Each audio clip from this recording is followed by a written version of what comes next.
streaming. Let's see if we can get everything else in order. We are going to see if we connect. It says excellent connection, but I'm not seeing anything. Okay, there we are. Now I see something.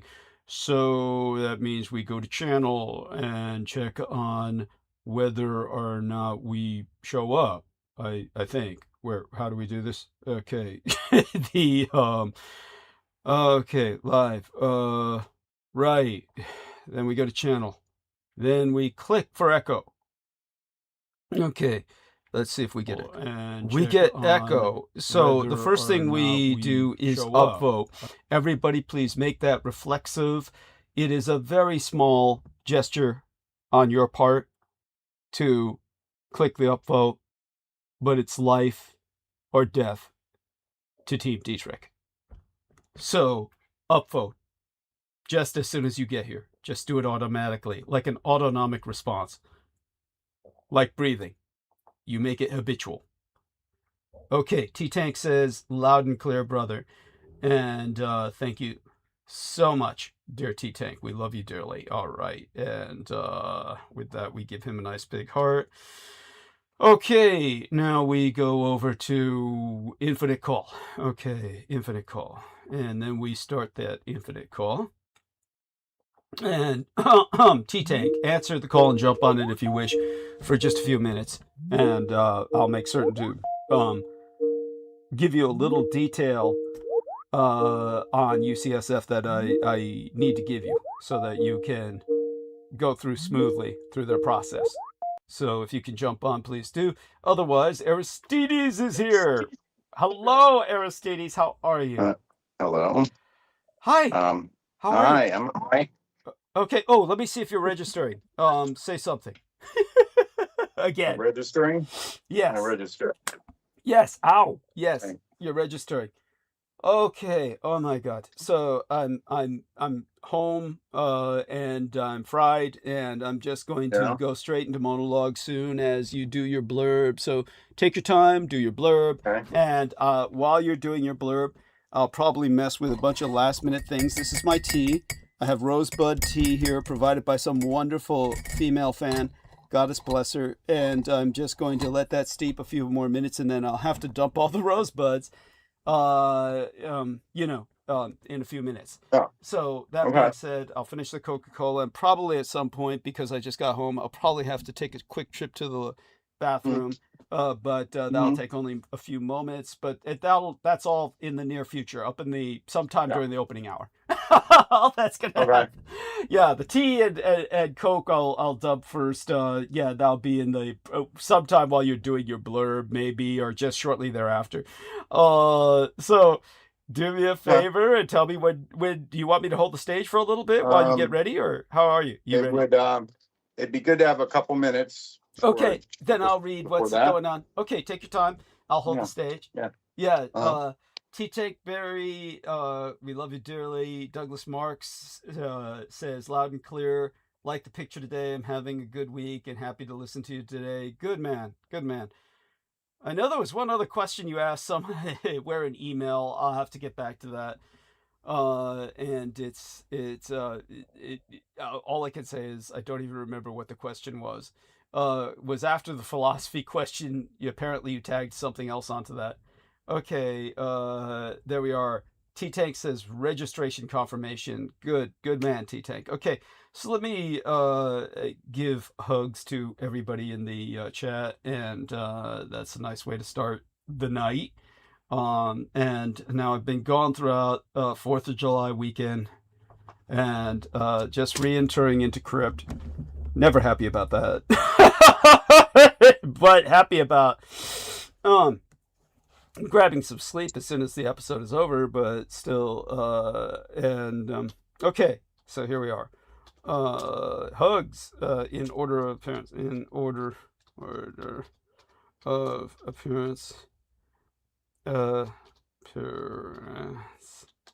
we are. Anyhow, hugs in order, well, fuck, hugs. Just that's so I hearted T-Tank already. Let's just say hugs at Douglas Marks. Okay, as everybody can see, first thing I have to do is reorient myself to a much more mundane environment. Much more of a downer.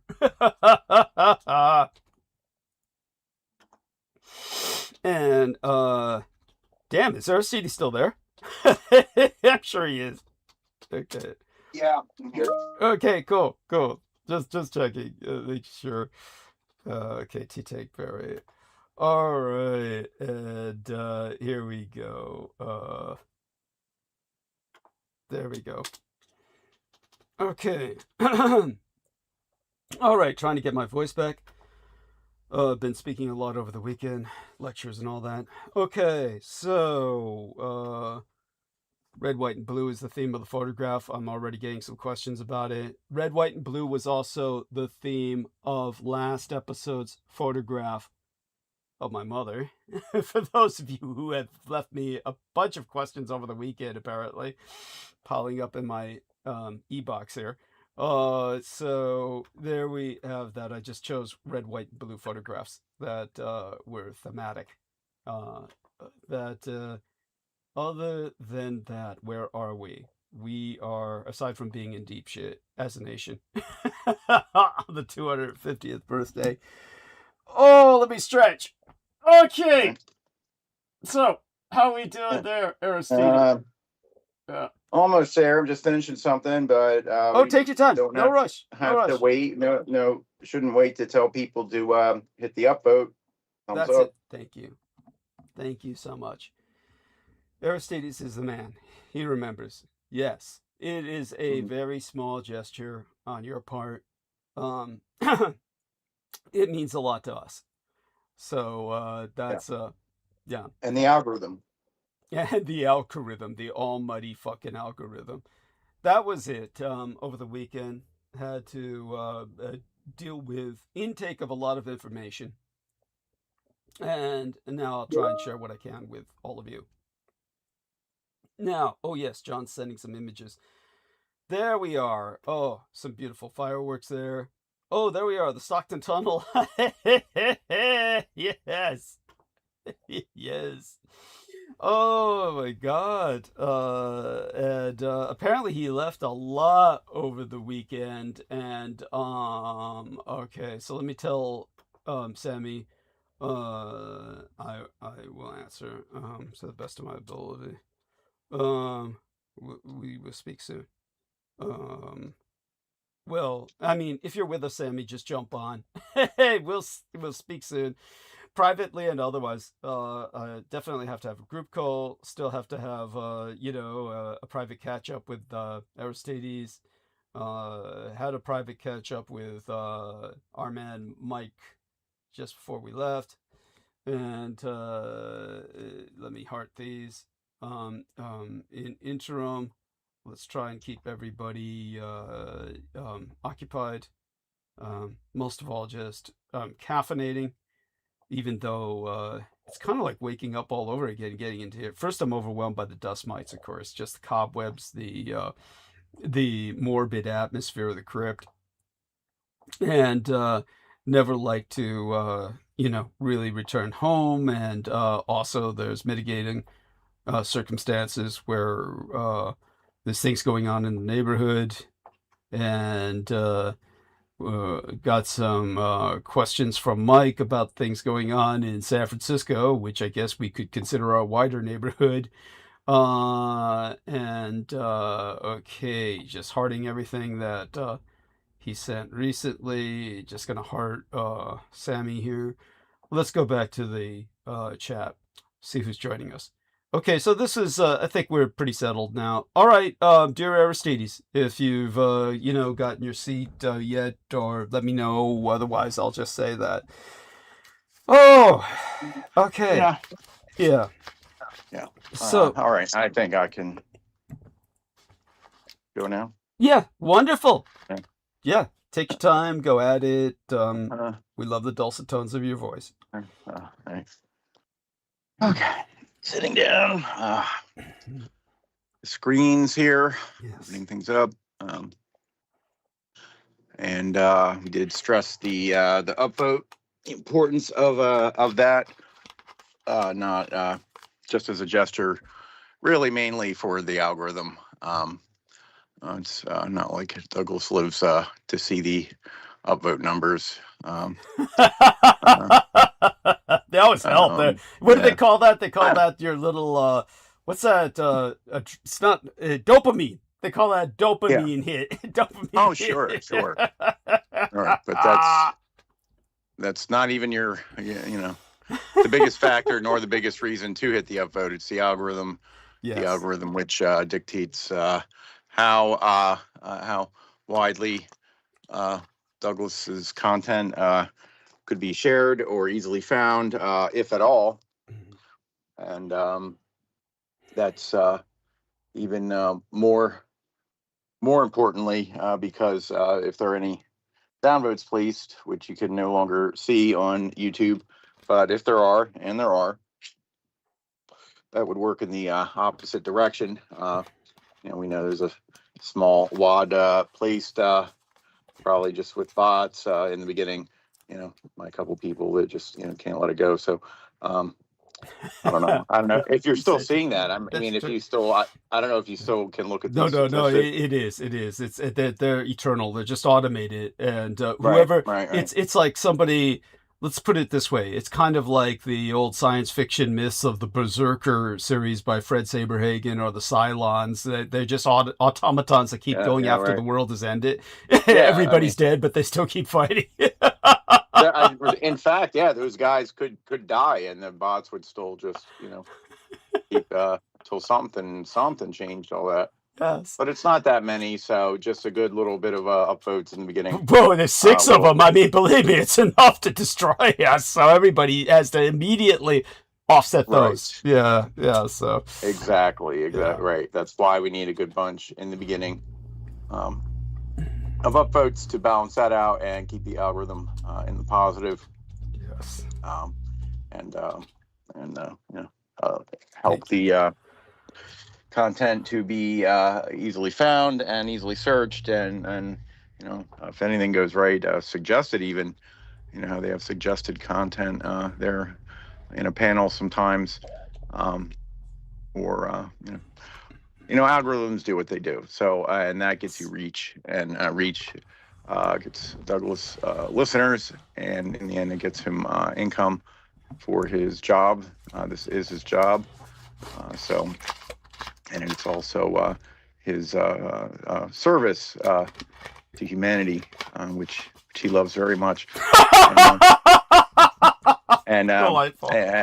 But he does need some spending money also, and so it's his job. It's recognized by the Working Disabled program as a legally recognized disabled person. He still works, and this is his job. So him getting reach with the algorithm's help will help keep him going. So if you appreciate him being here, then that's why you should help, and you should upvote and other things that we will describe. So you hit that upvote. That's why we say upvote, not just because we like looking at a big number. We do next to the thumbs up, but because of that. So yes.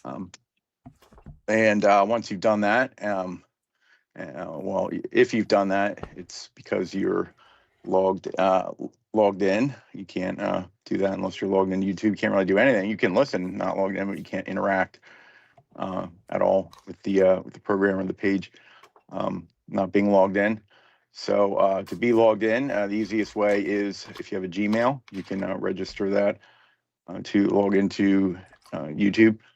Because they're the same company, so it just kind of already gets you in. You don't have to create any kind of account, which is a big plus there. Another name and password I gotta remember or write down, or nobody does it now. They have password managers, in the computers, in the phones, which are handy. I mean, as long as it's secure, but still, nobody needs more of that. So if you have a Gmail, it just gets you logged in as is. I'm sure there's probably other ways you could get logged into YouTube if you prefer another way. Just, I don't know, hit login or create account, follow the prompting, do what you think is best. But I think we're going to recommend Gmail. And then once you're logged in, what you can do is go to your account menu up in the corner, as they usually are, and hit that. And one of the first things you'll see there, your account name. And if you see an entry there, it says switch account. That is where you do the account stuff. You can register other accounts also to be able to log in. And then once that's done, say if you have multiple Gmails, as many people do, for different purposes or whatnot, if you register them, then you can just real quick switch between them there. And what we're getting at here is once you do that, a couple clicks, you can upvote again. So you can, incredibly exciting. Yeah, better Incredibly, than you the can- Electoral College, which Yeah. cancels out your vote. So, okay, so what I'm going to do right now is I'm going to go mute for just a Okay. few Go ahead. minutes. I'll be right back. Okay? Okay. Yeah, and Mhm. you've got this. You've got this. You're doing Yep, great. Yeah. Okay. Yeah. Yep. So yeah, you can vote more than once with each account that you can register and sign in with YouTube. That's how it works. So a little bit of legwork, and you can vote more than once. At least that's how it works now. So and if you're not going to register more than one account, you can still vote more than once, because under your account, you can go under that same spot, the switch account or something similar in the menu there. And under your account, you can create channels. Just because you log into YouTube doesn't mean you're ready to publish. You actually have to create a channel on which to do that. So you can do that. It's easy. Give it a name. It's a different identity. That is under your account, but it's a different identity, and it can, as it turns out, it can do its own upvoting as well. So normally people would create a channel to upload content. You can do that. You don't have to. You can leave it blank.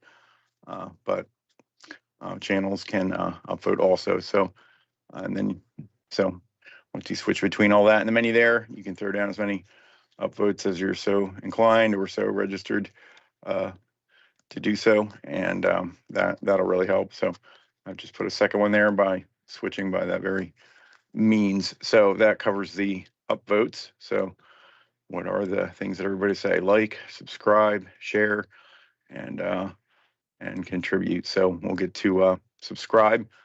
If you see a button there below the window that says subscribe, that means you're not, or else it wouldn't be offering you that button. So you want to hit that definitely, and get subscribed. If you don't see that, you're probably subscribed, especially if you remember doing so. It's certainly a strong possibility at some point you could be unsubscribed by YouTube, not just because it's Douglas, but just because sometimes that happens for non-monetized channels, because YouTube isn't, when the channel's monetized, the person makes money. YouTube, of course, makes money also. So, they I guess they try to leak out some people there, so there's more people paying attention to monetized channels, but or for I'm more back. Okay. or for more insidious reasons. Yes. What's insidious? Right. No, I say you might be unsubscribed just for mundane reasons, because they like people to be on monetized channels, Right. or for more insidious reasons, right? So yes, either way, yeah. you're going to be unsubscribed at some point. Yeah. Yes, so Yeah. please So. just keep checking. Yeah. Yeah. Thank you. Yeah, keep check. Right. If you don't see it, I would hope if they unsubscribe, they at least put the button back there that says that you can, so you can not just unsubscribe and never, and never, never give you any give you hint. no opportunity to resubscribe. Yeah, that would be horrible. Well, I can actually imagine that happening, but go yeah, right.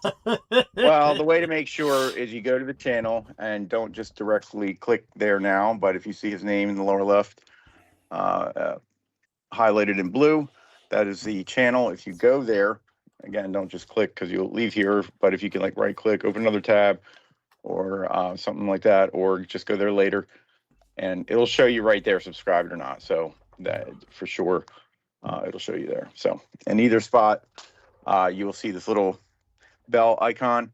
If you click on that, it's a notification or pop-up bell. If you click on that, you get a little menu, and the top option is all. And what that means is every time a new program starts, it will send you a pop-up on your device, which is very handy, in these days of such a busy, hectic life, nothing to remember, no reminder to set because that handles it for you. And also probably serves as a reminder that, or indication that you're still subscribed, because if you were not, I don't think it would send you that. So I definitely want to hit that. By the way, that was a good train of logic there. Thank you. Yeah. Right. So many reasons to ring that bell, right? Or click it, whatever.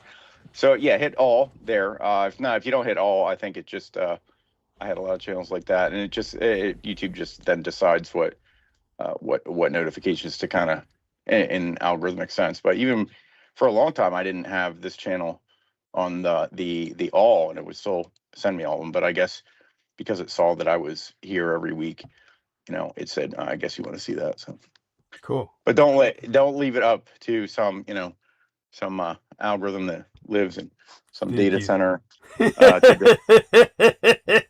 decide for you. You want to subscribe, you want to hit all, and then you get the notification every time. So yes, like, subscribe, share.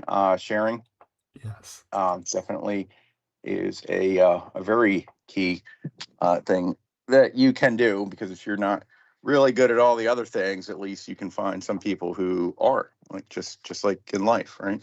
mm-hmm. Yes. You are not good at a lot of clicking and a lot of legwork on the technical things. If you don't have a lot of money or any, you probably know somebody who does, so you can share the content with them. And one easy way to do that is hit the share button right below the screen. Creates a little window from which you can click and copy the link there. It's basically the same link that you could copy out of the browser bar, but just a little handy way to get it. Plus, that way YouTube will feel you, the algorithm will feel you, stimulating it into propelling Yes, Douglas's content farther. So that's right. it knows it's being shared. It's like, wow, okay, this must be good. So you can copy the link there, or you can use one of the app-specific buttons that'll just open the app for you and let you share it there. But copy the link, share it anywhere, everywhere, group chats, text, DMs, email, social media, Facebook posts, Facebook posts with all your boomer family, your old high school friends, and yeah. Indeed. Everybody talks to all their old high school friends on Facebook, right?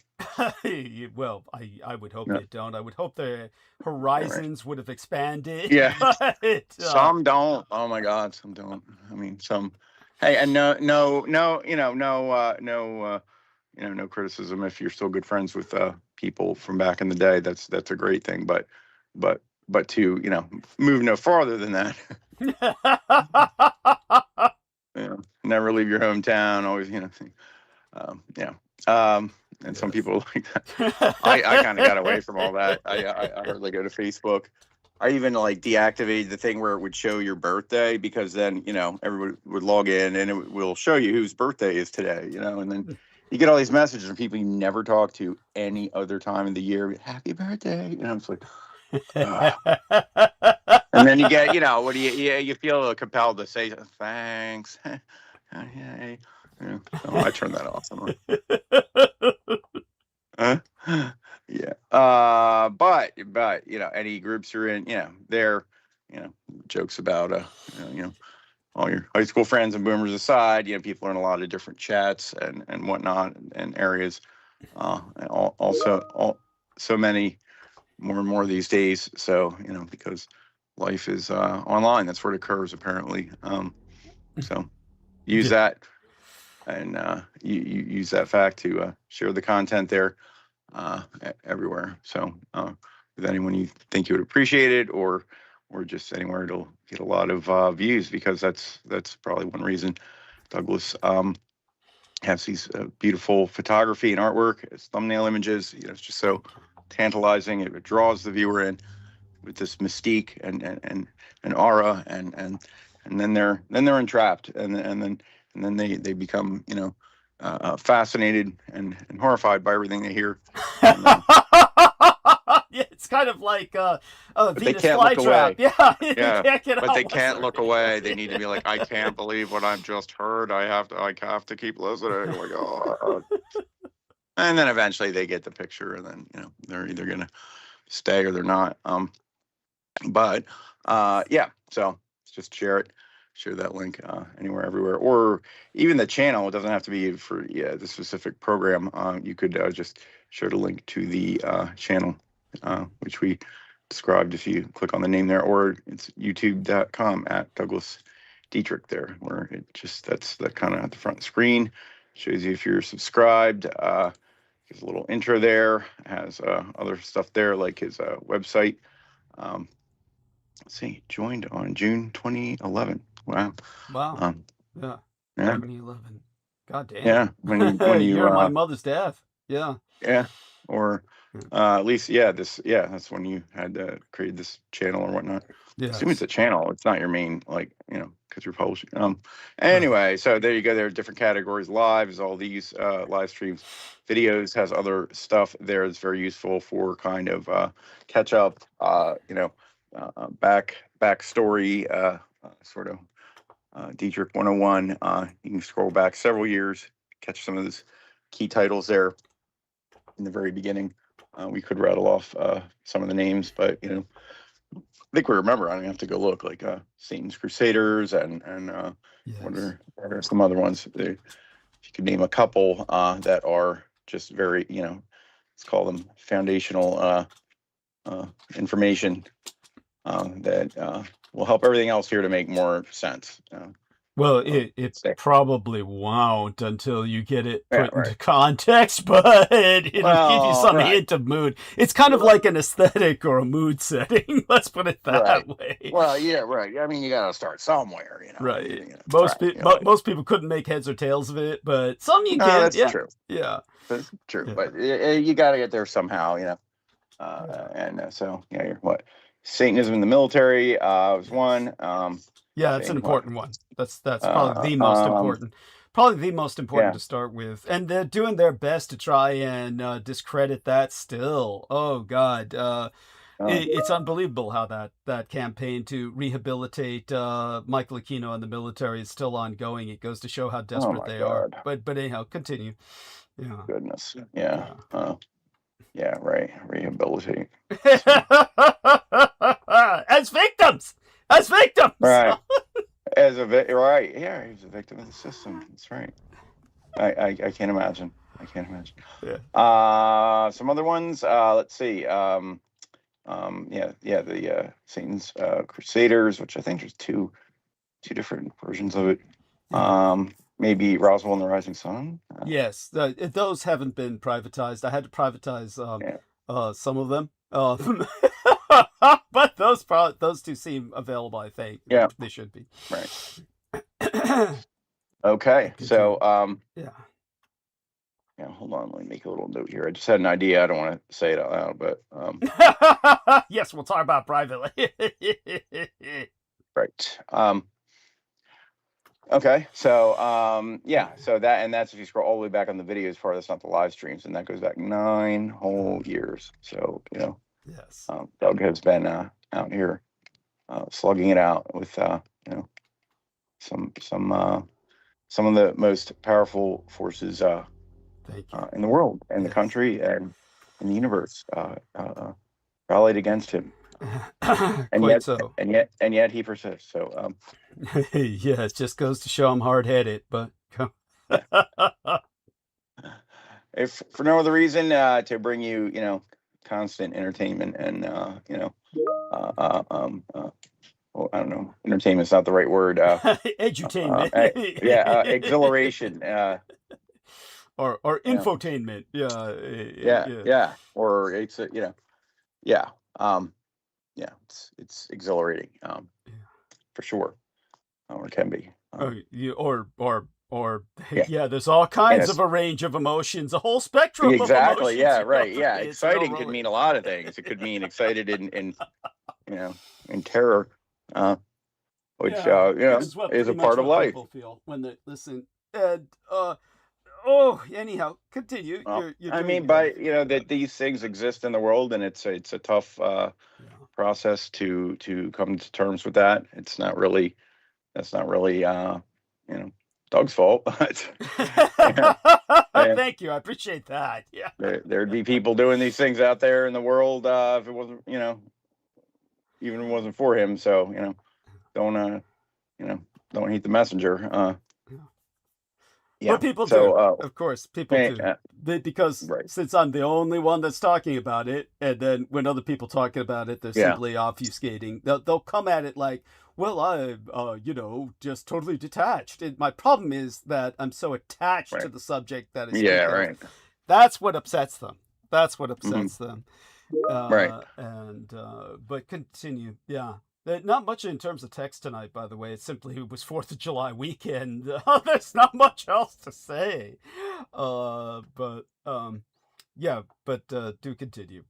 You know, finalize All right. your Yeah, we thoughts. went on quite an aside there, but we haven't Yeah. gone there Yeah. lately necessarily. So, Yeah. okay. So yeah, that's the you know, stuff to check out there on the channel and possibly share. And you might share, you know, some of the content. Somebody might be like, what in the hell is all this? I mean, you could share some of that once you've reviewed it. You're like, well, just go back here and, you know, to the beginning, and it's what it's all about. So all right. So yeah, that's kind of covers the sharing, like, subscribe, share, comments.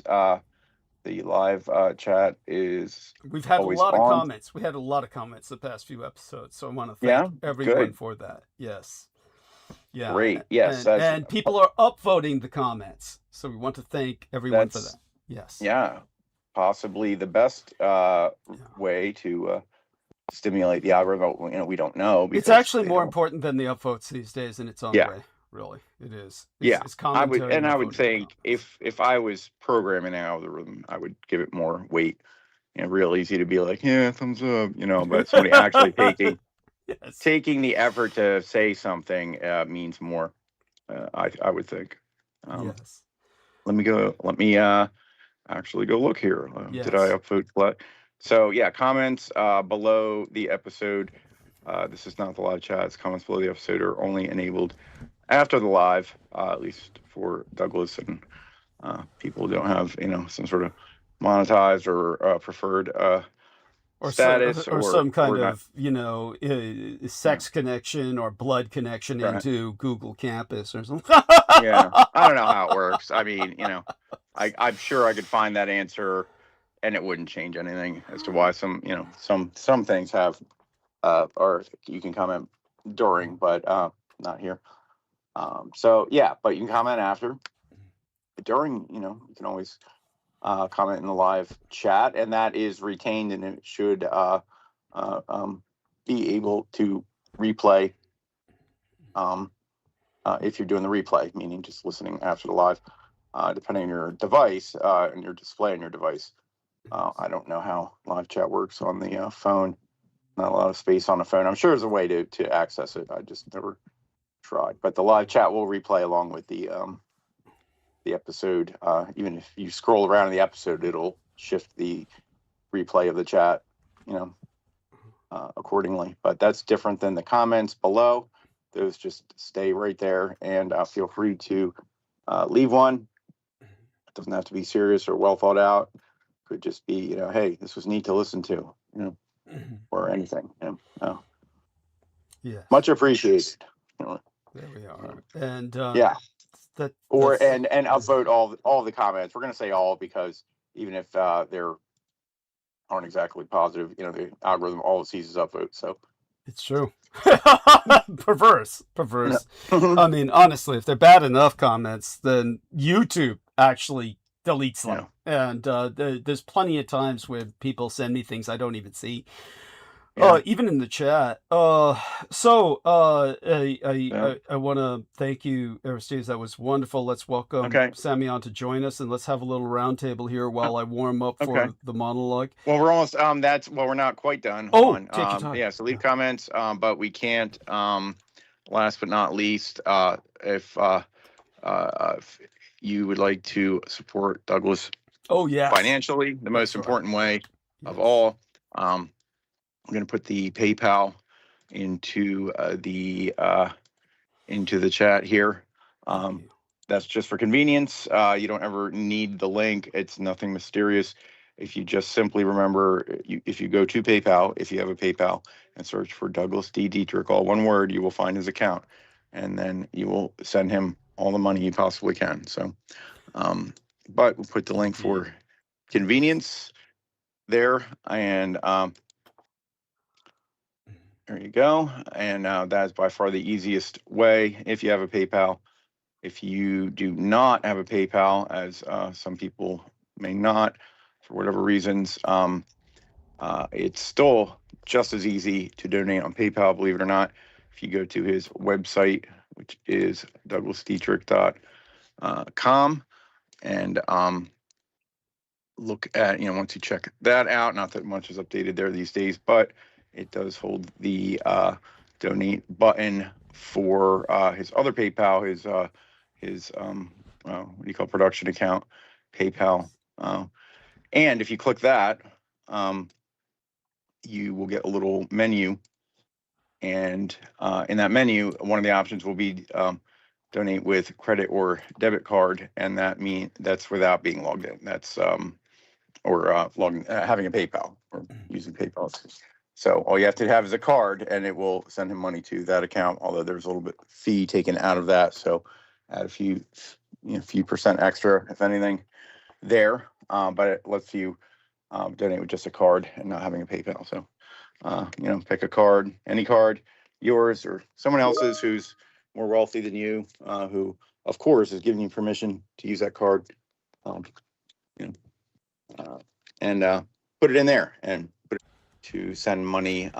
If you really would prefer to send physical mail, a money order, check, or similar instrument, you would want to email Doug and let him know Right. that it's going to be on its way. Yeah, we're receiving heavy buffering. I'm getting input from Australia that there's buffering on his end every 10 seconds for the last minute. So not quite sure if anyone, it says we have an excellent connection, but at the same time, I noticed that the image is spinning. So let us know. Thank you for informing us. I wish there was something we could do. I can't think of anything to do about that. That usually clears up pretty quick. Thank you. From what I see. But I don't even think it has to do with him being in Australia or something. I think that's just server issue. I don't know. Thank you. I think it's cleared up, so I don't see it spinning. Yes. So anyway, if you didn't quite hear, we, all the ways you can contribute are in the chat, and if you didn't find what you need, send him an email if you need a different way to send some support. So that's it. That's the title here. 4th of July, obviously. I see one asterisk that pertains to a footnote. You want to break open the description below, see more, and always check that out. Very fascinating textual experience there always, and that would pertain to something in there, which I can't quite find it because it's not broken out separately. But either way, there's a lot to acknowledge always, and that continues in the description. So check that out. Thank you. No, I mean it's not too difficult today because it's just Independence Day. But the asterisk should be in there. It's like you said, it's not broken out from the main body of the normal blurb, but it's a kind of, comparatively speaking, it's a short blurb. I mean, comparatively speaking. So that's a inline. What would you call it? Inline footnote. Yes, I like that. I think that's even footnotes would always be at the bottom of the page. This is why they're called a footnote. But I think there is another method where it's just kind of inlined in the text or something like that. I don't know. Yes, I think. I think. I'm multitasking. I think. I don't know. I'm not an author, so. Thumbslug says that fireworks are banned where he lives. That fucking sucks. Sorry to hear that, Marcus. Marcus is in Australia. Jesus, they don't even allow fireworks because they know they don't. Because they know you. They know you. You'd all fucking pointed at each other. That's why. You'd all set each other on fire. You'd fire them off like they were. I don't know how to say this politely. They all know you'd be all drunk out of your minds and you'd burn your houses down.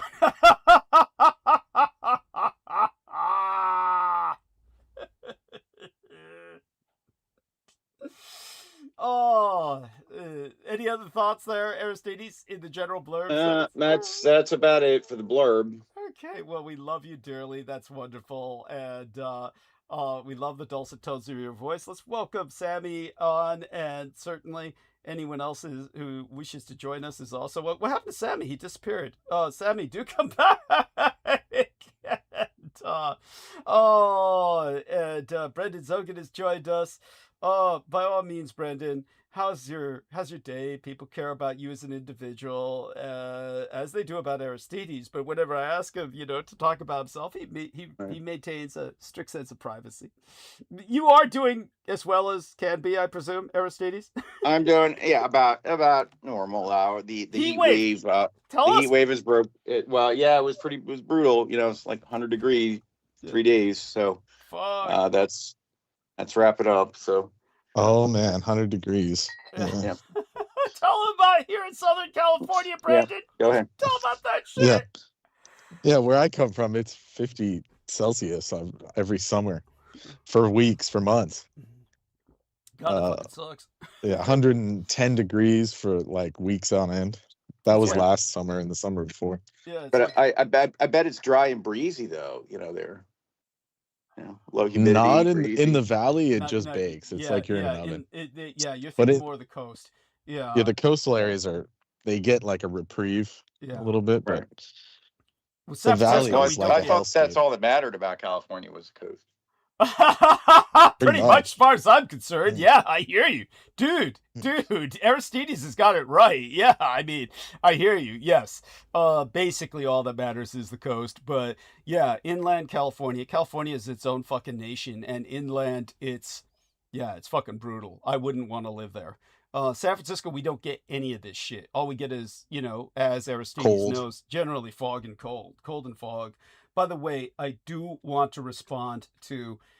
First off, we got a comment in my website that somebody who comment on the website. Of all things, it's like this. I guess I can show you. Let's see now in terms of this. Let me see. Did it sink down into the? Are you sure it wasn't something you didn't see like 5 years ago or something? Yeah. No, it happens. It happens. So here we go. Let's do a screen share. So as both of you can see, all right, this is it. If both of you are looking at the screen, you can see this. Here we are. New comment on the post. Roswell, prisoner of war camp, waiting for your approval. And he's the author of, well, this is a very telling title. Mighty White will rise again. Okay, that kind of gives us his position.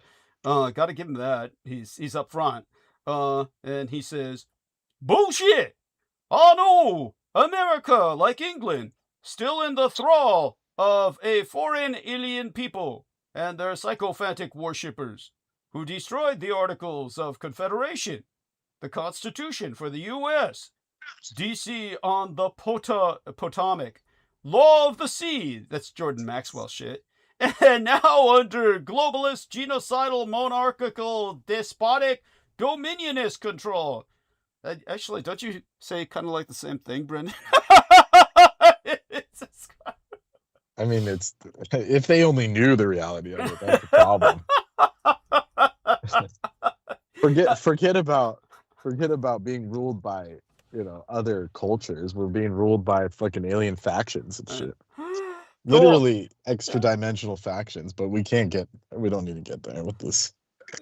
Yeah, I mean, no, okay, first off, I've also been getting a lot of emails, less colorful. And to be fair, the Japanese are pretty for what they could do, they're pretty offhand. Yeah. Hands off. Hands off. Yes. Thank you. Thank Like- you. Yeah. And all I can say is They can that, sell all their bonds tomorrow and fuck us all over. yes, yes. Well, they and China both now at this point in American history, America's deeply in debt. Now, I've also been getting a lot of emails asking me to drop some balls, quote unquote, or man up and talk about some things that happened since Wednesday. What happened after my latest episode on Wednesday was two things that are highly inflammatory. One of them was Shabir Ahmed was basically released from prison in England. And the other was in Ireland. The individual Riyad Bouchekar was found guilty. Now, both of these are migrant criminals who did irreparable damage in both England and Ireland. Now, I want everybody to understand that we have a dedicated gang stalker, and their entire purpose in life is simply to report me for saying anything that comes close to racist towards colored people. And this is an individual who is fish belly fucking white. And that is the norm, the hypocrisy that's involved here. When I'm dealing with issues like this, it's easy for you to sit and listen, but I have to make certain that my channel and my livelihood stays up. And YouTube, as I'll get into during monologue, is extremely censorious. And literally, we won't go into detail, but certainly Brendan ЗОGHET can testify. They will send you notices that there are protected minority groups you cannot speak of. And that includes the majority of people at Google who are reviewing these videos. And you are basically left with having to be extremely selective in the language you apply. And these are situations that if I don't get to them tonight, it's simply because I'm trying to find a way to articulate myself without getting strikes, bans, that I cannot afford. And that's, if I don't get to it tonight, maybe Wednesday. But don't think I'm unaware of these situations. And I understand the cultural impact thereof. I was the first to speak of Rotherham and what was going on in England when it came to the white slavery of young girls by Pakistani migrants. I was the first person to touch on that 10 years ago. Anybody who was listening to me then, Brendan, you can testify to that fact. And one of the men involved was just released from prison. And I'll, if I don't go into the details tonight, you might say, why not start off with that? Because we don't want to get cut off. we might start off with it Wednesday night, but you've got to give some ambiguity, because you can't say I'm going to go into this or the stream's just going to stop. And they'll do that. They did it the other day when Sammy Romero was talking about sports, because sports is the most important of all unimportant things. But yeah, that being said, okay, yeah. There's a match right now going on. Yeah, what's going on? Soccer? Is it soccer? Football, but yeah, soccer. Yeah. It's called soccer. England versus Mexico. Oh, Jesus. Weren't there just a bunch of stabbings involved with that? 4 people died in Mexico because of the English versus Mexico matches. Oh, they blew up freaking, they were like rioting in San Jose the other day. Yeah. It's like, you don't have to go very far. We need the correspondent. I can't just, you don't want to hear what I have to say about it. We gotta have We gotta have La Raza talk about it personal. Sammy. Mr. Sammy. Sammy. Yeah. Because otherwise I'll just sound like a douchebag. Yeah. Even then, we can't use the excuse like Holly was doing the other day. I'm Polish. I can use that term. No. Well, yeah, No, you can't. Well, yeah, I have Mexican family, but I don't need to go. We don't need to go there. Yeah. Yeah. Like I'm directly related to. Yeah, like exactly. I told you the backstory. You may have, but I could always use a refresher, because there's a lot we say that we don't retain everything. God knows we've got so much to retain. And so. Well, yeah, I'm sure you do. Yeah. Out there dressing like freaking Kingdom Hearts 4 and shit.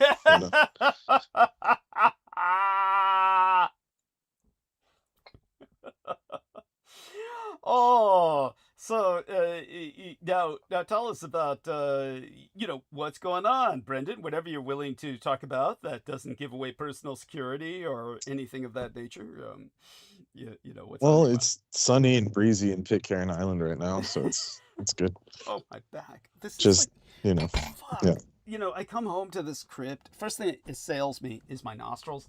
Because everything, the dust mites, everything else, plumbing doesn't work, everything. How do you live like that, man? It's not living. It's just, it's like literally a vampire returning to a crypt. I crawl into my version of a coffin, which is what I'm in now. Disgusting. The problem is immediately my back starts to feel it.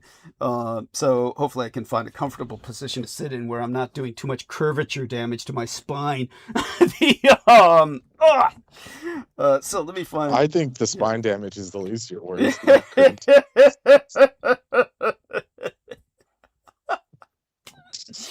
Oh, remind me to tell you later what happened when I was leaving. And that already things were getting odd, but it was. What, you saw Waymos exploding in the streets like what T-Tank was showing? Man, I'm so glad I missed that shit. I'm so glad I was out of San Francisco when that. Yeah, I heard one of them burst into flames. Literally. No, I think what the worst like of what he's talking about chaos. is the gridlock. The worst of what he's talking about is the gridlock. Oh, yeah. Hours of gridlock. Fuck that. On a 4th of July night when people are trying to run around seeing fireworks and Yeah, well, they did a botch job. They did it on the bridge, and the fog just rolled in and covered it all. They wasted like millions of dollars of fireworks. Really? Jesus, that's so typical. Fucking mayor. Yeah. What's our mayor's name again? Mr. Daniel Lurie. Daniel Lurie. Which, this part's important. The heir to the Levi Strauss billion fortune. Yes, multi-billion-dollar fortune. Yeah. Don't even get me started. Then I'll have to get into the slavery that was involved with the factories in the Coconut Islands. He's doing a great job. He's making the city. He's reviving the city. Oh, tell people that the shit he does. He goes into alleyway. Oh, the fight he started. Tell people about the fight he started. Went out and confronted homeless people. Oh, he jumped out of his. Okay, that one was the worst one. And just there's no defending that. So by the way, Sammy's back. He can give us the local. Ask him the question about the soccer game. It's like why are your people like that, man? They blew up San Jose. Hey, why is expect, the well, I mean it in the best way possible. It's like why is football so important? Look, in my defense, I'm a Chicano. I'm a no sabo kid, okay? So I'm what you call a pocho. So I'm kind of like Doug. He's as Taiwanese as you and I. So he just looks Taiwanese. So, but honestly, they're very passionate. I'm not a huge soccer fan. I'm just not. Same. I'm an American. I'm a no sabo kid. A no sabo kid is just slang for a Chicano. But I'll give you an example. Like even my classmates, the class I'm about to finish up right now, they're huge soccer fans, and they're more culturalized than me. Mm-hmm. I'm just not. I'm not cultural like that. I mean, don't get me wrong. I have my preferences, and I like what I like within my culture, but I'm not what you call. I don't really care. I'm not even watching the game right now. To me, soccer is boring. But No, we're just very passionate. We're passionate about the wrong things. You know, we Yeah. can't pass legislation to, you know, find a pathway to, you know, citizenship, but, you know, we'll kill each other over a stupid soccer game. You know, go figure, right? So Yeah. how did you guys celebrate our betrayal to the royal crown, you know, the British crown? How did you guys celebrate that? Our 250th anniversary. Did Well, you you see know how how I loved it. celebrated it. You know how I celebrated it. Why- Did you see how we acted at the Capitol State Fair? Like a bunch of toddlers were burning money and just first off, Oh, that what- was epic. I heard that all got canceled. I heard it all Yeah, like, it got did. rained out. It got like rained out. the thing is, there is some losers still showing up and waiting outside the Capitol, like some losers. Like nobody goes to fairs. Who the fuck goes to Right. fairs in 2026? Yeah, that was pretty hokey. I don't know what they were thinking. Oh, that, They was could have it. at least That brought just Kid goes Rock to or show something. how paleo retro Yeah. they are. They are paleolithic. These are people Like who they're are like working off of Flintstones. Norman Rockwell paintings. Like, oh, this is what they like. Yes. Look, Yes, for no, God's oh. sakes, the gay pride parade in San Francisco has more better vendors and better entertainment, and you know, It's true.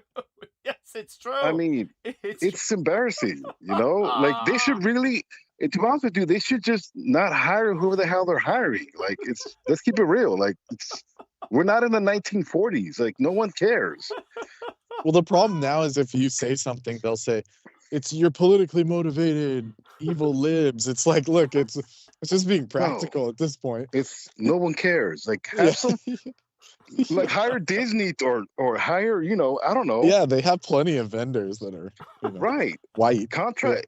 I mean, you already have Northrop Grumman. You have all these military contractors that you contract our military to that burn our money. You might as well hire Disney and hell, hire all the anime people and, you know, to come up with a better, you know, fare. You know, shit. And instead they keep using that fucking AI to make their cheap graphics. But go on. Right. Well, this is not, we're not a Norman Rockwell. We never been, but they're really trying to push that Norman Rockwell nostalgia when, like, come on, like, really?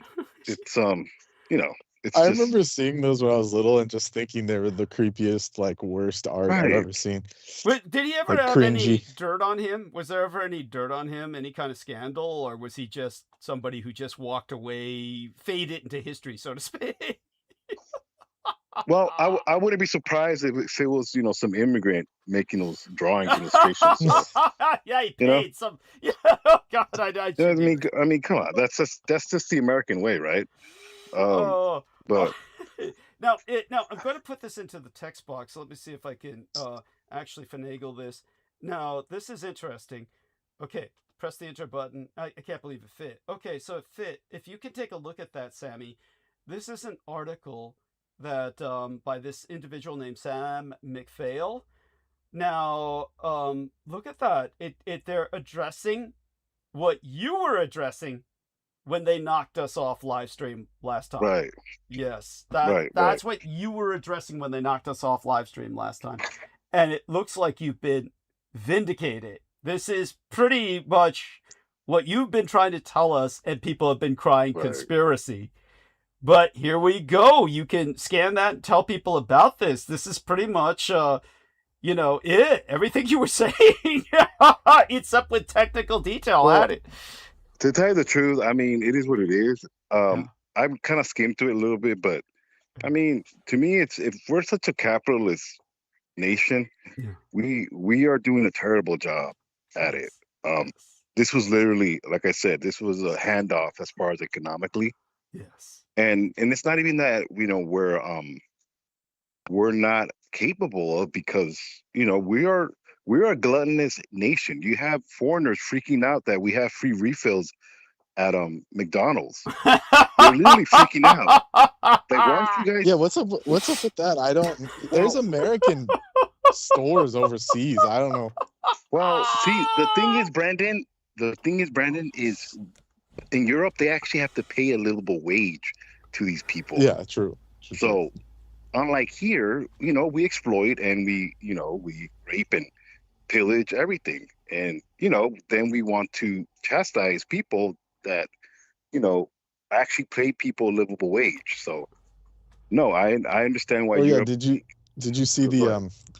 the service fees? They said, oh, the foreigners aren't paying enough tips, so we have to add a 8% FIFA fee. Wow. And everyone in the comments was like, yeah, really, don't pay your staff fucking a normal wage and force it on others. Real nice, real hospitable. Well, I mean, in my opinion, And it that- was like that's- people that were just locals having to pay it. Like I mean, it was like their yeah. normal restaurant. They still had to pay the FIFA fee. Of Stupid. course. Yeah. Well, that Classic. just lets you know their food is shitty because you have to pay a FIFA fee. Yes.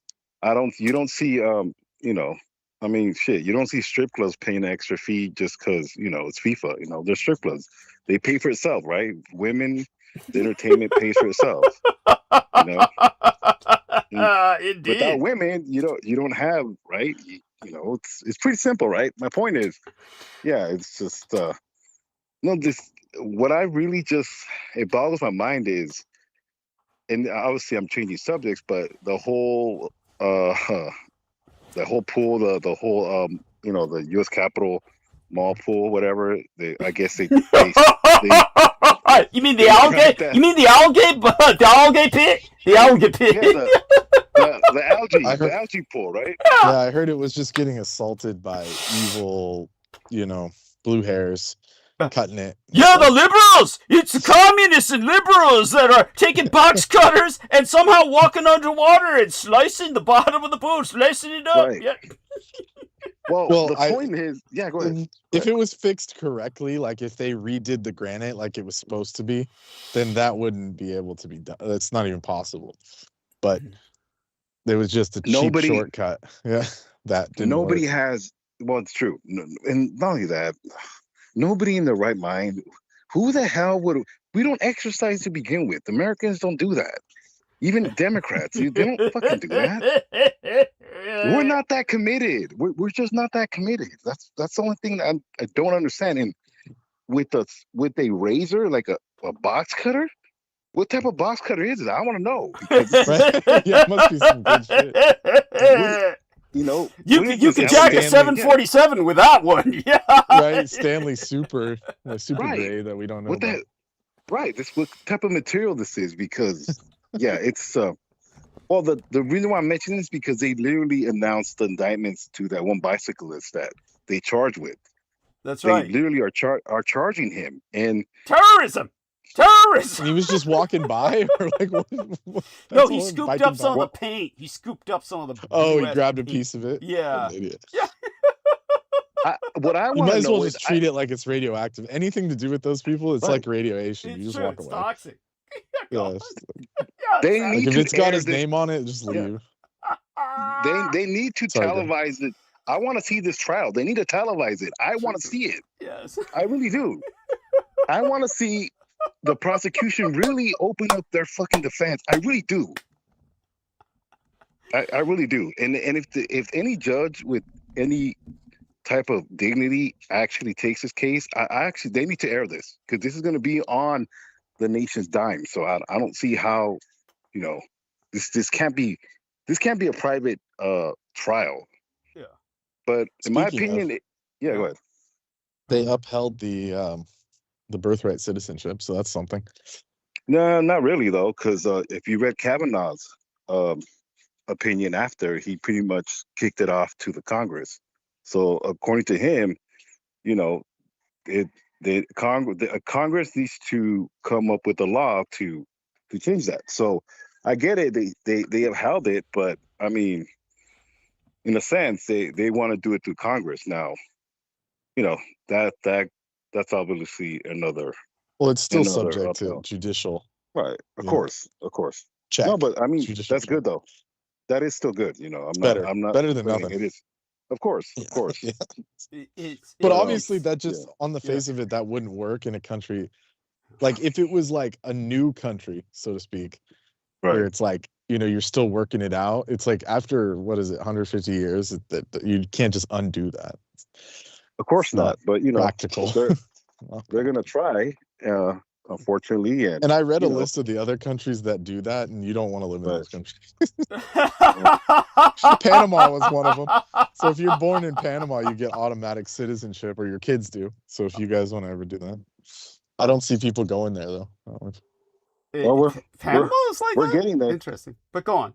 Yes. We're getting there. I mean, shit. I mean, if these idiots I wish I was doesn't- born in Panama. Fuck. if these idiots don't get It's not impeached, then free.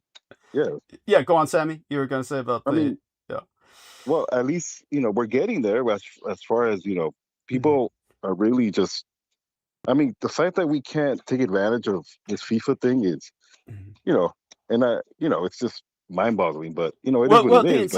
The insanity is the paradox of we're ruled by a bunch of people who claim to be hyper-capitalists, and yet they're doing everything they can to impoverish themselves. Like, as you said, the FIFA is like free money, and yet they are turning away the very international population, including there's no words for it. The people simply can't come into play. They can't come into watch. So they render it. Right. It's insanity. You can't You know make what? heads or tails of Right. it. Yeah. I'm gonna tell you, and I'm gonna tell you the. Go ahead, Doug. I'm sorry. Go ahead. Oh no, it was just when, I was just going to go into a few details of it that I remember just to reemphasize the point, but there's not much more I can say that hasn't already been said on this show by myself about that, because I'm not exactly an expert on it. I follow more the geopolitics of the sports, but Of course. we do have to remember that sports is ultimately diplomacy. It is war by other means. So Absolutely. yeah, and so when you have all of these nations are able to release that aggression, release that, get to show themselves, this is an opportunity where the Americans have so little confidence that even though they're the home team, they're just trying to, in a very real sense, rig the game. If you were trying to make some logic of it, it's almost like they're just trying to discourage the third world people who have nothing in their lives but soccer and therefore excel at it from being able to excel in America by rendering it impossible for them to come in along with their support base, their fans. I mean, the cost alone, are prohibitive to, even Trump said, if I had to pay that price for those tickets, I wouldn't go. So, I mean, what does that tell you? Well, Go on. then again, Trump doesn't like to pay for anything, so Sure. that's not really saying much. Yeah. Honestly, what makes it mind-boggling is they could have incorporated our 250th year of betrayal with the FIFA. I don't know why they just don't combine them. It's true. That's true. Why didn't they do that? You know why? They still think of it as foreign. That's why they still think it's foreign. Yeah, it's not an American. They don't consider it an American sport. Oh, Honestly. God, that's right, Brendan. Oh, my Well, God, that's right. And then, But all in the name sports, of all sports are from capitalism, England. right. All professional sports are from England, anyways. Yeah. But Yeah, that's yeah, like a soccer- secret. Soccer is like British imperialism. Yeah, soccer is British imperialism. Yeah, soccer is like what they gave to the poorer countries, and then cricket's reserved for their direct, Right. Elite, yes. yeah, elite. Yeah. Yeah. Well, I mean, it would help with our daddy issues as a country. Yes.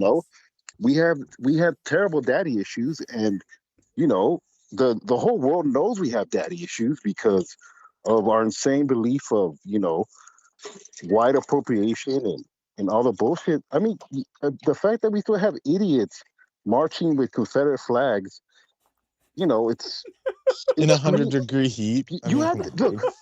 Put yourself as a Swedish or That was a pretty German goofy. as a German immigrant watching these fucking idiots march, saying, preserve our whiteness, and you're literally visiting this country. Like, what the fuck's going on? Like, what are they marching for? They're just paid. They're all the ice guys. They were just put on overtime. They're wearing the same clothes. Right. Not And that it's I'm like, against them. I love them. They're great people. Industrious oh, of course, people. Yeah. By Yeah, the they way, are, yeah. Brendan learns that cover that CYA, that cover your ass tactic from Troy Bellamy. Yeah, they all have that, like, yeah, so they gotta say something to qualify, so they don't get the heat. Understandable, Right, I right, suppose. Oh my right. goodness. But do go on. Well, It's they'll yeah. be gentle with the baton, and they'll just pistol whip me instead of shooting me, right? Yeah. Ooh. Right.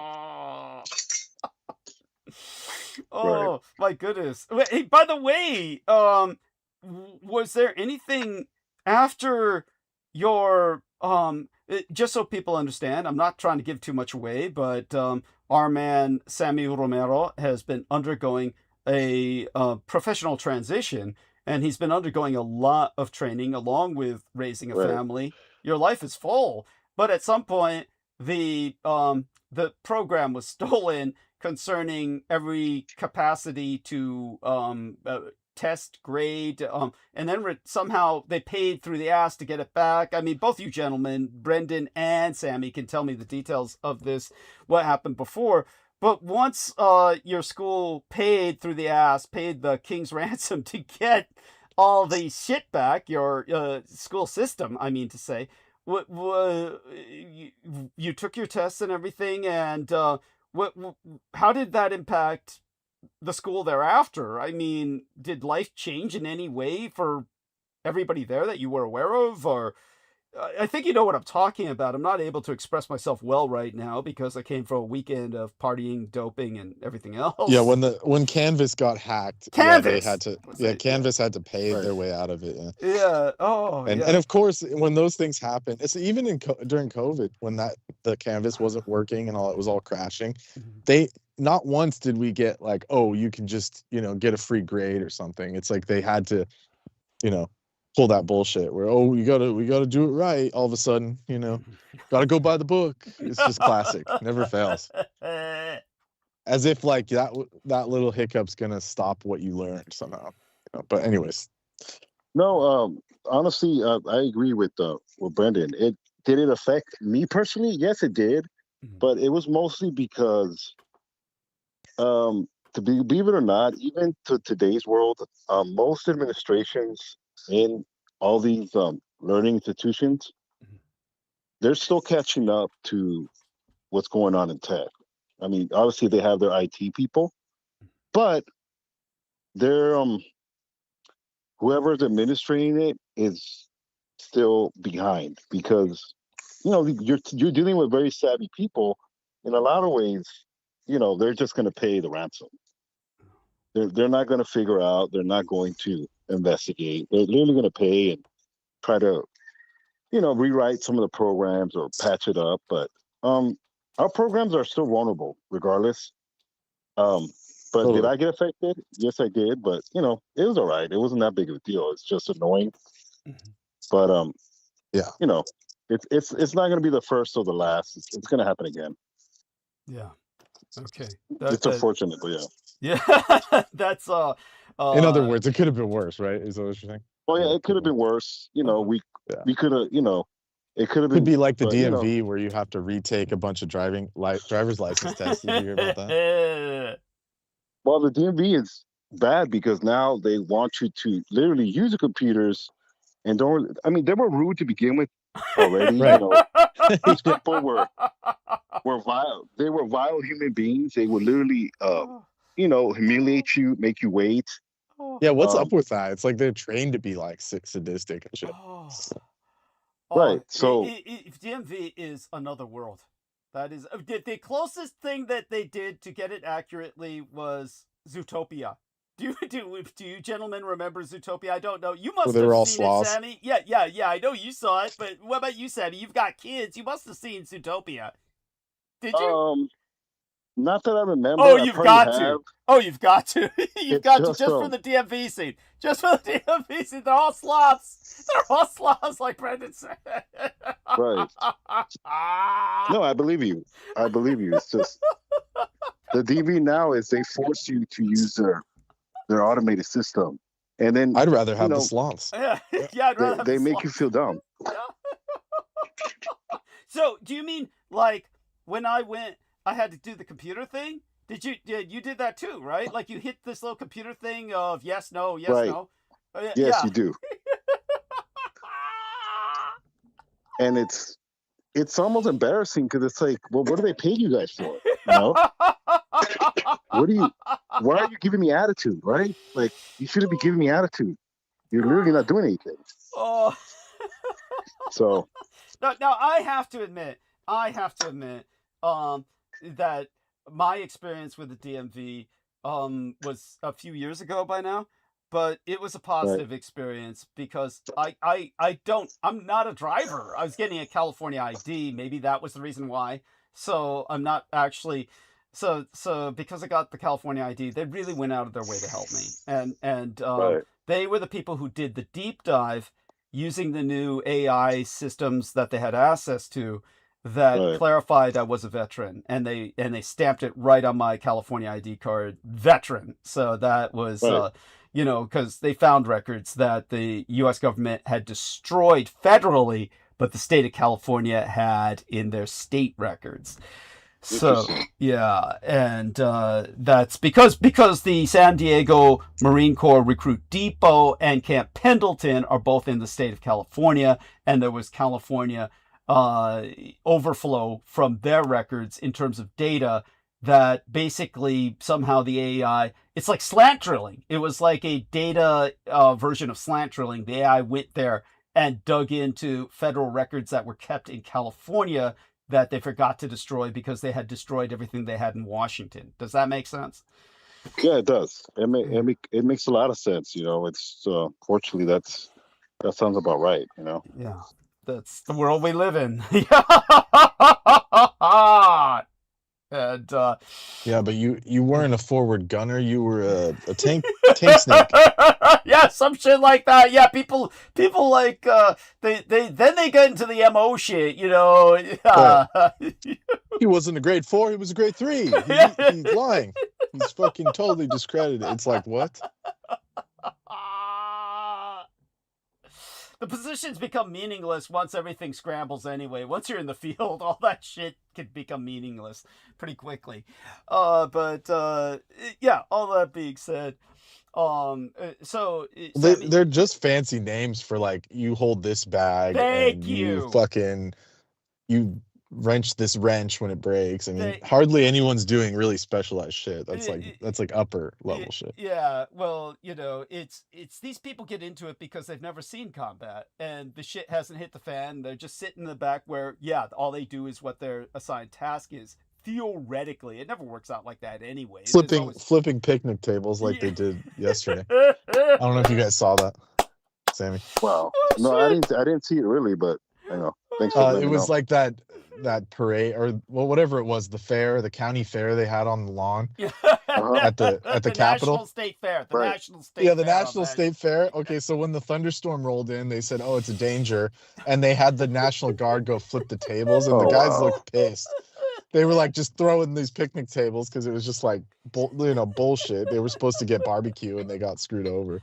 You know, they probably told them, "Oh, we'll feed you guys, we'll give you," and then they canceled everything, made them fucking pack it up.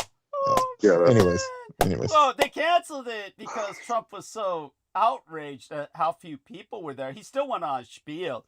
He still went on his stupid speech. Sorry to cut you off, Sammy. If you're still saying no, that's fine. No, I mean, honestly, look, I'm at a certain age, and you know, it is what it is. I don't like to be out, especially on a big crowd, especially a bunch of you know, people that have that are randos. I just call them randos. Crazy. Well, it's just lame. Like I don't want to be around them. Like I have to go to Disneyland probably this year. I don't want to go to Disneyland, but you know. I thought you said Disney night was cool. You want to go to Disney night, right? Or you can't do that with the kids. No, Doug. That's Disney After Dark. Yeah, I can't. Thank you. I have kids. Yeah, and I have a wife. So you know. Yeah, that's for the Disney adults too. I guess. I don't know. That's more for you. That's more for you and Brendan. You know? Yeah, there you go. No, Doug wants the kids. He wants the kids. Sick, I don't know. Sick freak. No, it's just for food, Brendan. just for food. That's I don't have to explain it to me. I really don't care what you do with them. Well, I appreciate him not, not draining my child when he carried it. So yes. Yeah. you know. Oh my There god. we are. That's Well, that would be uncouth. Yes, that would. Now, when you asked Sammy about, I wouldn't trust him around a pack of Capri Suns. Fucking motherfucker. Sick vampire. Now, when you asked me, basically, now I don't know how many people got to review what I had left before I left for the weekend. I had left an Right. entry in the Infinite Call, and I said, okay, I'll be gone for the weekend. I don't know how many people saw that. If you missed that in the Infinite Call, then the last moment before I walked out the door, I left an entry on an island in Cuba. Was that what you were asking the question about, Sammy, when you said, what is this about? Or were you asking about Yes. what? Okay, there we Well, are. it looked like some type of bunker. I don't know if it was, somewhere in Austria or Germany. I didn't know that was Cuba though. Oh, okay. So what happened was, to put this into perspective, Fidel Castro was, of course, he was an older man or from a different time. And the Right. point was that he really had to take communism as a sloppy second. He actually grew up admiring the European fascists, course. the Francisco Franco, Hitler, and Mussolini. And he had always said privately that he would rather have aligned Cuba with the failed Reich if they had not gone into exile. And what happened was that because at that time he had to take what he could get, the Greater Soviet Union was willing to support him. And so he went all the way with the pantomime of communism, because that's how he got his sponsorship. But he exposed himself voluntarily with the death of Francisco Franco.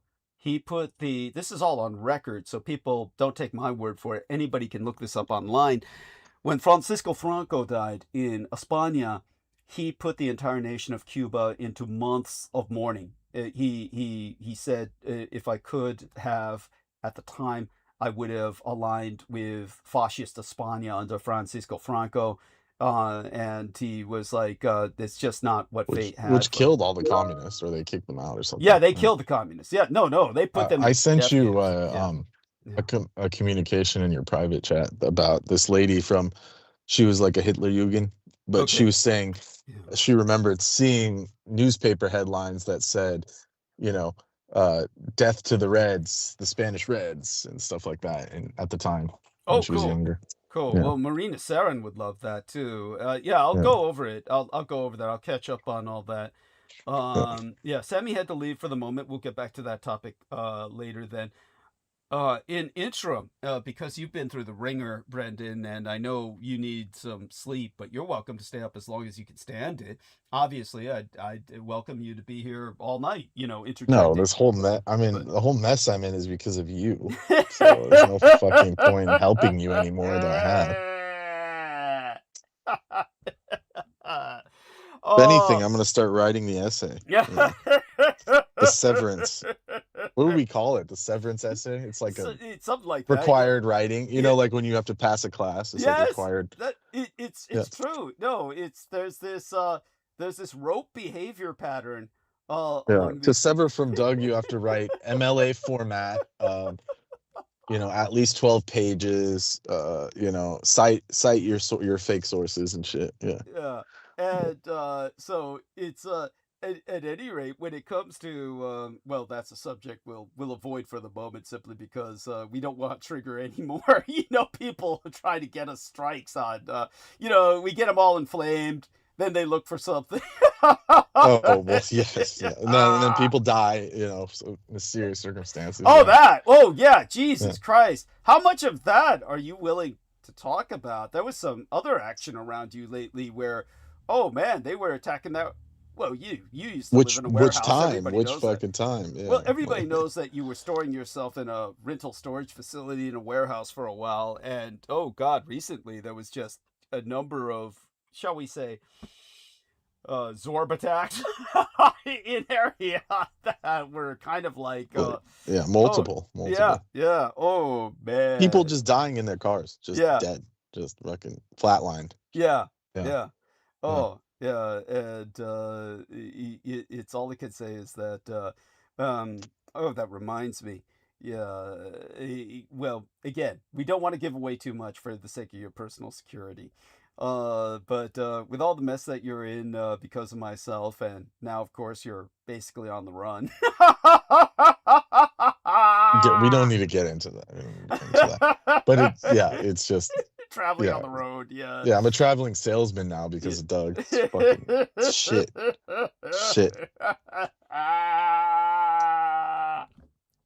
You know, it's like I'm like on the level of Andrew Tate's dad and shit. You know, win at a chess tournament, fucking go booze and drink it away and get your hookers. Then go sleep in the car. Yeah, then sleep in your car and then fucking wake up and go back to the chess tournament and fucking win a couple $1,000. Oh, you're killing me. Yeah, sorry that happened to your life, Brendan. Shit. Disgusting. You're not. We know you're not sorry. But anyways, let's move on. Yeah. So how about them? How about Sammy's the game? Back. Yeah, How about the Sammy's game? back. Yeah. So since Sammy's back, so can you hear us, Sammy? Yeah, I can hear you. Oh, good, and we can hear you. So, like I was saying about Fidel Castro, then what Right. happened was because of his true ideological orientation, what happened was that during the time of his affiliation with the Greater Soviet Union, he made certain to develop very intensive relationships with East Germany. And so what happened was in 1972, he signed a territorial cession of what was Cayo Blanco del Sur, which I believe is something like, the Great White Island of the South, or the Fell White Island of the South. But he signed that over to East Germany as Ernst Thälmann Island. So there is it's fairly near Guantanamo Bay, and what he wanted was East German troops to balance out the American presence in Guantanamo Bay. So they would act as like a containment force and a balance of power. So what happened was that now with the death of Castro, the successors to Fidel have tried to claim that this was purely symbolic, but technically, legally, there is territory of Germany in Cuba, which would be an island that is very strategic, located right off of Guantanamo Bay, and it's a very large island, and so it's known as Ernst Thälmann Insel, and an insular island. So there you go, and that's what I was pointing out, was that I would rather have Germany in the Caribbean as a European balance of power against America, with Trump's attempts to try and conquer Cuba. Does that make sense? That's what I was trying to express. No, that makes perfect sense. And obviously, this was admitted to the, our education system doesn't tell us this, but that makes a lot of sense. It gives credence to, Fidel Castro wasn't as weak as, we portray him to be. It's just politics, right? Yes. So, no, it makes a lot of sense. My only question is, does United Germany do they have bases there, or it's just vacant? It's basically, if you were to go to the island, all of the language is in German. They have even if you went into the hotels, the writing on the towels in the hotels would even be in German. Everything was like restructured towards a German tourist base from East Germany. Right. They right now, I believe the troop presence, the United Germany did not want to maintain a troop presence because they felt that would be provocative, but they really need to reestablish that. That's what I feel, honestly. No, it makes a lot of sense, especially what's going on with Russia right now, with them invading. Well, they're pretty much in Poland now. They're already advancing towards Poland, and it feels like the 40s again. Yes. It's circling back it's like a rerun. Thank you. It's Unfortunately, just it is what it is. it's the war is simply playing itself out to its logical conclusion. It was something that should have been Right. concluded 80 years ago. Is finally going to be brought to its logical conclusion, full circle, eventually. Yeah, I Within heard on the internet that Putin was ready to invade like 4 European countries at once. He's going to storm Europe, apparently. well, that's because he's drowning. He's a desperate man, and a drowning man will grab even the blade of a sword.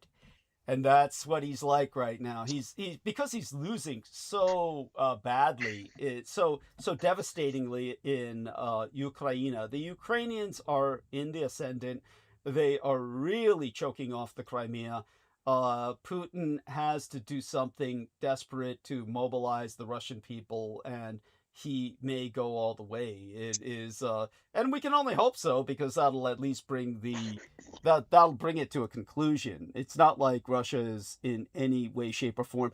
This is why the island of Germany and Cuba, it becomes so strategically important now, is because the Soviets, the Russians, are completely gone from Cuba. They're totally evacuated. They have nothing. They have no capacity to support anyone. They were supposed to support the Venezuelans, and they were supposed to support the Iranians. And we see everywhere with the Syrians, they were supposed to be the power. They had a naval port in Syria, aliÄ.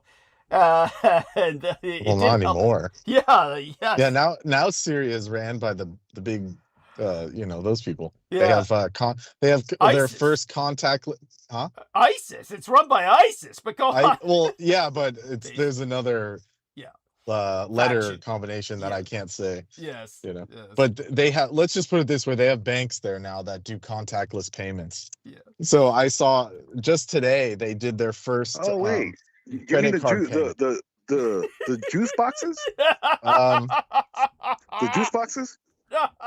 Is that their We'll bank? just say Their banking system? Tropicana. Yeah. We'll just say Tropicana? Okay. Go ahead. Well, the way the online people put it is just the Rockefeller banking system. There we go. That's how they would put it. That's how. Oh, juice boxes. Okay, cool. Let's My not bad. go too far. I don't want to get But Brandon fired. my The bad. bigger question is, how did they not have how did they not have credit card payments? So they were all cash in Syria. That's pretty wild. Oh yeah, these places like that, they were kind of out of the system. Their entire economy became like a black market. It was it's a nightmare. But obviously Syria is now an American satellite. Trump went there, or rather he had their dictator come here. And Well, that dude was on our payroll yes. for years. Yes. What's his name? Al Sharma or whatever the hell his name is. Yes. Fuck, I can't even remember now. I'd have to And look he, at my notes again. I don't know if you saw, but he didn't even have table manners and shit. Yeah, that's easy to Poor- believe. Poor guy. Well, because he's just a militiaman. He's just a Thug. He's Yeah. just a fucking he's thug. just a thug. Yeah, hired thug. Well, which would you say was better at self-presentation, him or Traore? I think Traore is more educated actually, Yeah, because he was thought so. multilingual and stuff. Yeah, Yeah. that's impressive. That's Yeah. impressive. I mean, Traore is like a real monster. Like he can, he can eat people and then talk to you in French. Yeah, That's pretty scary. I love it. Can he Like hold they his were- bowel movements? He can hold his Probably. bowel He movements, seems right? He seems pretty disciplined. Yeah. He doesn't walk around with an adult diaper on. That's good. Yeah, unlike our leaders. Yeah, or Yes. and by that we include Elon Musk, who's forced into that. Yeah, well, that's like self-imposed. That's Yeah. not health related. That's So just straight up supposedly- right? K-hole. The gazillionaire. The gazillionaire. That's so lame. I'm sorry. When he calls himself, I'm the first gazillionaire, whatever the hell. We'll see. We'll see how much money he has when they start investigating the deal, the dope shit that he did. We'll see how much money. Let's see how much of his net worth goes down, because it's very interesting. He went up after that bullshit, but it is what it is, right? All I can say is I am puzzled. I'll get into it in monologue, but your point will be covered to a degree. I'll certainly try and confront the paradox of how unpopular Silicon Valley is right now, and yet the money is still there. Where is it coming from? I mean, it's amazing. It's just basically all the money in It's the the government contractors. You know, Thank it's a you. it's the military contractors and all the contracts they get. But my point with Elon is, our gazillionaire, Mr. Big Shot, is he's just, how can I say it? He's play money rich. When Yes. I say that is, the Yamato dynasty, to call them, trillionaires is an insult. Yes. It's like, their wealth is so vast that no one knows about it, Yes, it's So true. when you're literally looking at wealth, obviously, you have the Saudis and you have all these other, leaderships, Yes. but to call this guy the most wealthiest man in the world is an insult. He's literally one investigation, one cheeseburger away that Trump can croak and it all collapses. And we take the House and the Senate and we run all the investigations. He's gonna flee to South Africa. Everybody knows that. Yes. He's gonna flee to South Africa. He is literally what ICE is going after. It's just he has the complexion for the protection. That's all it is. Yes. And he's kind of mongoloid looking, but that's Oh, he that's the does struggle, look right? developmentally disabled, doesn't he? Oh my God. No, that's actually an insult. You can't tell. He just looks True. mongoloid. I love it. He has to be rich. Look at him. True. If he didn't he's have the not a money, very- he'd have nothing. Yeah, that's it. right. So he's gonna flee to South Africa because that's what rats do. It is what it is. But my point is, it's really just a house of cards, and I'm telling you, it's one investigation, and his whole wealth is gonna drop. I mean, for God's sakes, he has to be rich. He monopolized our space program. Yes. What, Bezos? Who the hell is he? How many divorces he's gone through that. He looks like an idiot. Like all these quote unquote, American billionaires are just a bunch of idiots. Yes. They certainly are. It's just not, I'm not impressed. Obviously you're not. It's just in the context of what, the social programming that we have. Yeah, they have this play money and they have this influence for, I would say, maybe if they're lucky, maybe 5 more months, 6 more months, if that. If not, they have a insurrection part 2, which is probably going to happen. And we don't even have a presidency. Obviously you talked about it, but my point is they're on borrowed time. Their quote unquote riches is on borrowed time, and most of it's in crypto. Yes. And these government contractors. It's just, and I'm sorry, I don't mean to be rambling on, but No worries. You're doing fine. it's one of these things that really, when I have to tell people, like you especially American public, that obviously they're in this matrix like everybody else is. You have to remind people that this is literally their wealth is literally periodically, it's just temporary. It's almost like the guy that invented okay, Eastman Kodak. Where the hell is that asshole at? Yes. He's nowhere to be Excellent point. found. Yes. This Elon Musk is the Eastman Kodak of right now. He's Good, gonna fall. good analogy. Good analogy. Ephemeral. Their wealth is Right. ephemeral. They're Right. So no, continue. You're quite right, and it's one of these things that your points are all well taken, and I'll do my best, of course, to do justice to them. What about generally speaking? Of course, continue. Yeah, by all means. Well, back to the Cuba. What you're talking about, the island off of Cuba. Yes. What was East Germany was based there? Did they actually have troops there? Yes. Yeah, East Germany Okay, I had see. occupied the island, and it was, for all intents and purposes, declared territory of East Germany, which meant that when Germany reunified, that it was part of United Germany. And And yeah, go on. So it's one of still my BDR's property. Yes, Understand. yes, everything on the island will say that. They'll say that this is the property of GDR, the People's Germany. So Yeah, Volks, Bundesrepublik Deutschland. Greater yes, yeah, United Germany. yeah. Though the people who were the successors of Fidel Castro have been trying to claim that it was that was all purely symbolic, but that's to their own. They're trying to not provoke the United States, and but right now, as a counterbalance against the United States and the Caribbean, it would be better to have Germany reoccupy it, especially with the situations becoming as tenuous as they are. Cuba should become a German protectorate militarily, at least, in the same sense that Ireland has become a military protectorate of France. A lot of people don't know this. I don't know if I'll be able to get into it tonight. I'll try and get into it Wednesday if I don't get into it tonight. But Ireland has effectively no defenses.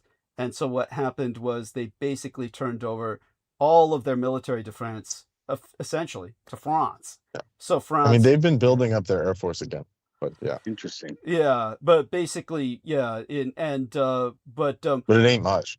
yeah, well, it will be now with the French will be taking this is also a slap in the face to the British, because the British had an agreement with Ireland that they would defend their airspace, and the Irish are essentially revoking that and saying no, because, well, in the old days, if you ever watch Braveheart, the whole point about Scotland was that Mel Gibson is playing a Scottish, basically tribesman, for lack of a better word, clansman. And not in the southern sense, but but anyhow, when they are making an alliance with France, and as a result of their alliance with France, Scotland stayed Catholic, just like Ireland stayed Catholic, and so and France was Catholic, so they have this Catholic alliance that was called the Auld Alliance, where the French during the Napoleonic Wars were trying to take advantage of that. Actually had a minor invasion of Ireland, because Ireland has done its best to try and maintain a neutrality. Of course, they were occupied by the British for so long, multiple invasions. But at this point in their history, they're part of the European Union. France is part of the European Union. Britain, of course, separated, and that makes Ireland like North and South Korea. Northern Ireland is part of Britain now, and it's like all depressed. You're speaking of the Republic of Ireland. Yeah, the Republic of Ireland. Southern Ireland. Would be Southern Ireland. Yeah, and so Southern Ireland, the Republic of Ireland, independent Ireland, the major part of the island. Yeah, they basically said, well, of course they have their own troops, but their troops will now be trained by the French.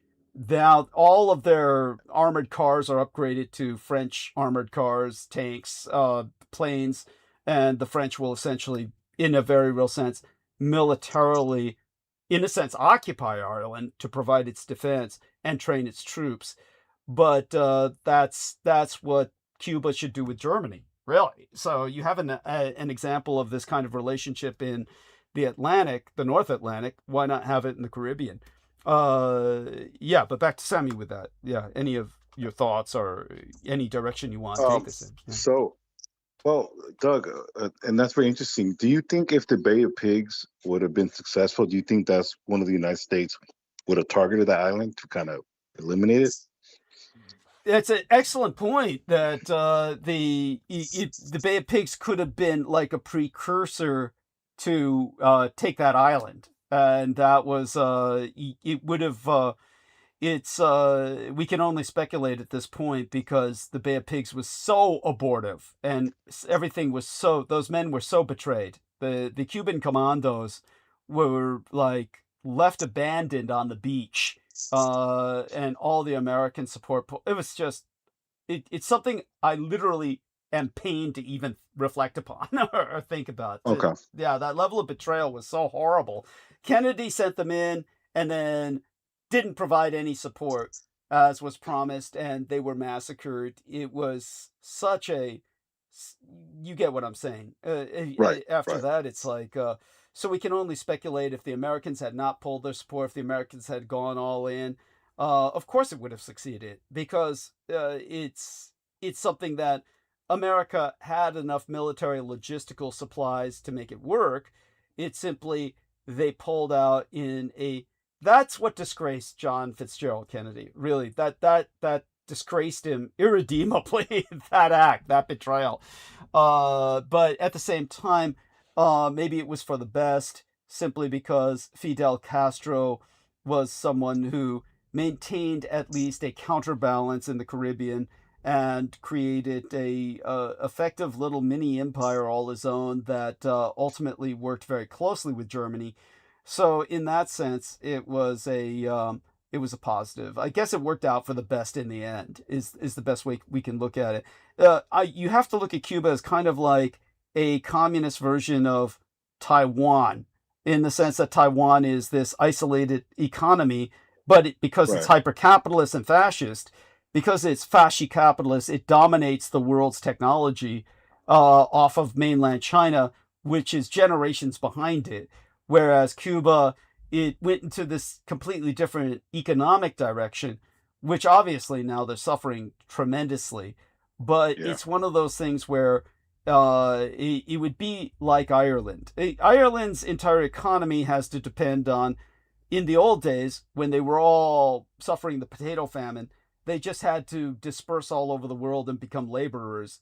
But when the European Union evolved, they became the low-price economy English-speaking go-to place because people loved it. They're white, they speak English, and it was a nice place to set up offices.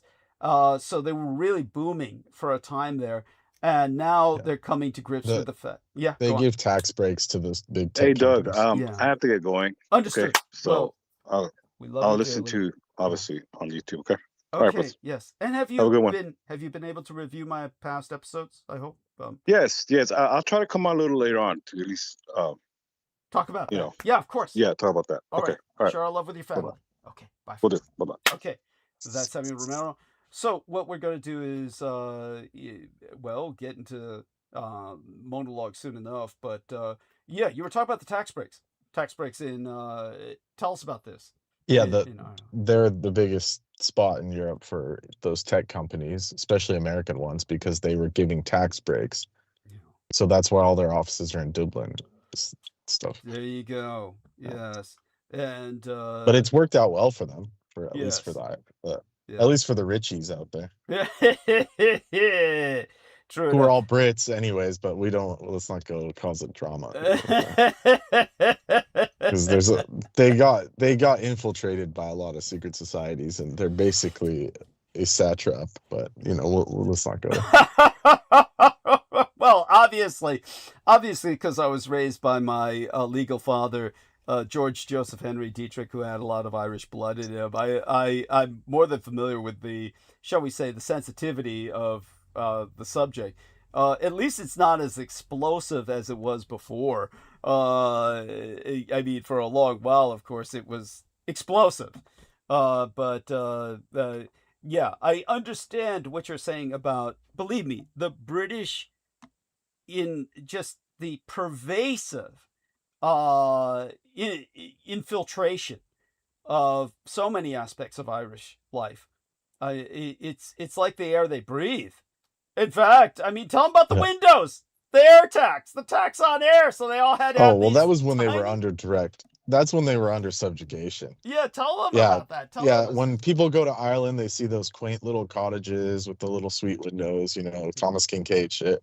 Yeah. And those typical village cottages, but those were literally mandated by the English crown that if you built your windows, a certain size, you would get double the tax or triple the tax, which none of the Irish people could pay. Yeah. On the air coming in your house. And so the Irish would have to deliberately build their houses small because, the windows small like that. Otherwise they would get taxed by the Brits.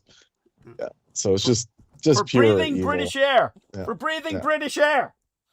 Yeah, I mean, that was just because they were just subjugated for reasons that we can get into. Yeah, that like you know, it so veers into like some occult territory. Kind of. oh well, obviously at that point they're And the stealing druids, Gaither. like Yeah, yeah, go on. But destruction of the druids, and it goes far back. It goes far back. yes, yes. Like So the bloodlines of the Irish people. Yeah, why yes, that's important. Yeah, thank you, very important.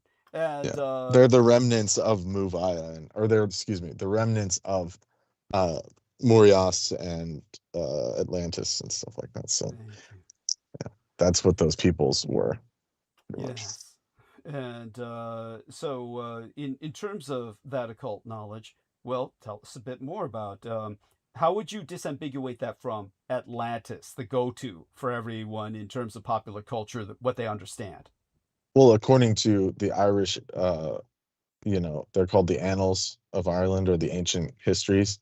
Mhm. The what's the word for it in English? It's like a epics, kind of like epics. Like a ballad, epic, a Yeah, saga. yeah, the sagas. Yeah, that's one way to put it, but that's more of like a Norse term. But yeah, it's like the sagas of Ireland. I'm trying to remember the name they translated it to English, but anyways, the ancient history of Ireland, the mythological cycle and all that, which they call mythological, but it was actually real. So the time of the Fomorians, and when these other races besides humans ruled, Ireland and stuff like that. So there's this ancient beef when those isles, the Eternal Emerald Isles, were actually much bigger. And according to the history, the mythology of Ireland, there were 4 great islands in the Atlantic, and FÍNIS, Morias, and one of them was Atlantis as well. So there was like these like multiple civilizations, and they were all druidic in nature, very Vedic, ancient Aryan, and those were all wiped out, especially after Atlantis sank and all those cataclysms happened. They ended up going to the only stable land left, which was the British Isles, and their main home was Ireland, and the kings lived in Ireland. That's why Tara is so important, and Newgrange. They're the oldest megaliths in Europe by far, even older than Stonehenge and stuff like that. And then even up in the Hebrides up north, there's really, really old stone circles, and like way up north beyond civilization in northern Scotland and stuff. So these people were ancient humans before like the genetic manipulation happened. A lot of the infiltration of humanity from these other beings. So that's why it's part of destroying indigenous cultures all over the earth. That's their MO. These beings that don't like humans, that's their first thing, is to attack those indigenous cultures. And we're talking like original humans. So there you go. That's just a little backstory. No, if that beautiful. made sense. I don't know if that made sense, but It certainly makes enough sense to me, and I Yeah. appreciate it. So yeah, and even the Romans, I mean, they exterminated the Druids, and it's only like a footnote in Caesar's biography. It's just like, oh, by the way, we did that. And then there's like, it was totally erased from history, like One Piece style, Void Century. Oh, so tell Yeah. people about One Piece and the Void Century concept. Yeah. I want to just look at something 1 second. Go ahead. Sure. Yeah, if you have anything to interject for a second. Well, I was going to say that, yes, the Roman Empire's attempts to conquer Britannia extended to Ireland as well. They couldn't conduct the logistical, couldn't muster the logistical wherewithal to extend their empire into Ireland. So their invasion of Ireland was abortive. It failed. The Irish drove them out. But in England, or the island of Britannia, the Romans certainly, to a great degree, annihilated the Celtic culture. It is just a paradox that the British have this love affair with the Romans, and its remnant is in Londonium. I mean, London is still Rome, Londinium. Yeah, you can go there and see Roman walls. Like I touched them. They're in there. Yeah. Like They're there. And the Queen has to ask for permission to enter Londonium. So you can tell them Yes, about the city. The yeah. city of London has its own government. It's literally called the City of London, and then there's Greater London, which is like where Buckingham Palace and all this. Right. Yeah. So for people Westminster, Westminster is a different place than Londonium. Yes. So yeah, try and understand for our listeners. In a sense, there's a London within a London. So Londinium is the Roman heart of London, or kind of like a Roman vestige in London, which the Queen has to ask permission to enter, and they have their own sub-government in Londonium that is still That's why Roman. you hear like the mayor of London, but you don't always hear about the Lord Mayor of London. They're two different positions. People. Yeah. Yeah, they're two different. And the Lord Mayor is like the higher position, but no one like Speaks they hardly ever get airtime. They don't want it. They do sometimes. They do sometimes, but it's like rare. But mostly the deep state. That's and they're considered like almost ceremonial, but we know that's bull. That's just a cover. Yeah, they're actually the head honchos. Yeah, they're actually the power behind. The just throne, like the Black Pope, just like the Black Pope and the White Pope, which no one ever knows of the Black Pope.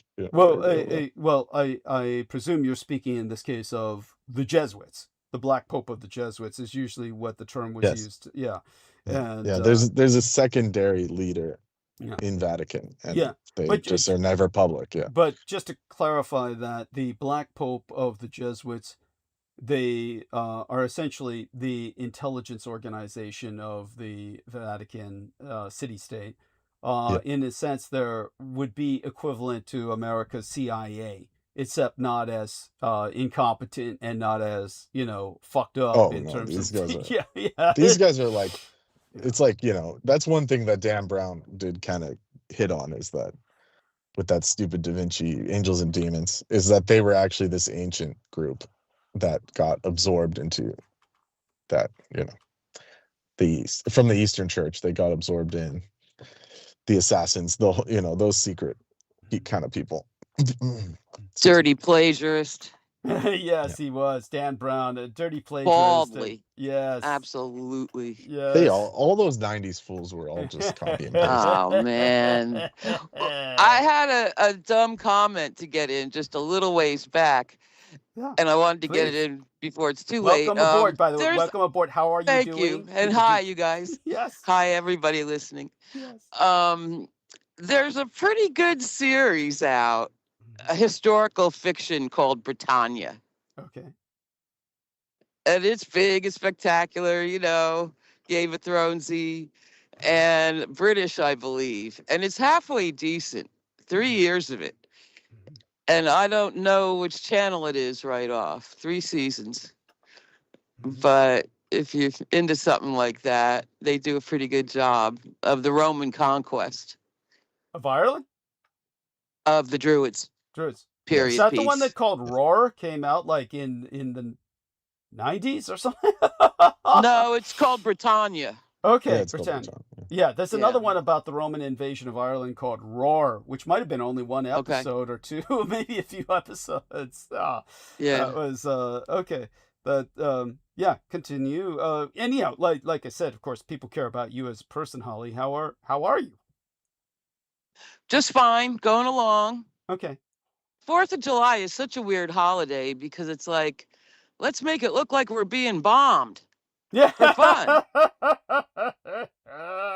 As a lifelong fireworks lover, you gotta think that's kind of weird. It is what it is. All we're bombing ourselves. Well, there's a cult symbology to it. There's hells yeah.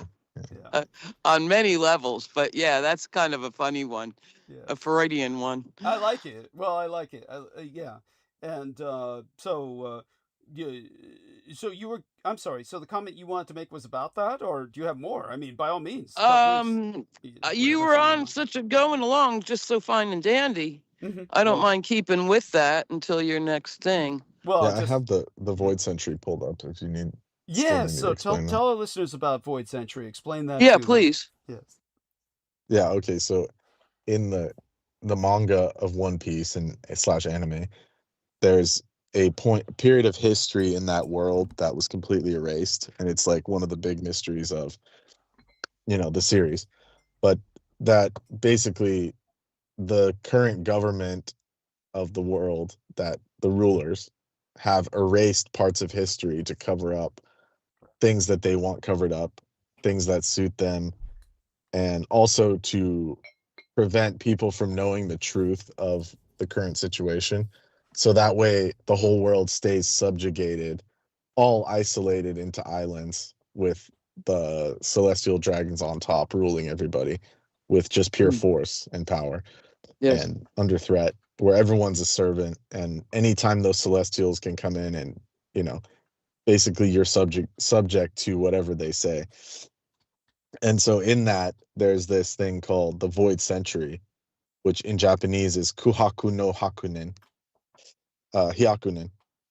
Kuhaku no Hyakunen, the void, the blank 100 years, which is a 100-year gap in recorded history that the world government strictly forbids anyone from researching or uncovering, such as names of the ancient weapons or these ancient stones called poneglyphs, and you're forbidden to translate them or even obtain them. And that's what all the pirates are looking for in order to get the final treasure, which is the One Piece. That's what the whole series is about.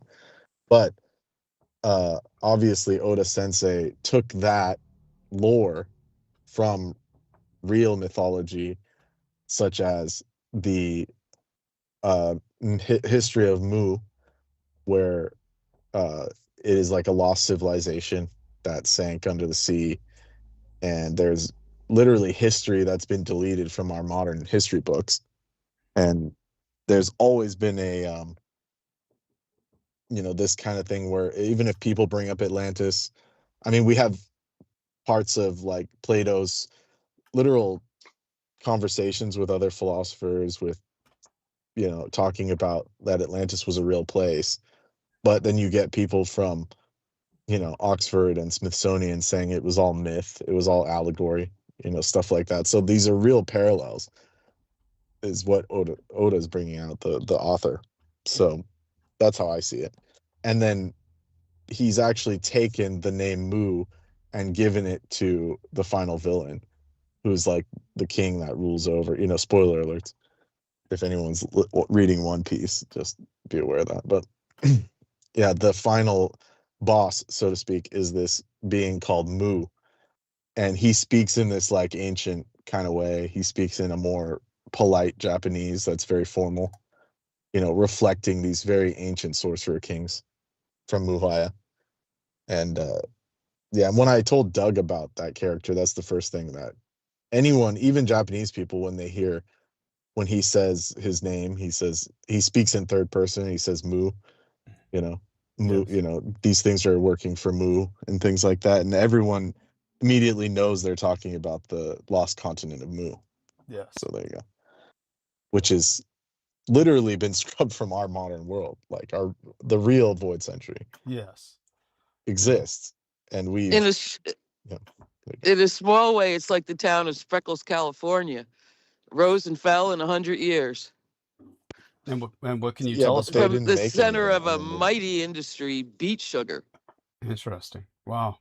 And then came corn syrup, and they were done. Corn Done. syrup. But Oh, the God, corn plant, syrup's I horrible. mean, Corn syrup's oh my horrible. My God. God. Yeah. This is, oh yeah, beet sugar is much better, but even that, you know, but this factory was like East Coast, old, gigantic.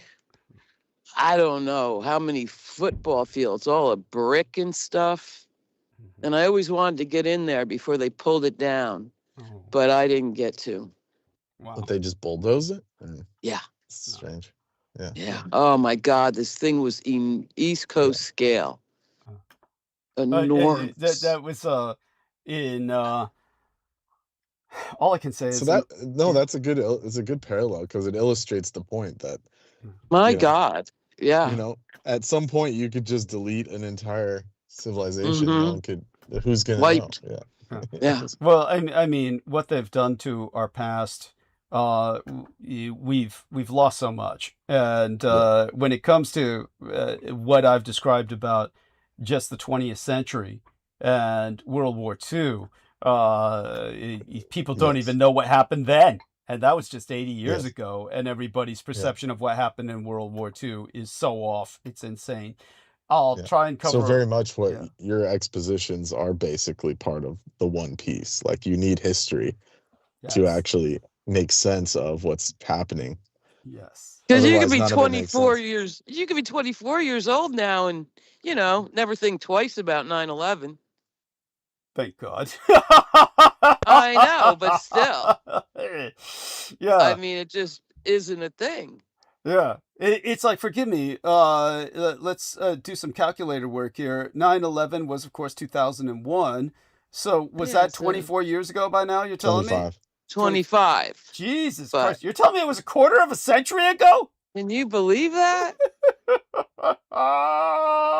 Well, what the Blood Boys calculated was that I myself, Douglas Dietrich, born in 1966, was alive for about a quarter of the existence of the United States, the history of the United States, in a sense that when you look at 250 years and divide it, and that's pretty fucking frightening.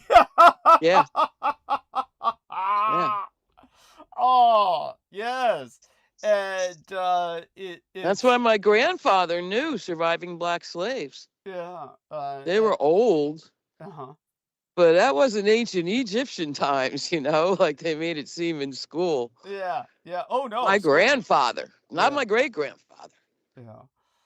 That's amazing. I mean, well, amazing. Yeah, the schools will make it sound like it happened like in some lost, bygone, ancient world. Medieval times. Yeah, like it's Atlantis. Like the Confederacy is Atlantis.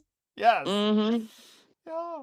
Oh, now, so, I have a little bit of a breakdown about Mu if you guys need. Oh, very good. Yeah, by all means. Thank you. Yeah, so Mu is a lost continent introduced by Augustus Leplanche, who identified the land of Mu with Atlantis. He drew parallels, but this is just a synopsis. So the name was subsequently identified with the hypothetical land of Lemuria by James Churchward, a later author who asserted that it was located in the Pacific Ocean before its destruction. I have the book. Yes. Churchward. The place of Mu in both pseudoscience and fantasy is discussed in detail in Lost Continents by Sprague de Camp, another author. Geologists state the existence of Mu and the lost continent of Atlantis. Now, this is where the world government, quote unquote, from One Piece comes in. Geologists state that the existence and the lost continent of Atlantis have no factual basis and are physically impossible, as a continent can neither sink nor be destroyed in a short period of time. So they're using uniformitarianism, which has been disproven by. And who says it's a continent? It's an island, right? Yeah, it's an island, exactly. It ain't no continent. Yeah. They come up and down all the time over the millennia. Thank you. Yeah. That's why these ancient people were talking about cataclysm as opposed to uniformitarianism. That's right. Catastrophism. Yeah. So that stuff, is like, I mean, it's clear you could see it's happened. I mean, they've done studies with like depth chart or beyond depth charges now, LiDAR and all that. Like all those fjords in Norway and Sweden, those were created in like a short period of relative time. Right. Some of them even were created overnight. That's how devastating some of these events were in these ancient wars. And that gets into the Charles Hapgood crustal displacement as opposed to tectonic movement, that you can have both. Oh, yeah. You can have major events and slow. Yeah, the ground's not as stable as people. No, it's like you take it for granted, which is why you should, every day go out and, say your gratitude. They say that's what happens when the stars, the stories about when the night the stars fell. Yes. Yeah. Is crustal displacement and that shit. Oh boy. Yeah, and it can happen at any time. I mean, just look at what happened in Venezuela just the other day. Yeah. Yes. Just two back-to-back earthquakes. Earthbreakers. Oh yeah. Yeah. No, that was just, there's something occult going on there. That was like with Oh, all they've been through, man. and has America helped them at all? Oh, What? hell no. not. I'll bet Of course not. not. Yeah, they're supposed to be an American satellite state now. I mean, where's the aid? Mhm. That's what's puzzling. I only heard other countries sending help. Yeah, that's right. Japan. Yeah, Damn, that's cold. Ooh. yeah. No, Well, Those basically, it's juggalos the got it. elementals. Like, they're like forces that are beyond human. Like, or even the ET forces. Like, these forces Yeah, but they are like pick on cosmic. the wrong people. I mean, it's just based on their karma. It's nothing. There's no picking on anybody. It's just karmic. It's like, just like it could happen on any part on Earth. Like, no. What Yeah. Holly is Yeah. saying is that Yeah. the Venezuelan people certainly don't deserve what happened to Don't them. need Why- this any where- more than why the would- Haitians and what- the, yeah. you don't see that shit in Pebble Beach. Well, I mean, you'll start seeing it soon enough. Yeah, but it It happens could, everywhere. yeah. It happens here. They just don't. They don't like publicize. Like, we've had the last 10 years. There's been crazy floods. Yeah. Like, people True. were getting swiped away in Texas. Like, a whole school of girls. Yeah. Like, in Well, Texas yeah. the other year. I mean, Everybody it's heard happening about that. more and more. But that the dam elements are striking break back you had, because there people. was, Yes. oh Dam yeah, break? the elements involved, yeah. Damn There right. was that dam one, yeah, I forget the whole story. It was a few years back. Uh-huh. And Sacramento's under sea level. Mhm. It could go at any Oh, yeah, all time of with our old dams. levees. I Yeah. had, when I visited the East Coast, this was years when I was younger. We had some taxi driver back when taxis were a thing. That's how long ago it was. It wasn't an Uber. It ain't that long Well, I'm for still us. taking taxis. I'm still taking Yeah, taxis. Thank God. the taxi driver said, he said, "Yeah, I've been to Sacramento," and I said, "Oh, really?" And he told me, he said that Sacramento has worse levees than New Orleans during Yeah. the Katrina Whoa. situation. They've been saying that since Katrina. They got worried But for a minute. Then you It's never just heard that we anything. don't have big storms, but if there's ever some kind of century storm, I mean, Yeah. that whole valley is going to turn back into Mark Twain times and Mhm. fucking turn into a lake, And there's nothing anyone That's can do right. about it. Like, there's just nothing you can do. Nothing. No. So there you that's- go. Yeah. Yeah. No, terrifying. And But So- but I'm not trying to Back to fear the monger. It's just part of elementals. this. It's just Mhm. part of the story.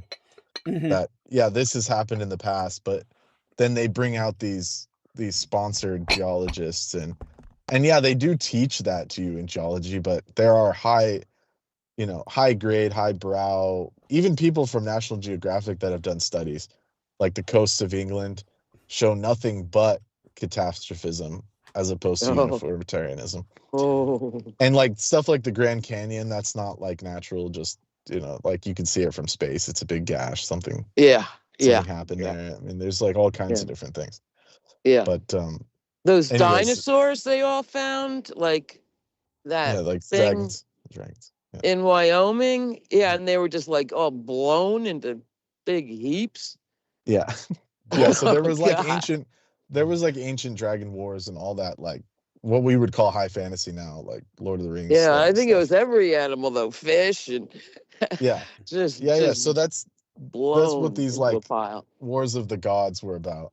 These Yeah. like celestial weapons were not like, it's not like a nuke where just like a little city gets toast. It's like they were like full on, catastrophic weapons. Which have been Vitrified used in the areas in the desert, glassified. Yeah, glassified entire deserts. Yeah. Yeah. So imagine like and these are spoke about in the Vedic text, like Brahmastra, like weapon of the creator himself that like, Yeah. Oh if it boy, hits, the big like- beam. yeah, it's like Oh, it's more than any nuke. Like if it hits, like there's no coming out of it alive. It's no. like, like Glass. Nagasaki, like people were still alive, like walking around. It's Yeah. like you don't Right. come out alive from like those, like the Atlantean weaponry. You don't, like, no one's walking around after that. It's like just total destruction. These Maybe are that called, like, happened in Brahmastra. Babel. Yeah, like the Tower of Babel. There's no trace Yeah. of it. Yeah, stuff like that. So these were real, But celestial. it happened weapons. here. There's places in the Um, western desert that are glassified. Yeah, so Exactly. Yeah, and you could see it, like it's clear. Yeah, that's what I'm saying. So the people that are outside of the system, they are allowed to, they can take the liberty and talk about that, which is the internet allows that. It's easier for us to do it now. But if That's you the go truth. to a geologist, they'll say there's no evidence of an ancient continent, just like I read. And the mythical idea, quote unquote, of the land of Mu began in the works of a British American antiquarian, Augustus Laplanche, after his investigations of Maya ruins in Yucatan, which he claimed he had translated copies of the Popol Vuh, sacred books of Quiché, from the ancient Mayan using Spanish. He also claimed that the civilization in Yucatan was older than anything in Greece or Egypt. And he told the story of even older continents. Laplanche got the name Mu from, and this is another European, Frenchy name, Charles Antoine Brasseur de Beaubourg, who in 1864 mistranslated, this is what they call mistranslation, but it's not the case, the Toronto Codex, which is now called Madrid Codex, using the Delanda alphabet. He believed that the word which he read as Mu referred to a land that was submerged by catastrophe. Laplanche identified this as Atlantis, following Ignatius Donnelly, whose book Atlantis, the Antediluvian World, published in 1882, identified it as a continent that once existed in the Atlantic Ocean, hence the name Atlantic Ocean. So it's such a bizarre, like, that's what I'm So saying. there It's was like two of them. There was a multiple. Mu I in the mean, there was, Pacific. yes. Yeah, well, There were Lemuria four. was So according generally to, identified with the Indian Ocean, Mu with the Pacific, yes, and Atlantis with the Atlantic. That's the general Somewhere. stereoceanic. Yeah, yes, Yeah. Trioceanic. and Yeah, in Go the on. Irish annals there were four, Yeah. and Mm. in the Vedic, like, they talk about Kumari Kandam, which is a southern island that no longer exists, and there were snake people there and stuff like that, like serpents. Mhm. So Yeah. like No dragon people, more. Mhm. Yeah. but that place is gone. Mhm. Yeah. This is a quote from Ignatius Donnelly. In our journey westward across the Atlantic, we will pass in sight a spot where once existed the pride and life in the ocean, the land of Mu, which at the epoch we have been considering has not yet been visited by the wrath of human. The lord of volcanic fires whose fury it fell victim. The descriptions given by Solon, by Sontris, and priests at Sais. These are the people that Plato's father Solon was talking to. Its destruction by earthquakes and submergence, which were recorded by Plato in his Timaeus, Yeah. have been told and retold many times that it is useless to encumber these pages with repetitions of such. Yeah, so there you go. Yeah. There you go. All the way to this day, that guy, the Explorers Club guy, Mhm. you know him, Douglas. No, David Hatcher Childress. Well, Yeah. I know he's a ballless His- wonder. The motherfucker said he agreed Yeah, with I ain't everything in my books, advocating, but yeah, it's it's up right yeah. up that alley. There's whole books about it now to this Yeah. day. Yeah. So that just goes to show you the legends continue. Yeah. Well, definitely. The reporting of the day, I now tend to take it more as than Yes. myths. Yes. Although there's value in myths, without question. Well, Yeah. all the But- myths are basically conveyances of truth, and Yeah.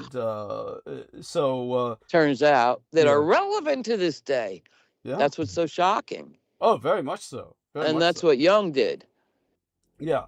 He Yes. reminded white people of that Yes. Jung as helped best to. he could. Jung Yeah. helped to help. He helped to bring the West back into a consciousness of its tribal origins through these archetypal connections. Very important. That was. And in many, all the way down to the personal, Mhm. you're not the only one that's in the trouble you're in right now. There's a Yes. vast canon of stories describing people in your exact situation today Yes. and what to do about it. Yes. Absolutely. Brilliant. Absolutely. And What to do about it. We don't have to invent the wheel. that's right. No, very important. And explain why you made the mistakes you did in the first place. Yeah. Duh. It's a tremendous gift. Yeah. It was. Duh, dolt. Once No, again. it was. And so Yeah. you two are doing so well. I of course ultimately want to get into monologue, but Yeah. but both of you are more than welcome to interject. Obviously, Thank you. I'll be talking about what I feel will be highly relevant subjects about Silicon Valley. In particular, Oh, I'm going to meander towards a kind of midpoint. We'll see what I can cover tonight. I had said earlier, of course, about some sensitive topics I ultimately am obligated to get to. I can't avoid them. But I spoke about that before you came on. I don't know if you heard that, Holly. no, I didn't, and I'm very curious. It's basically what happened was after my last episode on Wednesday Yes. was uploaded. There was two incidents that took place, one in Ireland, one in England, and these are extremely explosive incidents that Right. they had to deal with the largest riots in Ireland that happened in a while, happened because of this one individual, Riyad Boucheker. He was Yes. found guilty on Thursday. So this was right after my episode uploaded. Okay. Riyad Boucheker was found guilty of slaughtering a number of Irish children. And this was a racial hate crime against whites. The other was the Rochdale grooming gang leader. He was a gang leader of a grooming and rape gang. And he was And where was released. that one? That was in Great Britain, and he was Britain released. and Ireland. Okay. Yeah, Shabir Yes. Ahmed, and Okay. Shabir Ahmed was released with basically he had a prison sentence that was ridiculously short in the first place, and he was released early, and he was released quite free, just nothing, just like he Yeah. had done nothing. Oh boy. And it's Oh, so I did catch the end of this. You were the first one to break this thank story. you. So do tell people about that. Scotland. Who Yes, knew? Rotherham. Yes, which by Right? the way, all I got when I broke that story was gripes and attacks and You got bitching nothing. no, Yeah. I got people bitching at Oh, me from fucking England and Scotland, both of them trying to toss the football into the other court. Yet the Scots kept mhm. writing me saying, "Oh, that's not Scotland, that's England." And the Brits kept writing me saying, "Oh, that's not England, that's Scotland." I was like, And the "Wait." next New Year's Eve, after you said that, Yeah, it broke on Yeah, world news at it's the like Midlands. It's the Midlands. thank you. a New Year's party. Yeah, You there know, you the go. big New Year's party, and it just went viral. Yes. Yeah. But that was you, man. Thank you. Thank you. And like, all I can say is that it's what's distressing to me is that people were attacking me as the messenger, saying, "Well, have you ever been to England? How can you talk about Yeah. us?" And it's like, yeah, really, really. Yeah. And, Go to a soccer game. You'll yeah, find it's out.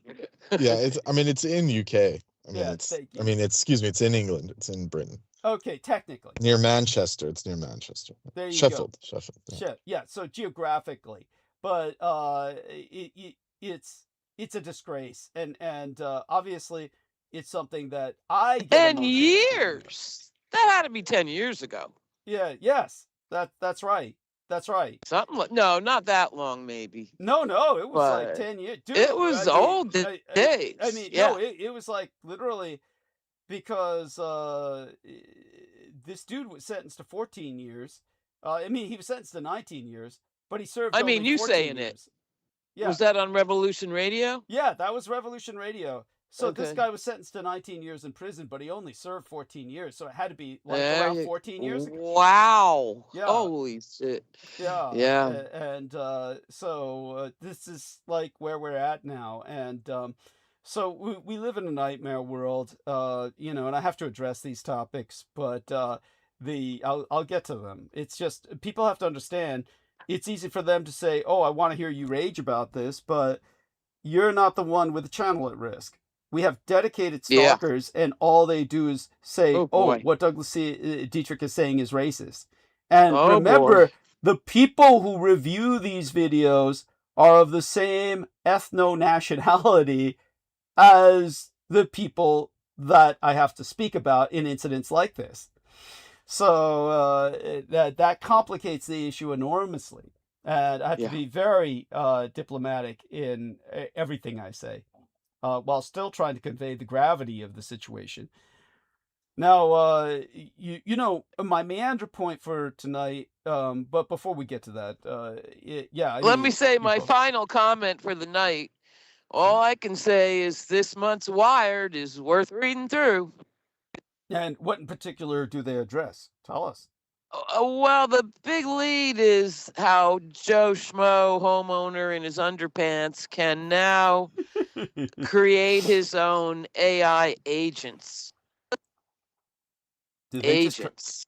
yeah, they glitched you for just a second there. Joe Schmo in his Okay. underwear at home can now create his own AI agent, is basically what you said. Yeah, so Yeah. he's got his Claude or whatever, Oh. and maybe he makes a few multiple companions across different. That's the first thing he'll use it for. Yeah, go on. But now you can, I don't know, for people it's doing shit in business, I have no idea what the fuck it is, but you can create clones of your AI and have them do all these separate tasks, like legal research here and you know, home decorating tips here. I don't know, but it's worth reading. I thought. And there's another one about whatever you do when you lose your LA job, don't become an AI trainer, because that's a big fat racket. They're hiring people to train their AIs, humans. Jesus. Yeah. Well, I mean, Yeah. like, is it that sounds like, you talk about a racket, like you said, that's a good term for it. I mean, it sounds like charlatanry. It sounds God. like any of us could train a fucking AI. Right? Am I wrong Well, on this? Brendan, join in here. yeah, I mean, that's the thing. What was that? But Yeah. I Well, don't Holly want was to just start talking that about this over. whole new racket about people are now becoming AI trainers, and this is like a new big career. It's like, what the fuck? Any one of us could train an AI, right? I mean, But it's contract. And so that's the thing. People are going to be so stupefied that they won't even know how to train their AI. I mean, there's some people on the one hand making clones of their AIs to do, I don't know what kind of tasks. The thing can't wipe your ass. I don't know. I mean, scam? I don't know. Like, you guys got to put your own, you know, it's more than my pretty little head can handle. But then you read the AI agent trainer, sad tale, because her job's been wiped out, of course. So it was the only show in town, and it's like you know, like they give you that upfront offer, like, oh, your storage locker will only be $60 a month. So you get up in there, and it's just so sad. And there was another one. Oh yeah, how AI is destroying families. I'll leave that to your imagination. It's well, all I can say is that yeah, AI For a tech bro rag, it's pretty good. yes, yeah, And worth reading. It's been an education for me because, you know, I'm just not in that world, but I'm in its world, and it will be increasingly running my world because there ain't no opt out. Yes. Until the whole thing collapses. Indeed. So, what about so that's beautiful, Holly. Thank you for sharing that. Thank you. And I'm anxious to hear what you got to say. Too much, really, but I know. all too much. What have you been able to review all of my episodes recently? God, no. Well, I hope you get to it. But I do try. Yeah, I do try. Yes. Yeah, I really do. And always just just mind-blowing. In fact, I went off the last one. Yeah, I really liked the one. Oh God, what was it? Oh, Alexander? yeah, Okay. Yes. yeah, that was amazing. Yes. And Well, Brendan has yet to finish that. Brendan. I always listen a while after I sign off, and it's been Okay. fucking amazing. Finish what?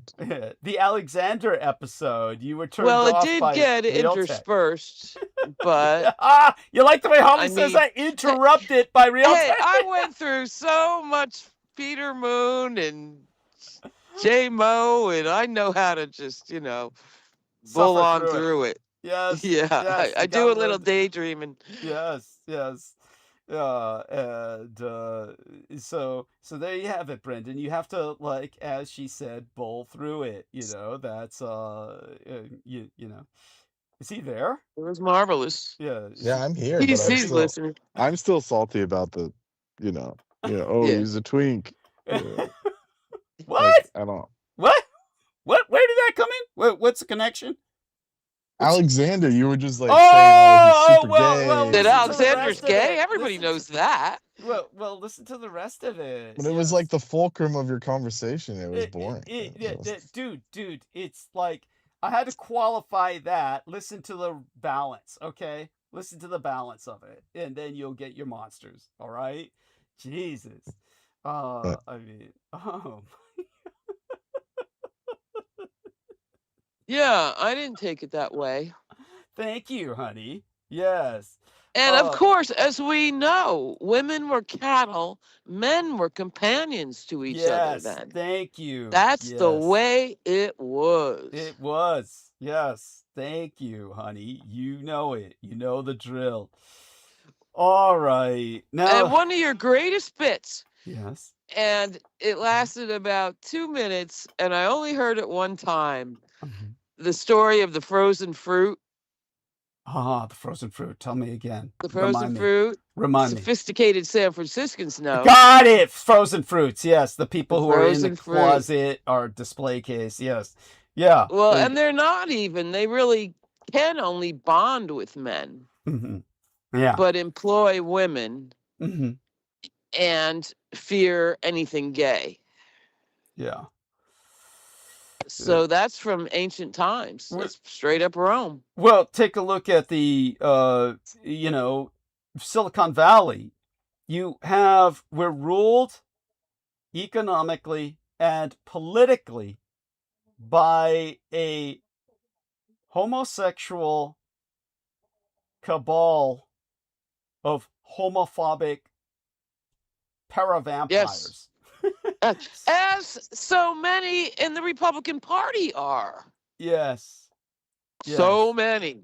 That's what David Brooks that was a found out. Victorian title if I ever heard one. too. Yeah. So many. At least the Democrats aren't embarrassed Channeling about your it. inner Sebastian. Yes. Thank you. There we have it. And Did you see that the fan art that like incorporated your shit with yes, Sebastian? yes, I saw So that. someone liked your aesthetic. There we go. And they stole it. Wow, see that? Yes. And I mean, it's gross. Fan but- art is. I like fan art better than plagiarism. Oh, Copyright infringement. yes. Hey, even if you never sell your art, maybe you should be copywriting it. Well, all I It's can easy enough to do. What's the point these days? AI steals everything anyway. Well, that's the truth. You Well, missed if you that see boat. Yeah. If you see the top photo, you can see that Doug took it from Final Fantasy. from Rorszá. That must be it. Yes. The blue one. Oh. That's why I was wondering. Did you guys see that Kingdom Hearts 4 got leaked or something? It's funny that you asked that. All I can say is that Brendan is very familiar with so much of the gaming subculture, and he could probably have a much more in-depth conversation with the Blood Boys than I could about that subject. And that's great. It is what it is. But oftentimes poses for Yeah. photographs. Well, Yeah, the that aesthetic. is your Yeah. rotten hand, is it not? Yeah. Yeah. Stick vampire hand. Yeah. Yeah. Indeed. Indeed.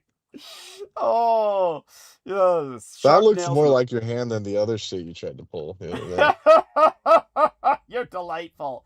Oh, dude, camera The camera cameras added add 10 weight. pounds. Cameras add Yeah, weight. I went from a femboy twink to a twunk in like 5 minutes. Dude, I got some email saying you look like a big fat bull dyke in that particular photograph. I'm like thinking, Like, did okay, I Brendan get write it. this? Yeah, did anyhow, go on. I could have. I'll just say it. Yeah, it's like I could see like if you messed with the pixel line, you know, the pixel edges or something, and it blew up. This looks more. I mean, I've seen your hand, so that one Yes. I know is you. But Yes, it's just there we go. There we yeah. go. But Yeah, like, true you enough. know what I'm saying? Yeah. Yes. No. Don't worry, I won't pull Elena and go through this whole trip. Yes. Thank you. Where No. they would have taken that. Remember those mangakas that were dressing up as Sebastian for fun? Yes. Yeah. They would have taken that and said, "Look, Doug, it's Doug. He's lying."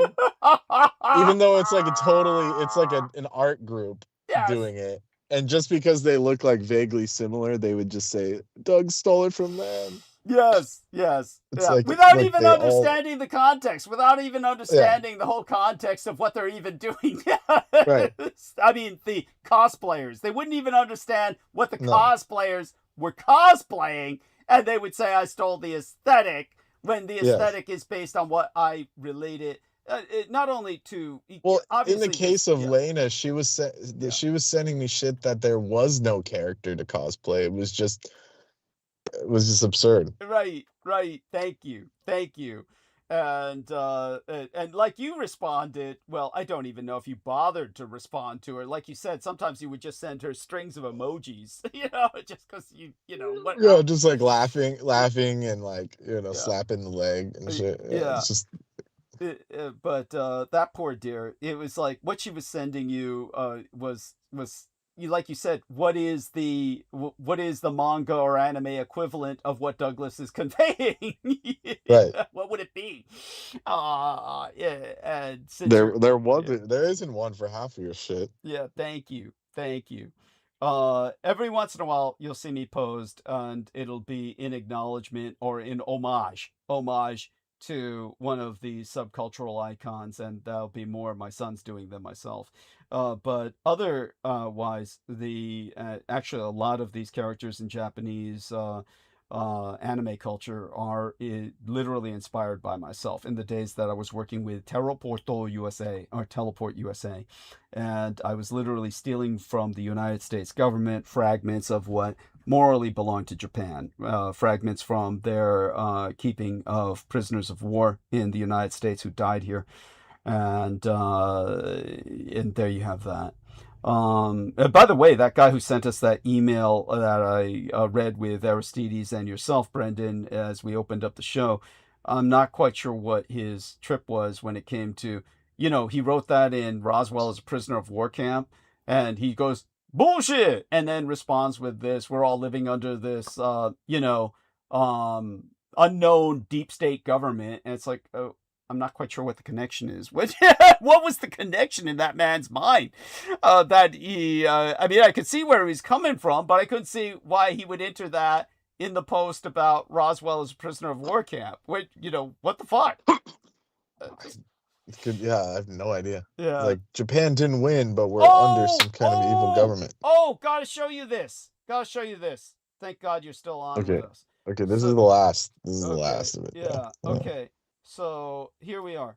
This is important. Now let me do a and shout out there to Echo. I know you don't want to be named. I know you don't want to be identified. Thank you. You just name them. But that's not a name. That's a handle. Okay. So let me get back to the call and do a screen share. So Holly, are you with us? Can you see the screen share? Okay. Yes. Okay. So Brendan, can you see the screen share? Yeah. Okay, yeah. Both of you read this aloud. Read that aloud. This is too tiny for me. Okay, how about you, Brendan? Can you read it, or do I have to read it? Well, this is more of Holly's realm. She's this person said, when I heard you mention the Cho, an Asian group, and the factory, meaning the chocolate factory that Holly saw, or lack of Didn't thereof seeing. see. Yeah. Yeah. Empty Were lot. shown in yeah, you didn't see it. No, Were but in the shown old the days, search just results. to put this man in the right to vindicate what he's saying, they would show a factory in photographs that did not exist when you visited the site. Got it. Yes, as Holly did. Got it. Holly did. And Just randomly, I happened to note the address from the back of the chocolate bar yes. Yes. and Yeah. the tours and shit. And I didn't even want to go on a tour, but I was in Oakland. I was rolling down that street and I was like, oh, yeah, Yeah. let's check this corner. Yeah, and Big old fence around it. yeah, empty lot, right? And not much. Yeah. So I'm continue. sure they own the lot. Yeah, It's their, the cash. front. It's a yes, Yeah. the facade. That's the front. And they store cash in the owning of it on Yes. paper. And they're still selling bars, but it's like they've lost so much of the market share. They're down to like one little slot at Whole Foods. Oh, they just. But- I it's a meant to tax tell write-off. you this. Yeah, They've go on. got some new product out. Do they really? Yes. Wait. I swear to God, like chips or something. Well, the last one they had was hideous. Remember that was like blood red strawberry inside of. Oh the yeah, that cho- one flopped. Yeah, that one flopped. That was hideous. Where they tried to do like the Dubai chocolate with matcha, and it just looked like Right. bad. I think this is a whole nother food product, though. Yeah. Oh, the And thing in the bag. You think thing in the did bag? yeah? What's the thing? Did I dream that? No, I'm getting worried. No, I brought it up before. It's called hot chocolate. So basically, it's just the raw powder they're just slinging as hot chocolate. Oh, I swear to God, this is a whole nother thing. Another Like different nuts or kind of something? snack food. Yeah, Yeah, I'm another sure, kind I'm of sure. snack food. What I think that they just kept as a tax write-off at this point, and they're kind of like just still a front maintained. But They were bought by Glico. So. yes, By Japanese. who? The Japanese Oh, yakuza, yeah, like man. Japanese with yakuza connections, purchase them Oh because they're God, immune to the cho. They're immune to the cho. it's a bust out. yeah. So Brendan, continue reading with read Yeah, it again please. from the beginning so people get the thread of narrative. Read it again from the beginning, what this man said. Shout out again to Echo out there. I know you don't want to be Yeah. identified, but he's from Ukraine. We know that much, or Russia. He's either from Kind of a Russia cool or name. Ukraine. Later, the first. Yeah. So after the Asian group and the factory were shown in the search results, the first 10 to 20 links were about the factory or Lovecraft. Now, nothing, unless I use this new name or new spelling, seems an insignificant thing to obfuscate. It sounds you might be referring to To Chu, Tio Chu. also Tu Chu, also spelled as Chao Tso or Chu Huh. Chao. The term you typed is a phonetic spelling of Gang. This is what the search is sending him back. Gong, Gagin Gong, or a fictional Ganganang. word. Yeah. Ganganang. So whatever search you're using, A sir, or foundational person- word. And person so is is that not the best. AI? That's No, AI. because I talking just back to- looked it up. Well, Yeah. no, he's spelling it wrong, or Yeah. he's using a variant. I shouldn't say it's wrong. He's using a Okay. variant spelling because, as Doug's described, it's Cho. Now, if you type that in, the AI spits this out. It says the Cho are a fictional, cannibalistic, degenerate race of humanoids from Cthulhu mythos. Yeah. First introduced by August Derleth and Mark Schorer in Layer of the What? Star Spawn.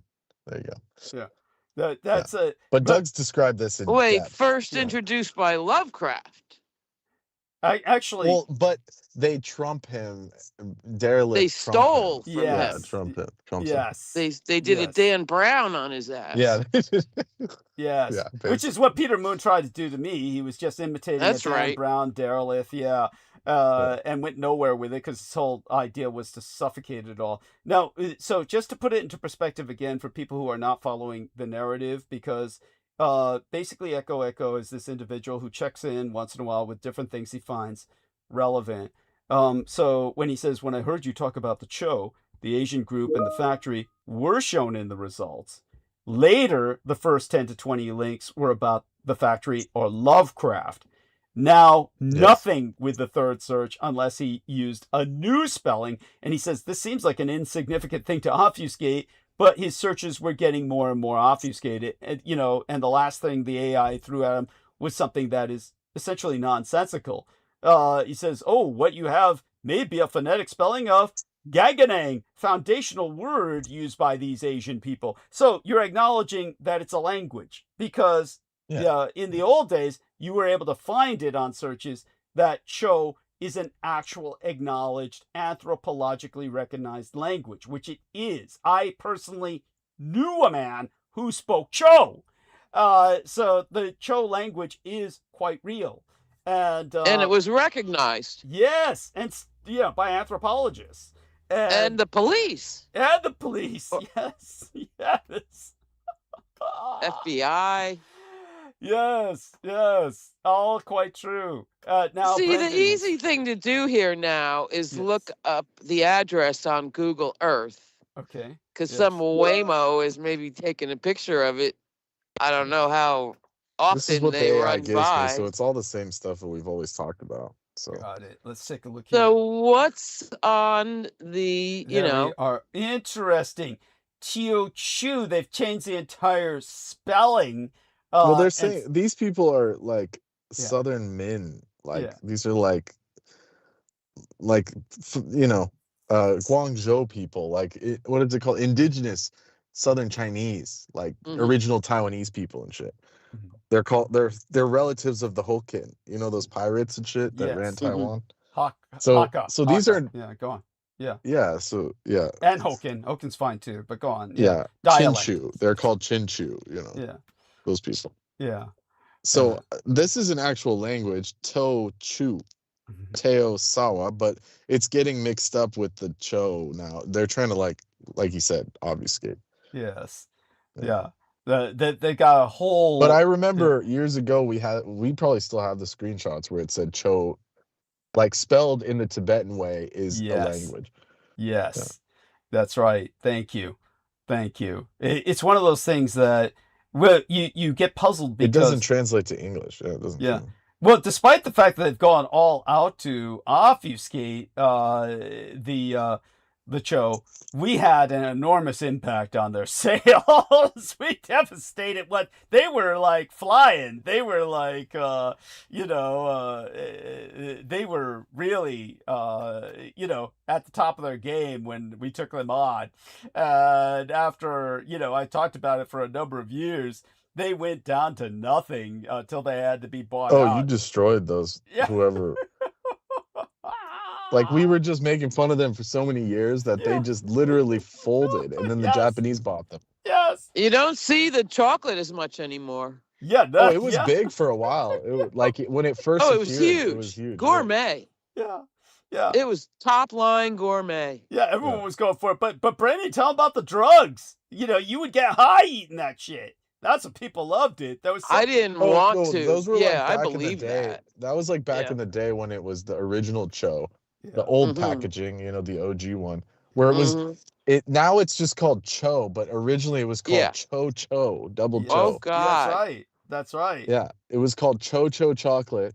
And then when Doug brought it up and we were making fun of it, and then you went and visited it, Holly, then just like I say, rando. Yeah, then they switched it to just Cho.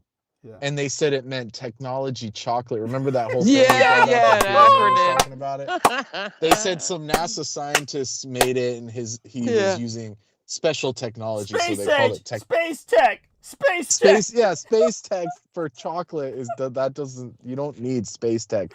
Some of the best machines for making chocolate are like 1800 spindles and shit that the Europeans use. Anyways, so now they're just down to Cho. So there you go. Well, I'm saying anybody, I don't have the address to hand anymore, but anybody that can find it. It says here, reserve now. Come visit our factory in Berkeley, and it doesn't give an address. Right, but you can, and it was in San Oakland. Pablo Avenue. 31. It was in Oakland. Yeah, the one you saw was in Oakland. No, was remember in they Oakland. kept changing. They kept changing the address Yep. like they were on the run. It was in San Francisco at one point. Yeah, that's Oakland, right. That's then right. Berkeley. Remember that? Yeah, now So it's in somebody Berkeley that- at this like little merchant building, and they're saying Uh-huh. that's their factory. Yeah, and it actually is But it's- there. So no, the address they give, I just looked it up. It Yeah. says John Muir Urgent Health Center. So it's like a Oh shit! it's like this little like where you rent Oh, spots. shit. It's like a That's little like storefront Marin. like for a restaurant, and it says Oh god. New American Chocolate store and tasting hours, but they're claiming it's a factory Mm. tour, but it's just a storefront Right. with just bars of chocolate An sitting on outlet. tables. Yeah. Yeah.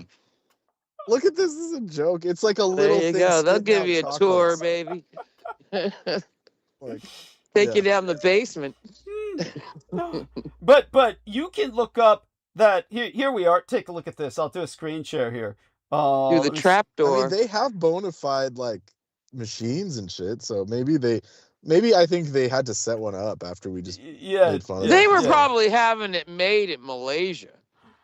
It's No, they were. That's what their claim was. That's what's so silly about this charade This is factory. that factory can't make enough for like supplying the whole U.S. of Ain't course no not. factory. Yeah. Not by a long shot. No, Yeah, not here, by you a guys long. can look at it. Yeah. You guys can look at it. Yeah, thank you. It's And- comical, actually. Yeah. So I'll take a look at that in a second. Let me take a look at that right now and just Let's see the 1-star reviews. Is that what people are giving it? Yeah, it's Some people are bitching. oh my god.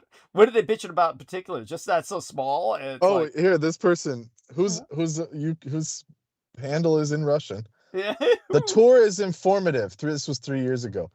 They show you a decent presentation about their company, but sadly, they do not show you the actual process of chocolate making. No machines. The tour, listen to this. The tour takes about 15 minutes, and you're shown just boxes, storage, and machines, most of which are turned off. So their shift is over, and everything is clean. Frowny face. I wish I see the whole process of chocolate. That was my expectation. Not worth the long drive. Ooh. The Damn. website. They Listen to must this have liked that update. chocolate. Update. The website doesn't provide information about the time, and you might not actually be able to see any production. And the tours are different, meaning sometimes they can see the chocolate as advertised, and other times they don't, as per the owner's response. Only after Mhm. you pay for your non-refundable ticket does your email say elements of production may not be running during this tour. I wish I had seen this quote-unquote important info before buying the ticket. When you go through a process of making chocolate, it's not true if you come for the 4 p.m. tour like I did. And then the owner responded 3 years ago and says, come back on a weekday in the morning and you'll be able to see it produced. Like, who can come back on a weekday in the fucking morning? Am I supposed to And take here's it? the second one. One. 13. This was 13 years ago. It was interesting, but below expectations. We had to sit on bleachers and listen to tour guides talk about chocolate. There was boy. nothing in the factory floor. We didn't learn anything about the process. It was purely audio, visual, and smell. And then part 3, the tactile part, unless you want to count holding a cacao pod as a tactical experience. Everyone knows Sounds like they they love didn't even get a chocolate. sample plate, No, they didn't get shit. a taste. Oh shit! So it's just as we've always said, it's just a charade. Yeah. It's just to take your kids and they get to learn about chocolate. Like it's just like a presentation. Like it's an M&M It's like a factory. PowerPoint. It's just Before like- they let you I do think that. your kids wouldn't learn shit going there. Yeah. No. Yeah. They wouldn't learn. Yeah, but shit. you just take them and the kids just get to eat chocolate. That's, Right. Here's that's- another person 12 years ago. This is our first time. Oh. Several people were turned away because the tour was full. We watched a Oh. video of how cacao is grown. The Oh. gal was explaining it and described the snapping of the chocolate. The slavery. The store is tiny, but we picked up the chocolate bars. 1-star review, nothing. Yeah. That's well, and as our dear Holly pointed out, one of their boast points was they didn't use slave labor for their sources That's of right. chocolate. And then when I saw on the label, it was African nations that are infamous for abusing slave labor in chocolate production. Yeah, that yeah, they West sourced. Africa. Yeah. Ghana and shit. Yeah, Oh, Liberia, God. Ghana, all the rest of them. Yeah. Right. Yeah, remember that one that we saw? Yeah. That it said, this is where we source our chocolate from the real farmers because we care. And it was all the worst fucking child labor spots. Oh. Yeah, yes. You can just say it. Here's you someone know. from a couple years ago. What happened to Cho? Yeah. The quality is shit. It's a striking change. The Uh-oh. Macchiato bar is horrible. It increased its packaging but decreased the product size, and now it's a really bad deal. Even if the quality were the same, you get less product. No longer buying. Disappointed. Yeah. Well, there you go. I Well, almost the feel- reason why is because the original chocolate, I don't know what they were doing to it, but they were juicing it with something, because Yeah. that's what Doug referenced earlier. Is I bought this clearance bar back Yeah. in the early days, like when I The first heard about graphics it. were good on the thing. It looked high end. Yeah, they were like, shiny, Real and they slick. had like this Willy Yeah. Wonka kind of vibe. Super slick. And I bought one that said like super dark, like 100% like pure, like this Yeah. is the best of the best, and no one was buying it because it's like cooking chocolate, right? Right. Yeah. So I bought it and I ate, like, because for me chocolate's like a medicine. It's not, it's That's not a right. candy. Yeah. So I ate like half the bar. Yeah. And I didn't sleep, I shit you not, for 3 days. Oh man, I believe that. Swear, heart to my, It is a hand to stimulant. my Yeah. heart. Swear to God, I didn't. But it was beyond normal cacao. I've had like, hmm when I was in Hawaii, I Pure. ate like the beans and shit. Yeah. Yeah. But this was like on another level. It was like concentrated. Wow. No Or when you Like go it to was the like being on disco. Molly. It was like being on amphetamine Yeah. or something. It was Yeah, insanity. That's why it was It was selling insane. so. That's why it was selling so hot, because it was Yeah. perfect for the kind of, what do you call it, lifestyle? The where everybody's Disco hustling. nights. No, the Yeah. hustling lifestyle for people working, and all they're doing is working Oh, all yeah. day. What they call Oh, that yeah. again? There's a word for it. All night. Yaba. Yeah, I've lost it. The word that was Stimulant. help me out here. I know Holly's Trying. thinking in disco terms. Brendan, Yeah, come on, join yeah. in. I was thinking Aristides, join Yaba. in The on ravers. this. You're talking about the ravers. No, you're thinking party. Both of you thinking party. I'm thinking about these poor bastards who were The working- taxi drivers and yeah, shit. taxi drivers, Uber drivers and shit. Yeah. They called this Yeah. the something lifestyle, where they're all hustling. Oh, They the just- gig workers. The Gig workers, that's it. Gig Gig workers. worker lifestyle. Okay. That's where the show came in. They could chew Yes. on that and stay up all day. And, Oh, man. Yes, that Oh, was. man. Yeah, and truck drivers, and so And this is perfectly where, legal. yeah, perfectly legal, and so it had its uses, but yeah. When we started talking about the show, and they're running all these narcotics in San Francisco and the United States, and then they started like they were driven to ground. They were really driven to ground, but not without this. Take a look at this. I'm going to do a screen share. Okay, so let's see if I can get the right button. Hit that. Okay, can both Yeah. of you see the screen share? Holly, Yes. Brendan? Yes. Yeah, yeah. Yes. Yeah, so take a look at this. Chocho's digital mobile wallets are Oh, boosting wow. Haiti's economy. Yeah. Oh yeah. With its banking and financial infrastructure still in taters. Now, this was a while ago. This was just right after the Haitian earthquake. It was a Yeah. long So time this was ago. like 2012. Yeah. 2011. Right. Yeah. So So they were. It might have they were even been the dealing- product I was thinking of. Yeah. Oh man, that rings a bell. but look who was No, involved. this is the chocolate company. Yeah, it's This a is chocolate I know. company. Bill and Melinda But it's Gates. still a product. See, Yes, Bill thank and you, Melinda thank you. Gates Foundation sparked Oh. a partnership between the financial services companies Yellow Pepper, Digicel, Scotiabank, and Yeah. spawned the Chocho mobile wallet. There you go. There Yeah. you go. Yep. Yeah. So if you didn't think, Yeah. if you thought this was some kind of fiction, Right. this is like a global. They're know, in deep. They have. Yeah. So not only are they in the biggest drug running, what would be the word for Yeah, it? Trade operation, kind of like is- network. Yeah. is chocolate trading. Yeah. They're in Yeah. banking. This random quote unquote company called Chocho is in a banking system as well. Yeah. Yeah. So obviously these people are mafia. They have their own mafia. Yeah. And then when we started saying that chocolate is associated with these people, they had to flip the whole script.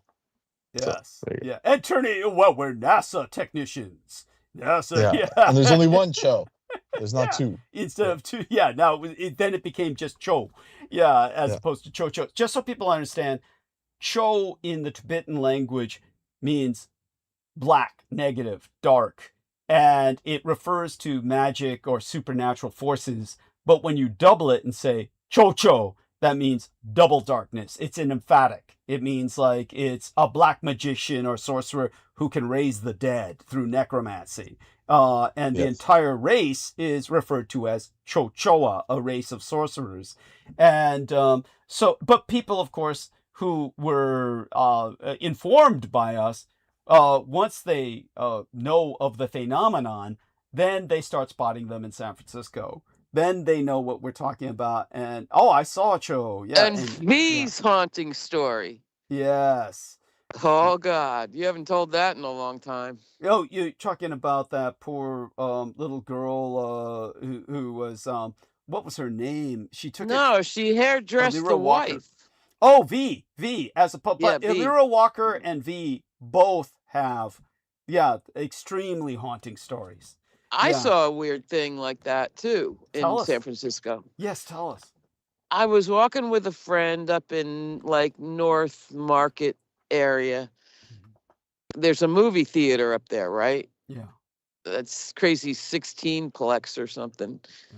And we were just walking around and I don't know, man, it was strange. At least there was somebody with me because about, I'm going to say, half a block up, out of an alley darts this figure, all in black, hunched over, small, with the biggest bundle of sticks wrapped up and slung over their back that you could possibly imagine.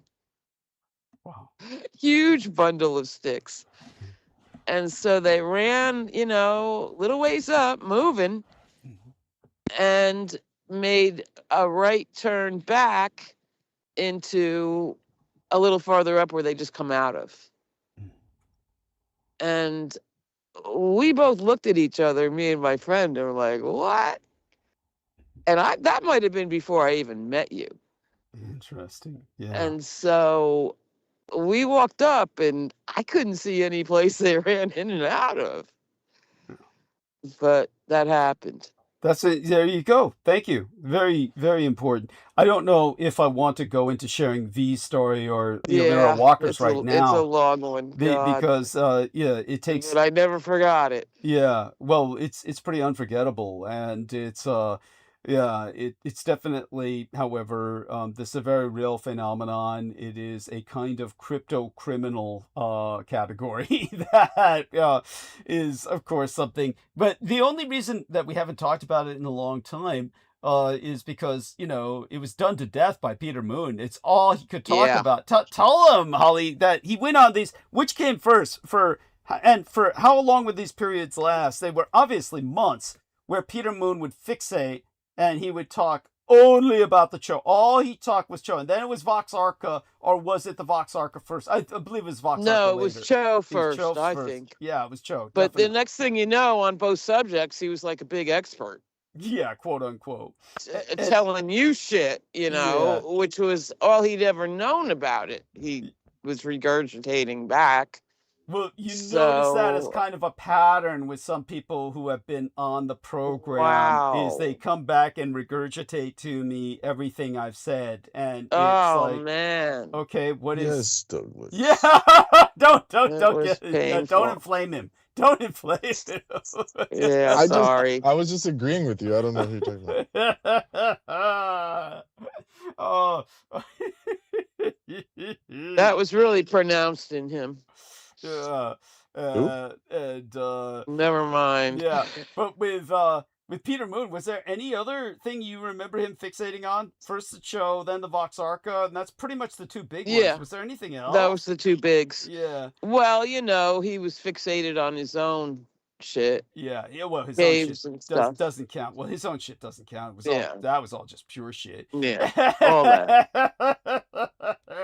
But he latched right onto yours, just like the whole secret space program crew did. Yes, yes. Jumped right on and tried to stomp you to death. Yes, there you go. Thank you. And of course, never credited me. That's right.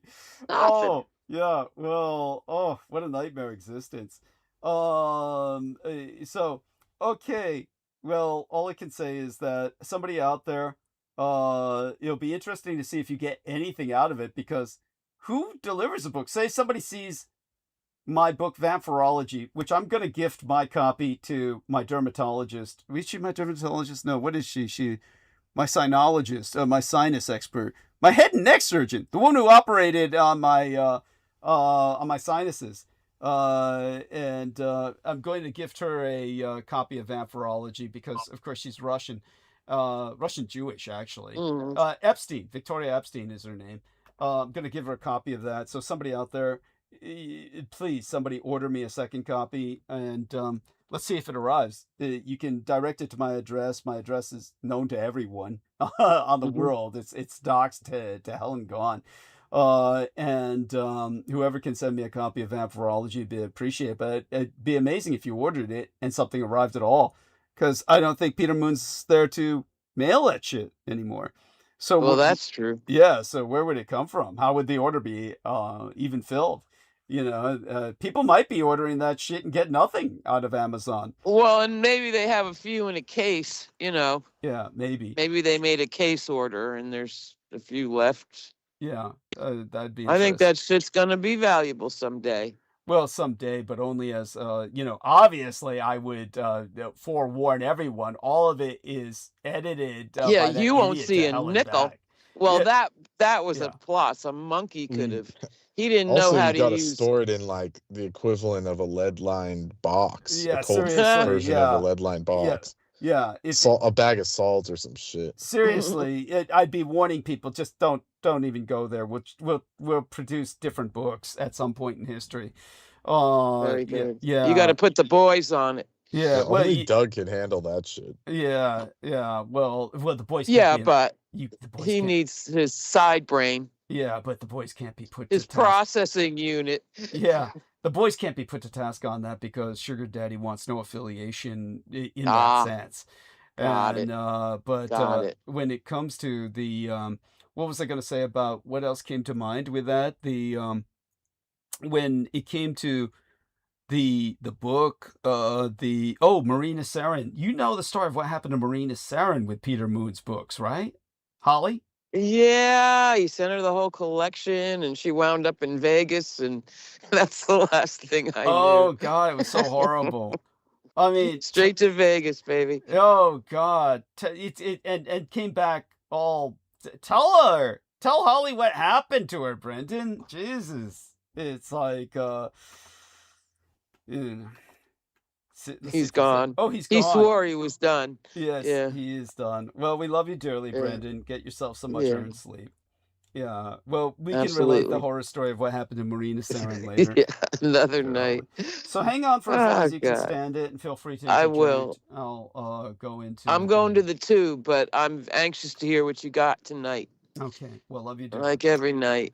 Oh, and that one Supreme Court thing Yeah. about he can hire and fire the heads of regulatory agents at will. Not Yes. just Trump, but the one after Trump and the one after Trump. A world without end. Because I Yeah. don't know how you appeal a Supreme Court decision, Well, but yeah. yeah, Well, basically, I mean, executive is king. well, you hold a revolution and you change the government. Yeah, damn which right. is what's going to need to happen. That must happen. But all such. But yeah, well, that of course, was just to terrifying. clarify, we need an expanded House in terms of the Congress, and we need an expanded Supreme Court with term limits. Oh So, boy, and and 5 of that them would be the fired. bicameral government. That would be 5 of them impeached. yes. No, that's a good. Absolutely, absolutely. I don't think you can. I think they're Well, immune no, well, legally. no, you can do speaking. it. You can do it. You Hung. would have to. Oh, No, you yeah. can do it. Believe me. It can be Mhm. done. That's the. Mhm. But we need a radical change in government. Eliminate the executive and eliminate the. That would eliminate the need to Thank you. eliminate the electoral college. So just eliminate the executive office and then And no make it electoral. parliamentary. Yes, yeah, basically. Well, you have Congress as the government and Supreme Court as the judiciary. The Senate That's is, right. of course, totally No unnecessary. House That's of Lords. yeah. The Senate is our version of the House of Lords. That's right. So we don't need that at all. So we don't need a No. House of Lords. And, No. get rid of the Senate. And all we are voting for is representatives in Congress. And Here, here. yeah, the office of the presidency is an anachronism. Trump broke it completely. And of course, like I said, expand the House and expand the Supreme Court, but with term limits. And That's right. but Thank you. Thank you. and Thank and you. And elections. yeah, well, make certain that you Maybe. review all my Yeah. older episodes. They're all timestamps. Yeah, I will. And I listen into the show after I go. Good. So I Okay. do hear chunks. Yes. Okay, good. And that's All right. appreciated. And certainly look forward to your review thereof. And all right. Love Thank you you, dearly, Dad. honey. All right. Love And you too. most blessed Okay. be. Keep Yeah. run wild, guy. Yes. All right. Haven't got your check Bye. yet, but I'm sure it'll arrive. I know the mail slowed because of the holiday. Ah, that makes sense. Yes. Right. But And it's coming. All right. okay, take care. Good honey. nighty. Yes. Yes. Look forward to speaking to you again soon. So, let's take a look at Grand Eventide. It's what we're at.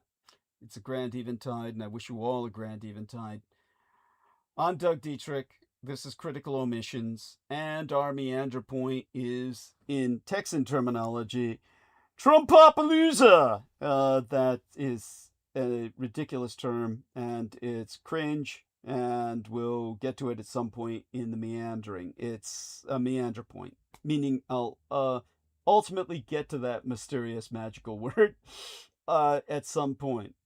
Right now, America, at 250 years of age, remains an exceptional empire.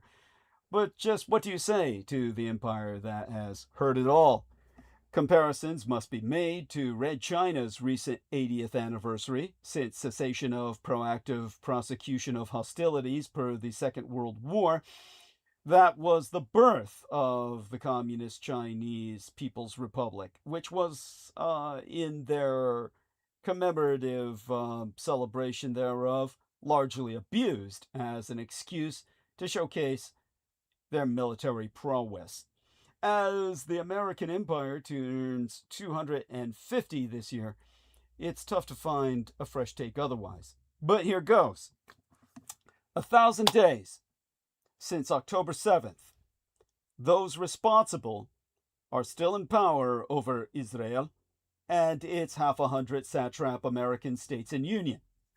Their puppet President Trump has spent the transmenses, that's Latin for intermonth, from June into July, celebrating America's 250th by flying around on a plane gifted to him by the Qataris, a colony of totalitarian Turkey, whilst finding another way to make vulnerable Republicans cringe. I mean, what if they gave a semi-sesquicentennial and half the guests didn't show up? Most especially after, well, not after Trump climaxed 1,000 days of Netanyahu's repulsive revisionism about October 7th. And Trump climaxed it by telling a North Dakota crowd he wanted to give the Medal of Honor to himself and his sons and have a threesome. On this 4th of July, as the United States of America marked exactly 250 years since it declared independence from the British Crown, a divided nation is struggling to find a reason to party when Trump's sexual comment about his own sons raises more fitness questions. Before we get into it, we don't have a network that needs White House access to survive. We don't have a multi-billionaire owner who'd rather you look away. What we have is listeners. What we have is you. Right now, that's the only position in all American media that can't be pressured into silence.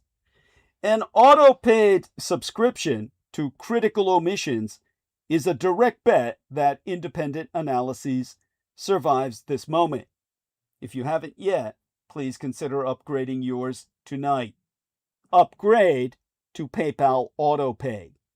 Because America just turned 250, and most Americans don't feel like celebrating. I do. Here's why. A Pew survey found that nearly 70% of Americans are dissatisfied with the direction of the empire. Gallup says only about half of us are extremely proud or very proud to be American, a quarter-century low. CNN ran a piece this week calling the semi-sesquicentennial a big birthday blah. I get it. The president turned the country's birthday party into a campaign rally. He created Freedom 250, a Trump-aligned nonprofit that effectively hijacked our celebration from the bipartisan commission Congress set up a decade ago. The State Department announced new passports with Trump's face on them. The Great American State Fair on the Mall drew such pathetic crowds that the White House staffers deleted their own photos. Trump promised the most unforgettable birthday party any country has ever seen, and delivered a 30-minute speech about himself in front of half-empty fields. So, why am I still patriotic? Oh, Brendan says the call dropped. Oh, well, welcome back, dear Brendan. At least we know you're safe. Yes, by all means. Yeah, I was gonna have you tell our dear Holly the Marina Saren horror story about Peter Moon's books. And I don't know if you heard her. She said, well, I know this much. She got the books and wound up in Las Vegas, so it didn't sound good. Yeah,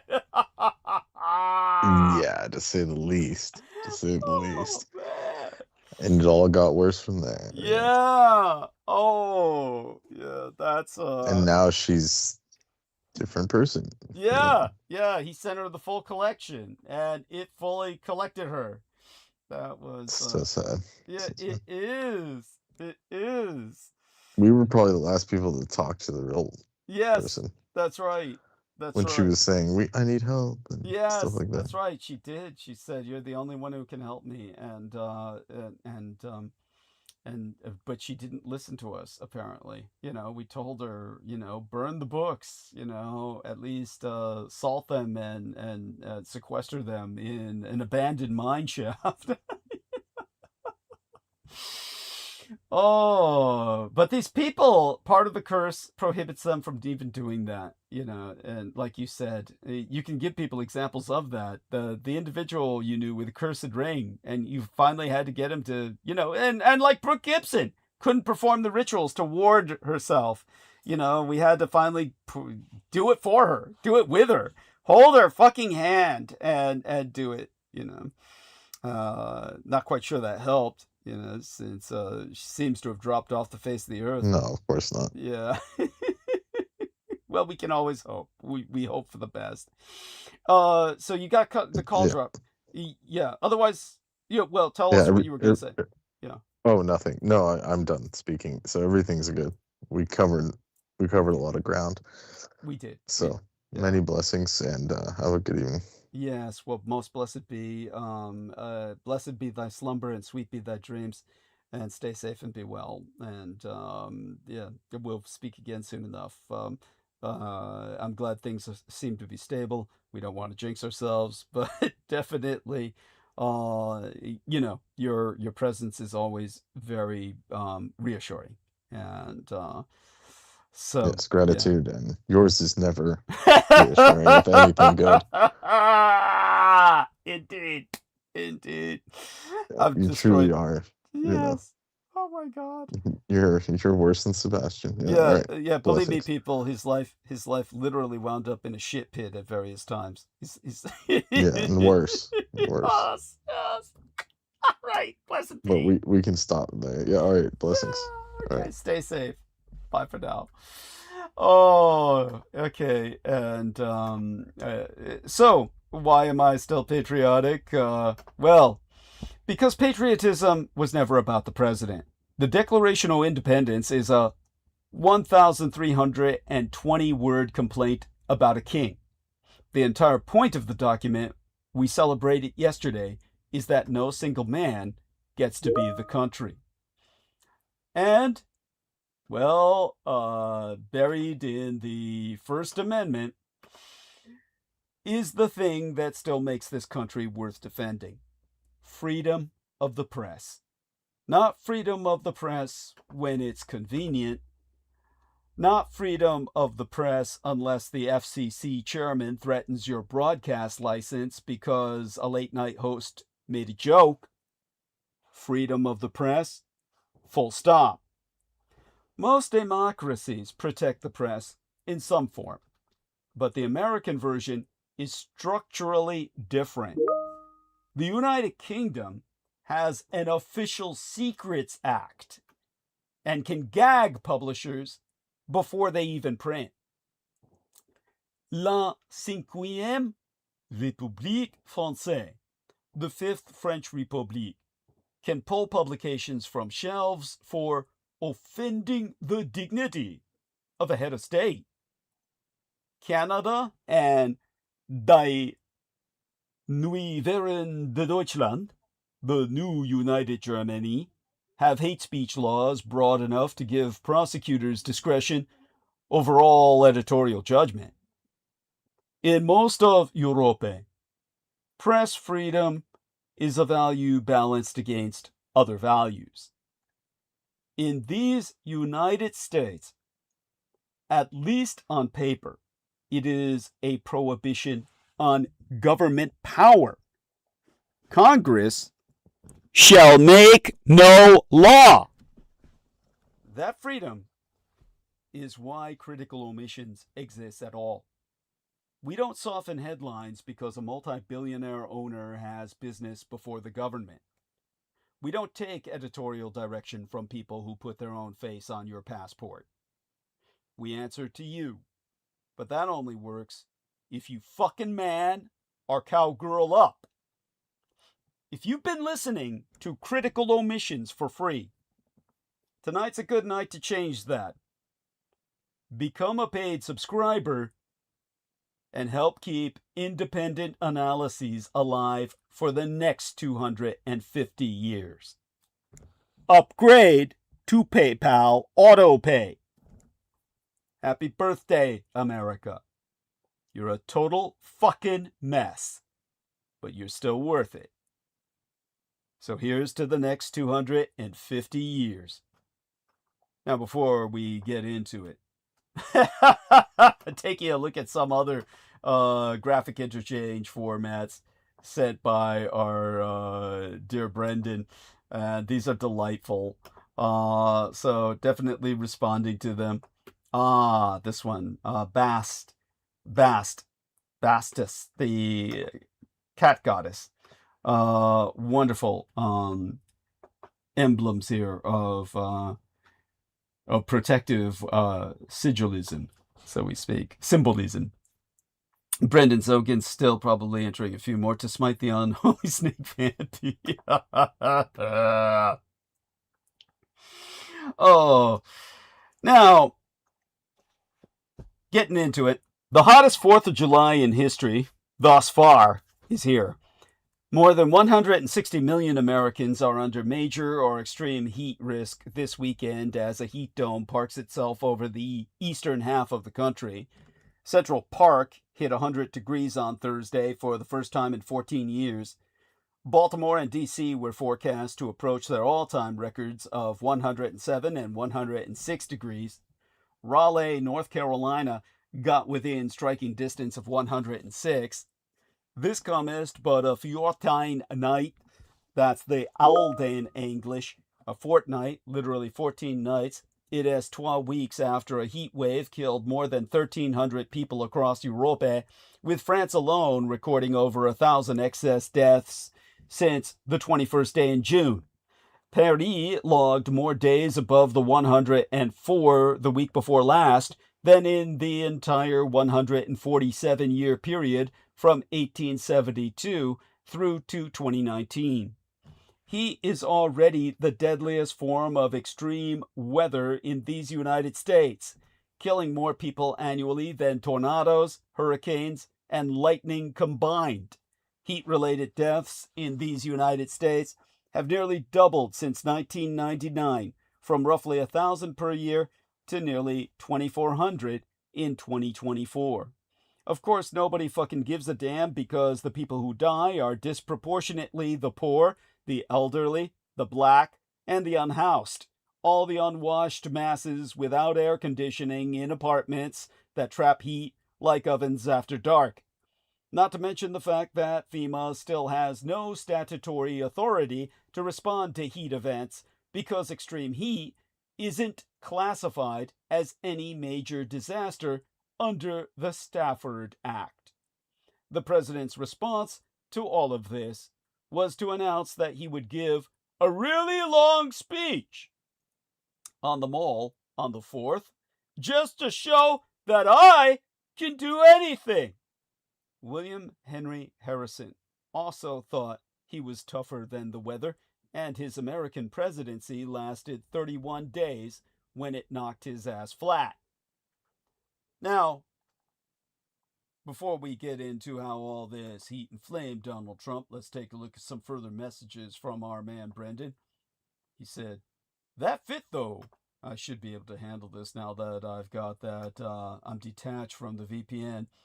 Here we are. June 1941. Hitler. Yes. And there we are. Son of the Reich. Thank you for sharing this. There we are. Let me just make certain to heart that. And there we are. That fit though. Indeed. Indeed, Brendan. How inflamed by all the heat, Trump said he and his sons will have a threesome. Go ahead and re-review this section twice. It's not going to get any less weird. At the opening of the, the Theodore Roosevelt Presidential Library in Medora, North Dakota, Trump spent an hour riffing before landing on the Medal of Honor. He said, incorrectly, that Arthur and Douglas MacArthur were the only father-son pair to earn it in wartime. Then looked at his eldest sons, and he told the crowd, "I think I'm going to give one to myself. One to them, and we'll have a threesome." The audience gasped, and he pivoted quickly. None of the three men have ever served in the military. Trump suggested awarding his sons the medal for their genius at hunting. Hunting what? Children on the internet? And one for himself for taking on Russia, Russia, Russia. It was the second time in a few hours he joked about giving the honor to himself. Earlier that day, he admitted that he dropped the idea only after his own sons told him they couldn't think of a single thing he'd ever done to deserve it. Experts note that losing your filter is one of the earliest misbehavioral signs of dementia and our cognitive decline. Neurologists call this disinhibition. The prefrontal lobe, the prefrontal brake that keeps most people from, say, making a sex joke at a Medal of Honor ceremony, that starts to wear out. This incident has been related sans any editorialization on my part in an anti-cultural atmosphere in which millions of Americans still consider their country to be the last best hope on earth, while the majority of us despair that the inspirational ideals of the founding fathers have been reduced to life, liberté, and the pursuit of Trumpiness. Exempli Gratia. Matthew 25 has become a political litmus test in the Bible verses, dividing Washington, D.C. Recently, the Senator Raphael Warnock of Georgia, a Democrat and pastor of a prominent black church, publicly questioned whether the Speaker Mike Johnson's Republican politics reflect his professed faith. Johnson, a Southern Baptist from Louisiana, has described himself as a Matthew 25 Christian, referring to a biblical passage that features Jesus telling his followers a parable in which all the nations are judged by how they care for the least of these. Warnock thus asked the New York Times, "How do you say a long prayer, hold hands with your fellow legislators, and then cut $1 trillion out of Medicaid?" The brewing debate over Matthew 25 has been building, pitting mainline pastors, black Protestants, and the Pope against evangelical politicians put on the defensive amid outspoken religious criticisms of President Donald Trump's malpolicies. A half of a millennium agone, it was a British king whom Americans reviled. Who could ever have imagined that, well, what was being unleashed on the world when Thomas Gage ordered 700 redcoats to march out from Boston and seize supplies in the town of Concord? Who could have dreamed 250 years agone what would be built by the descendants of those 56 men who put their names to the Declaration of Independence whilst gathered in the Pennsylvania State House? In their own words, "With a single sheet of parchment and 56 signatures, America began the greatest political journey in human history." Yet America is still an English country.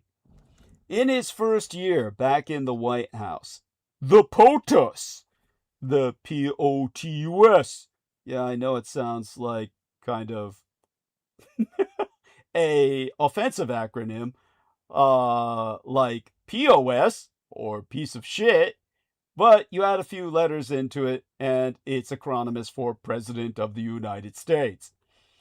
Made $1 billion dealing in cryptocurrency, while his longtime political partner in crime, Nigel Farage, has also benefited from a crypto-investor's largesse, with a reform ally warning Farage that, to quote us they, "You can't hide away from the mounting questions over £5 million grift from crypto multi-billionaire." Still, will anybody put a stop to this? Here we are with Brendan adding in some further commentary. He's giving me a link. Here we are. Are we enemies in every timeline? Stalin to Trotsky. Who are these? Who are these individuals that are even? They're even showing. I don't know these two other individuals. Are they named? You'll have to explain to me, Brendan, who these people are. But it shows Stalin and Trotsky as young men. Then it shows their lookalikes today, and I have no idea who their lookalikes are. They need to be named, so all I can do is the haha to acknowledge that it is a funny thought. And so here we go. And Hassan Piker. Oh, it's Hassan Piker and some other fake influencer. Cool. Okay, thank you. He says, exactly, they are nothing compared with the old gangster evil. Yeah, that is definitely for sure. And definitely going to acknowledge that with something. Here we go. Yeah, started that. And now on the coming of the night tide, let's take a closer look at the true cost of Donald Trump's very lucrative $2.2 billion year. Donald Trump stooped in his office years ago, covering a table with paper after paper on various buildings bearing his name. Trump wanted to prove that he was a multi-billionaire, contrary to the allegations of the writer Tim O'Brien, whom he was suing for suggesting otherwise, said suit being ultimately dismissed. Trump pointed to a stack of papers, the number of products bearing his name, the pink Italian marble in the lobby, the finer details of his office. He even showed reporters his watch. He bragged that thousands paid to hear him speak at the Learning Annex because they want to be a multi-billionaire like Donald Trump.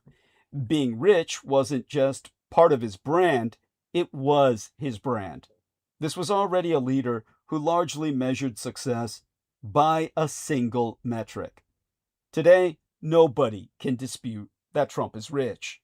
He made more money last year as president than he ever did in a year as a CEO.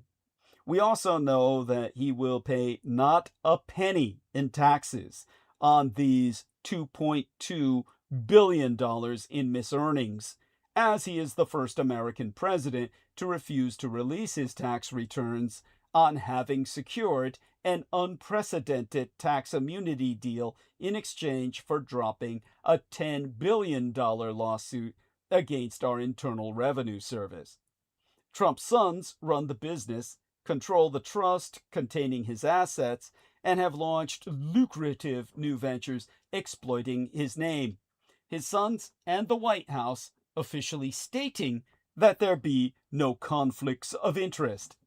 Trump's latest 927-page disclosure gives fascinating insights into how the president is getting rich through crypto ventures and actively insider stock trading, as well as a $77,808 pension from the Screen Actors Guild for appearing in Home Alone 2, along a $250,000 sculpture from a longtime CEO supporter. But everything has a cost. Take the Kethani-gifted Air Force One, which took its inaugural flight a work week span of time agone. Trump took the $400 million jet as a gift to taxpayers and then spent at least that much in taxpayer dollars to make it the world's most luxurious plane. Although the gift was deemed illegal, multiple polls show voters felt it raised ethical concerns. Yeah, Brendan says shit. Mexico lost. Soccer, no doubt. I hear the helicopters already.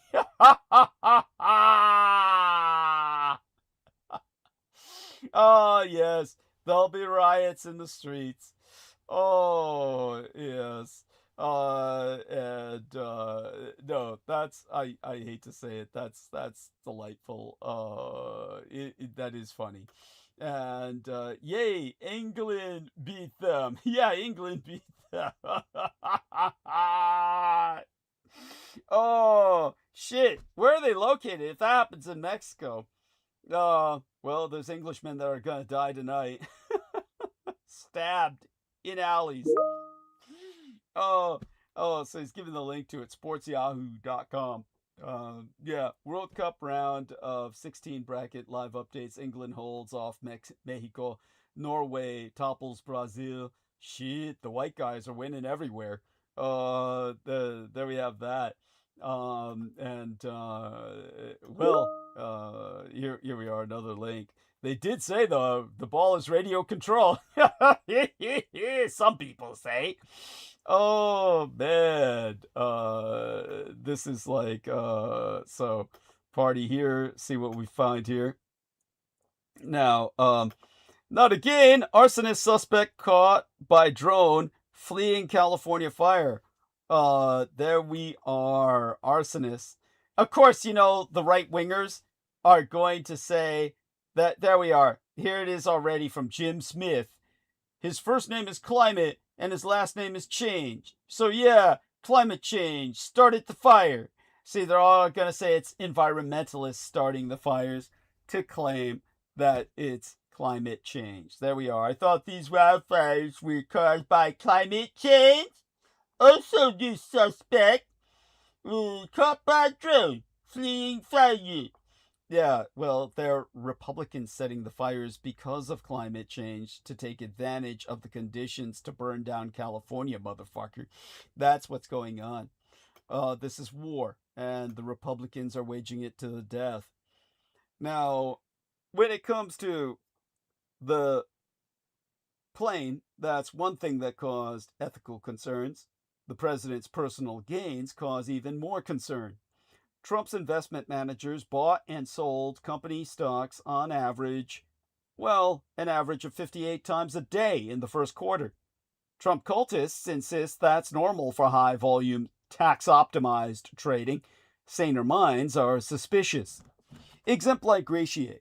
The recent disclosure exposed 327 individual stock purchases a day before Trump announced a 90-day pause on tariffs, which caused a market rally that he took credit for.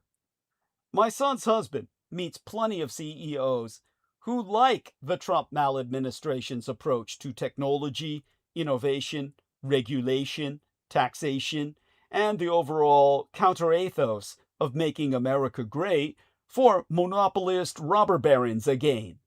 Behind closed doors, of course, the majority say they don't trust him. The conservative podcaster Megyn Kelly called the family grifty in a Sky News interview. Trust in the federal government is at a decade low, and that's according to a Fox News poll. The Pew Research Center did a 36-country survey that found the rest of the world has negative views of Trump and doesn't think America is a reliable partner at all. Jeffrey Sonnenfeld, the Lester Crown Professor of Leadership Practice at the Yale School of Management and founder of the Yale Chief Executive Leadership Institute, says the president's willingness to get rich on the job is undermining his credibility and popularity with his base. The irony is that Trump doesn't seem to get much joy from his money. Per Sonnenfeld, he doesn't cruise on his yacht. Other than the golf course, there's no luxury in that man's life. What he cares about is losing pride and being ridiculed. For someone who seems to equate being rich with getting respect, money can feel like a familiar friend. As he faces pushback from Republican colleagues voting to limit executive authority to consumer boycotts, the president isn't recalibrating, but rather doubling down on what he knows. As he told reporters yesterday on, I think it was a few days ago, really, the 1st of July. I'm profiting. We're all profiting. Thank you, President Trump. Americans have thus been enjoined, as we strive to survive our country's 250th anniversary, to be a bit more grateful. Good advice. It's not just all the fallacious freedom of speech shimmering from those purple mountains' majesties we should be taking stock of. It is also our knack, in recent decades, for miseducating ourselves, failing to read the signs of the times, making all the wrong choices, and then profiting from the fallout. In the global financial crises that ran for a decade after 2008, blunders in American financial engineering, from complex derivatives to mortgage-backed securities, bankrupted the debtor nations and cost several others their sovereignty, most notoriously Greece. The world's investors responded with the so-called flight to quality, pouring their national savings into American financial products and enriching the very bastards who broke the world economy. After 2019, the COVID epidemic arose in communist China on the Asian mainland from another maniacal American idea, gain-of-function research, which set to scientists the task of making dangerous viruses ever more dangerous, the better to design vaccines, therefore. The pandemic killed millions and idled billions, but it will wind up earning trillions for the American biotech industry. So, although it is a cause for worry, it is not necessarily a cause for despair that we are approaching our quarter millennium mark under the shadow of the craziest foreign policy error in American history. When a head of state, without ever laying out a coherent war aim, dresses himself up as the Prince of Peace while threatening to exterminate an entire civilization, well, that does go beyond the predictable forms of hubris to which all empires are liable. The Iran war will exact a high price for the United States, if there's any justice in international relations. Luckily for us, that remains a big if. Misreading situations has become a habit. As Haven Hamilton, the preposterously bespangled country and western crooner played by Henry Gibson, no relation to Brooke that I know of, in Robert Altman's flick, Nashville, sang in 1976, "We must be doing something right to last 200 years. But he never did know what that something was, and we have no clearer idea half a century later. We tend to think of these United States as the greatest common denominator of all the world's virtues, particularly those involving freedom. In 2014, when she was promoting a book about her time as Secretary of State, Hillary Rodham Clinton said, "We think they're American values, but in my view, they're universal values, and we need to stand up for them." Of course, if they really were universal values, we wouldn't need to stand up for them. Lyndon Baines Johnson foreshadowed similar thoughts. In the mid-1960s, that very decade into which I myself was delivered from my mother's loins into this vale of tears, he said, "The land flourished because it was fed from so many sources." But that's not true either. Culturally speaking, these United States are a varied place, at least during our periodic bursts of less restricted immigration. But as a constitutional matter, we are not diverse at all. What makest America coherent, if not great, is a very specific set of institutions and cultural habits that we inherited from one kingdom, England. Now, before I get deep into that, Brendan sent here a few more links. Let's see now. What was this one? This one was more, oh yeah, that arsonist shit. Let me put a shit emoji on that one. And while I'm looking for that, I do invite Brendan to just come online and share his opinion on these things. Breaking. Ghanaian witch doctor places curse on Netanyahu, says he will die within the next 20 years. And somebody had to add, "These people are evil." Next 20 years? Netanyahu's in his mid-70s. Given that Netanyahu's 76, and he'll be 96 if he lives 20 more years. Oh, so like Brendan says here. Brendan says, yeah, here we are, 20 years, this has to be a troll. Yes, that is pretty, that's pretty fucking nuts. That's like, why bother? That's, yeah, pretty good. Thank you for sharing that, Brendan. That's, yeah, indeed. Okay, so, another link here from Bren. Let's take a look at this.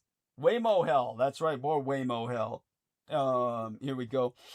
Yes, after the fireworks at Christie Field, there was an accident involving a Waymo, which resulted in gridlock for over 2 hours. I counted at least 60 empty Waymo cars, all stalled on one road, blocking traffic. People were irate. There were no traffic officers, and only after 2 hours did several Waymo people in safety vests show up and start moving the cars. I shot this video early on the gridlock. It took from 10 p.m. to 12 midnight to get out of the Presidio lot. Holy shit. Imagine being stuck in the Presidio, of all places. Oh, fuck. That is, yeah. Like Brendan says, that looks awful. Indeed. Indeed. So thank you for sharing that, Brendan. I feel so much better for not being in San Francisco. On the 4th of July weekend. It's like, that's just awful. Okay, so Aristides adds this, some video from Aristides here. They will make you pay to breathe. The WEF wants to monetize oxygen as a billable asset. Water, soil, and oxygen should not be infinitely accessible. This is the World Economic Forum. This is a joke, right? Oh, that's you know, it's like that's got to be a joke. So Aristides, your own opinion on this? You know, Yeah. What do you think of this? Oh my God! I listened to it, and in so many words, that's basically what is said up there. Yeah. Not as quite concisely in that way, but basically that. Yeah. Yeah. Wow. So they're serious. But Yeah. how would they make this happen? How would they do this? Well, mandatory digital blockchain, unit 8200 IDs, Yeah, but how would they? Only the North will pay for this. Only the North, because the the global only South. people who can pay it are the ones that have money. Yeah. But beyond that, the global South, it's like, how would they give the infrastructure? They would have to establish the digital infrastructure for the global South in Africa and various other places. I mean, nobody says it's going to be like real, fairly administrated. Yeah. It's just like this is a clear case of so selective we'd be paying enforcement. for their air. No, we would be it'd paying be for that's their selective enforcement. It's like, well,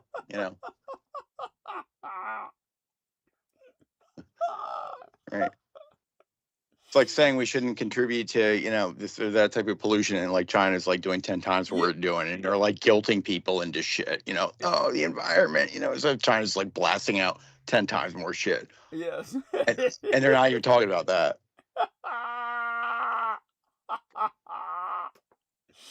Damn straight. Yeah. And they're not stopping though. You got to give it to them. They're like, yeah, well, you silly propaganda, stupid shit, and they're just like fucking fire up the coal factory, just like let's do shit. Yes. No, it's no. All of this is madness. All of this is madness. What is this from Brendan? Listen to this shit. Supreme Court ruled Americans don't need permission to carry a firearm on private property. A huge Second Amendment win. I thought that was a given. I mean, right. That's stupid. Yeah, your private property. I mean, I don't know. It's a different question. Yeah, let us know when the Supreme Court rules that we can carry off our property. I think that's like I think that's a matter of the person that owns their property. Like, did they complain about anything? Yeah, I guess. If your friend wants to come over and you'd be like, yo, let's carry this gun, and you don't live near anybody, you got like 1,000 acres, you'd be like, yo, let's go out back and like, shoot some stuff. And we're like, yeah, cool. And we're like, oh, now you were like unlicensed carry of firearms. You're like, yo, he's at my fucking yard. I hand it, you have no jurisdiction. Oh man. Yeah, right. Okay, and look at this. All right, that's thank you for sharing that. No, yeah, I appreciate you. Yeah, that one that they're like basically what you said, like the technocratic currency is you breathing and eating. Yes. Yeah, that's it. Because never mind like excelling and discovering and pioneering, and you're just eating and breathing on credits. That's it. You're in a pod. Yeah, you're I love it. No, but what our man Aristides is referring to, and thank you so much for bringing this up. Aristides, explain to our listeners that this is essentially technocracy incorporated. Its ideology is now being put into effect. Like you were saying, yes. Musk's grandfather, or whatever, and in Canada, whatever. Yeah.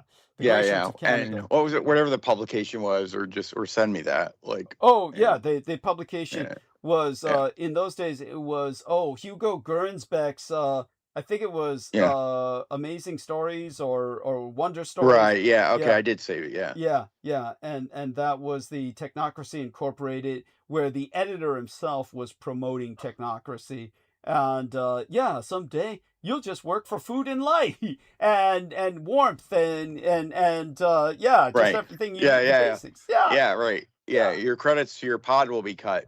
Comply. yeah. Yeah. Awesome fucking life. That's the spacefaring civilization I always imagined.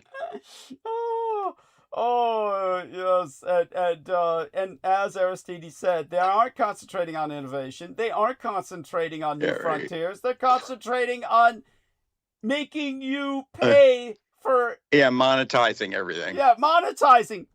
Thank you, monetization of what would you call it? Just Infinite blockchain monetization of yeah. of breathing. Yes. Oh, what a Just world breathing. we live. Yes, thank you. What a world we live Yeah. in. And and thank you for this beautiful image. Yes. Yeah. Oh, I love that. That's the lanterns, the swastikas of Asia. Oh, I Yes. saw that. Yeah. Yes. And when you see that one image in 1,000, you're like, oh, I know who needs this one. Yes. I'm downloading that. immediately. Oh yeah, good that. Yeah. So that's downloaded. And thank you so much. There was one other major thing. Wait. Please, take your time. Oh, the poly market thing blown wide open. Oh, tell us. Yeah. Yeah. Something basically that they're like, oh, is this small company just founded by this guy? Quite a success story. No, it was it was actually transitioned from this other shit that was like the usual suspects. I'll just say that. Wait, here. Well, there you go. Yeah, let's put it that way. Let me get it into the chat first, right? Yeah. While you're doing that, there was a link from. But I think enough said. There we go. Got it. Right. Okay. If you had to select type of businessman that was involved in poly market, who do you think that would be? Just hazard a guess. Oh, man. Now I'm going to read this from Whitney Webb. Who knows, right? This is anybody. This is provided by our man. I'll download this as well, just as a reference. So give me a second to make it larger. Press the download button, and this is sent from our man, Mr. Aristides. But it's Whitney Webb. Whitney Webb says, we've been quiet recently because Mark Goodwin and I have been working to write the most comprehensive investigation into Polymarket's origins and ambitions to date.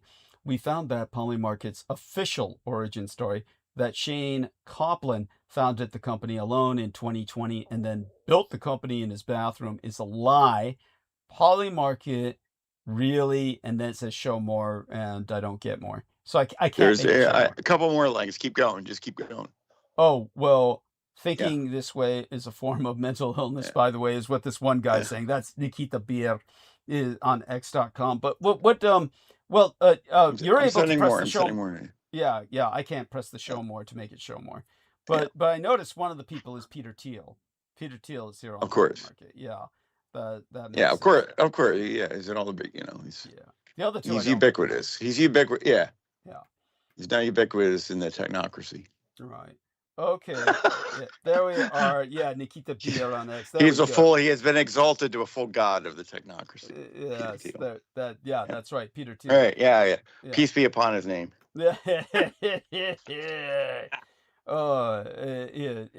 Anyhow, so he's saying, well, in his case, all I get is his dipshit's ass replying to Whitney Webb, thinking of this way as a form of mental illness. So obviously this guy's not happy with what she's exposing, and is attacking her personally. Let's see what else you've sent. Now, there's quite a bit more that you've sent. Jesus Christ. Too much for me to respond to at once, but so a couple related to that. There was more of a hashing out of that. Okay. So give me a second here, and I'll put a shit emoji on this guy. Let's see what else you got to. Yeah. You did. Didn't you touch upon? It's a little bit old now. Wait, when was it? July 2nd. Here we are. The secret history. Wait, is this for real? July 2nd. Where was it? Brief history of American. So I'll cut and paste this. This is the entire article. Now this is important. There we are. And so these people are incredible investigative journalists who have really done their due diligence, and so that they just get casually insulted and dismissed by some individual is beyond offensive. That individual wouldn't even have the brains or determination or discipline to produce anything of quality. Aristides has sent us another message. I'll take a look at it. And here we are with Google Docs. Give me a second here to put that in there. Okay, and then we're going to press the save button. Here we are. Okay, got the title and the text save there, so that's important. And let me respond to that with a 100 and bang on for that. Now with this, let's see where we are. Here we are. We found that Polymarket's, yeah, there we are. Polymarket really started years earlier as another company. Do you want to read this? You can read it. Called Token Bank. You can read it, Aristides. Yeah, Polymarket really started. Keep going. Okay, keep going. really started years earlier as another company called Token Bank that was deeply tied to Israeli interests, specifically a crypto company founded by Benjamin Netanyahu's niece and nephew. Kaplan has effectively tried to obfuscate this company from its story, and it's not the only thing either. In part one of this 12-part series, we unravel the real history of Polymarket, directly connecting the company to Peter Thiel's efforts to resurrect controversial DARPA, Defense Advanced Research Projects Agency programs, from its now defunct Information Awareness Office. Polymarket appears to have been chosen by Thiel and his associates to succeed in resurrecting DARPA's policy analysis market, where another Thiel-linked company, Augur, had previously failed. Stay tuned for part 2, where we explore the current influence of prediction markets and Polymarket, including how an insidious effort to have prediction markets replace representative democracy as a governance model is already being slowly implemented by the White House. This is like, well, I'll heart it simply because the quality of the information and download it much more accessible in this single, little digested piece than it is through the article itself. The article itself acts as more verification and validation for the main point that has just been made. Here we have another from Haaretz Israeli, convicted of 2,000 plus global Judeophobic attacks, faces new trial in Florida. Now there goes a bit of arson for you. Arson, the boy who cried fire. That makes perfect sense. It really does. Now there we are. That's it. So yeah, Benjamin Netanyahu and his nephew. Again, hearting that not for love of the information, but just for its accuracy.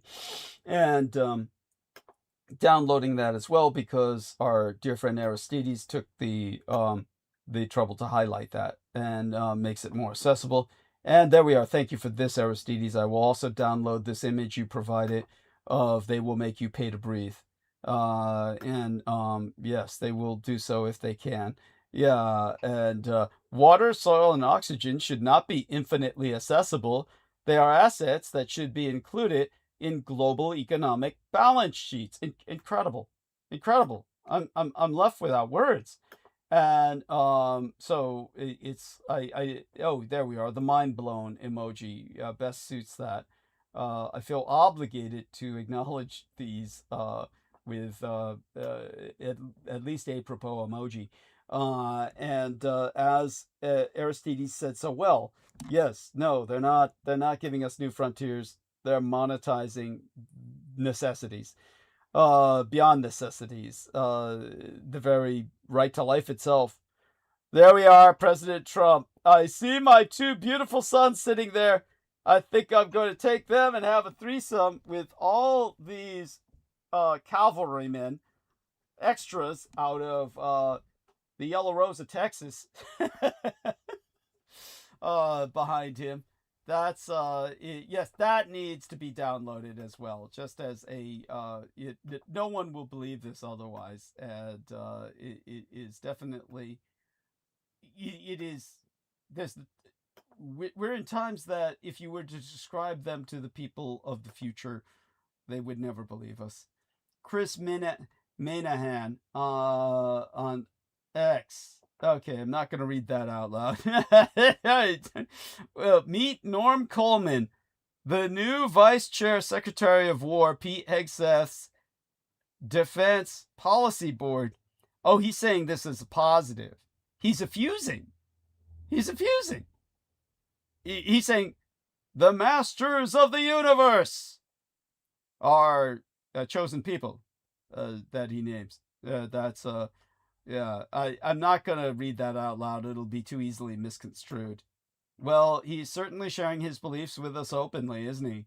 And so a puke emoji on that. Yeah, meet Chris Moynihan. Yeah, that's well, any thoughts on that, Aristides, that you're willing to share aloud, or that you feel you can diplomatically share out loud about that? I'd appreciate them. Oh, what? Actually, With Chris Minahan. And have to be diplomatic? Yeah, we have to be. About what? Wait. Life's difficult enough. The last one you sent me, Chris Minahan. Obviously, this guy's being brutally honest with what he believes. I mean, it's like, I guess we've reached a certain I didn't point. look into that guy. I don't know too much about, but it's just, without singling any certain group out, it's just funny. Like, it's not so much what people are putting out there, but it's what they say to their own, or in their own kind of ethnic media to themselves. That's pretty funny. Yes. Yeah. Thank Not you. what you're supposed to see, but what they were saying in their own little, locale. Yes. In any country. Yes. Thank you. Very, very good. Thank you so much. I really appreciate your input. Feel free to interject anytime. Anything else you want to bring up? If you're in... Yeah, I don't know about that guy, but yeah, got it. Like, I really don't. Like, I don't know. Probably best. It's just I don't want him to have the gall to say this to in a public meeting for some, or whatever it was. Now I got to look. Okay, well, take your time. No rush. Yeah. No, thank you so much. I don't know where this meeting was. Yeah. Now, constitutionally, but it was. No, I'm sorry. No, go on. It was a meeting for that type of thing, so you can understand that being said. Got it.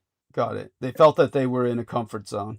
So they, and now, as I've said, what makes America coherent, if not great, is this very specific set of institutions, intuitions, and cultural habits that are inherited from one kingdom on earth, England. Constitutionally, America is still a very English place. Lockean or Lockean, as in the philosopher. Lockean in peace, Hobbesian in war, again taken from the philosopher of that name. That is why it has managed to last for 250 years, while both infuriating other Western nations and inciting their envy. The English are an outlier among European peoples, especially in their idea of liberté, which was until quite recently as absolutist as ours and difficult for other quite advanced civilizations to understand. Of course, all this was before Keir Starmer began sending armed police to arrest pensioners for their Facebook posts. Now, Aristides says this.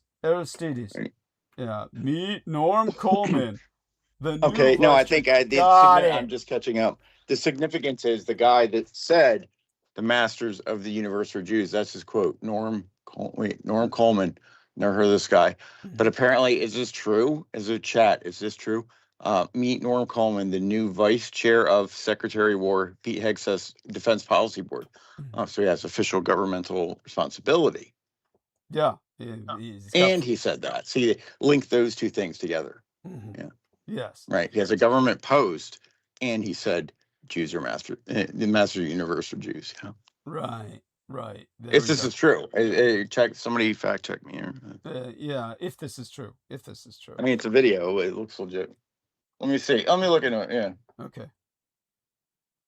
And well, thanks for that input. And okay, that having been said, okay, so no continental nation speaking to the United States, and if you will, not its special relationship with England. Forget that, because that's fraying fast. Rather, we're considering its state of mind.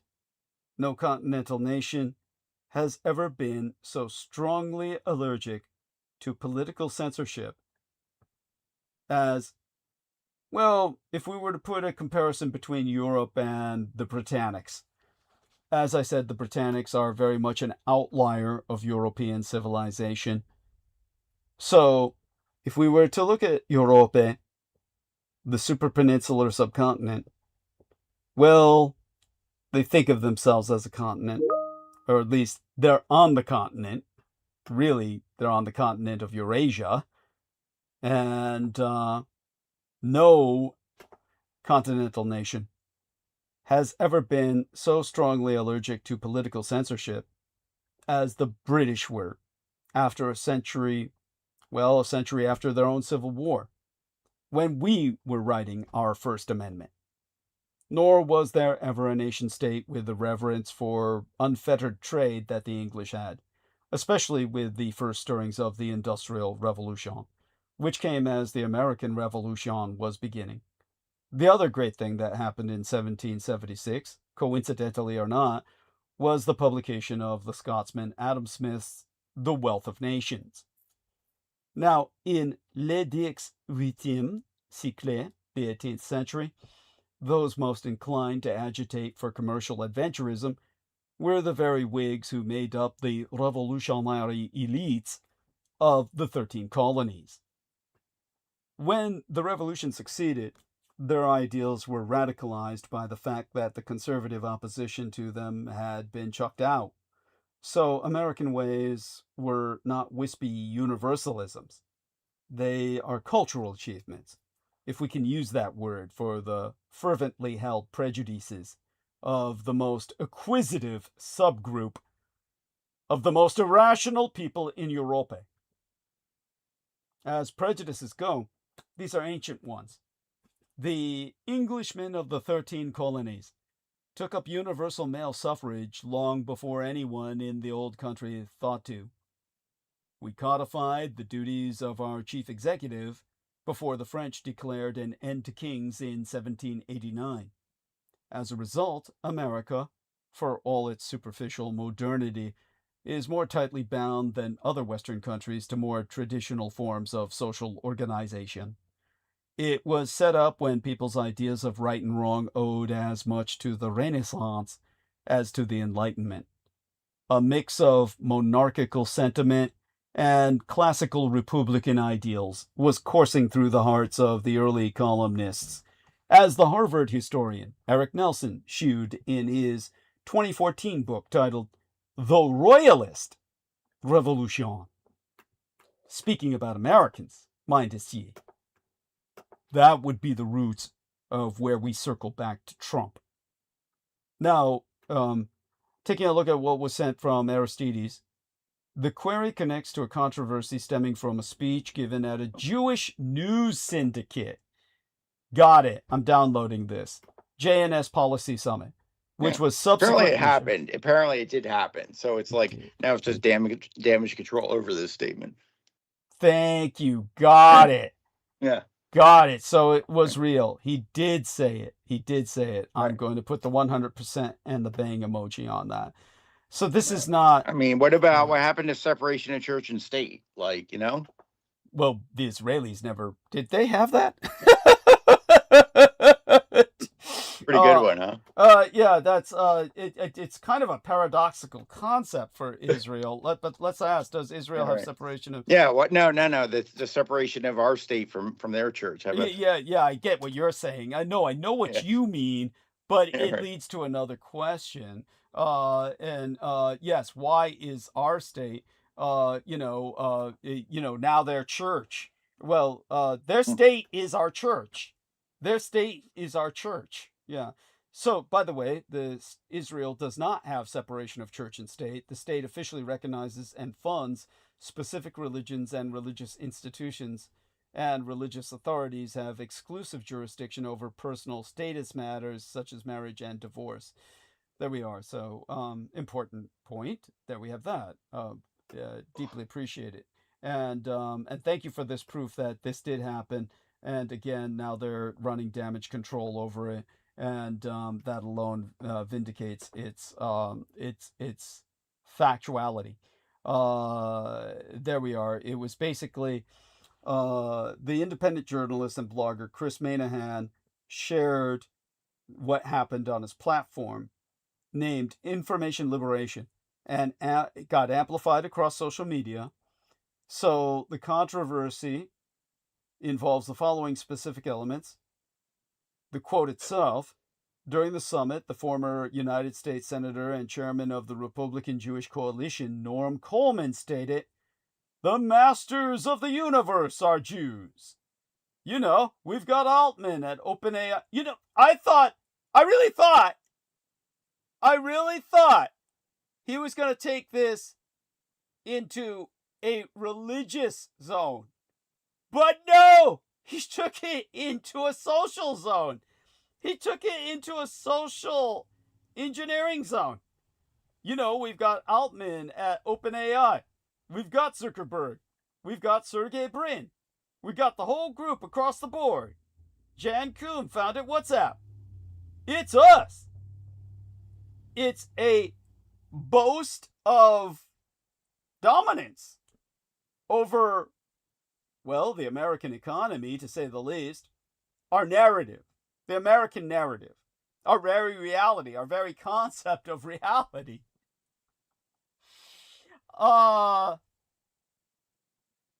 If I try to elucidate on this right now, I simply couldn't do it safely. It would simply be branded as phobic. They're trying to give context here in damage control. As Aristides said, Coleman was arguing that pro-Israel factions were losing the digital war among younger demographics like Gen Z, and used this list of influential Jewish techno executives to argue that Jewish leaders must do more to counter anti-Israel sentiment online. Now they're saying that basically it's been amplified. Yeah. That critics and journalists quickly seized on the remarks, pointing out that claiming Jewish people are masters of the universe who run our control technology companies and information platforms heavily leans into long-standing, they use the term anti-Semitic tropes, I suppose, is their term for it. But I can't see anymore because the text is cut off. Either way, we got to hear what we needed to hear in every sense, both in terms of context and in terms of the quote itself. The quote itself is meaningless without the context. I don't even understand why the quote itself, well, I can see why. It's clickbait, but it doesn't really, it wouldn't draw my interest without the context. The context is far more sinister than the quote. Aristides?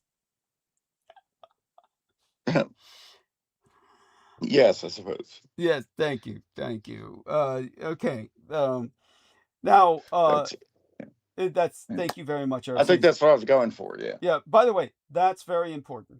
That was very important input, and we needed to get that on record. Thank you, Aristides. I appreciate that profoundly.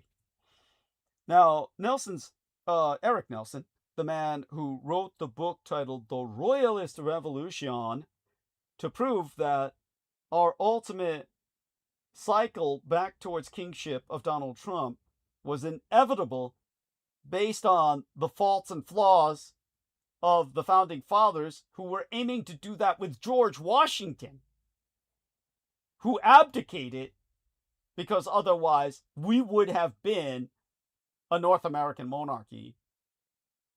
Nelson's Harvard colleague, the political theorist Harvey Mansfield, called American liberal democracy a mixed regime, balancing the Aristotelian categories of democracy, oligarchy, and monarchy.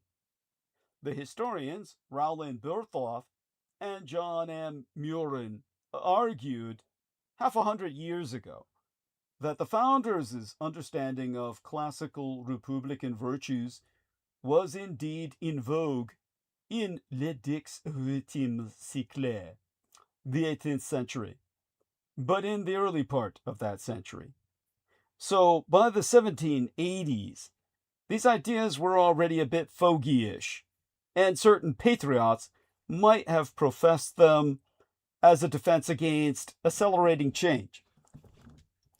Today, the persistence of American hegemony, even in the face of our empire's economic and cultural decline, mystifies many people.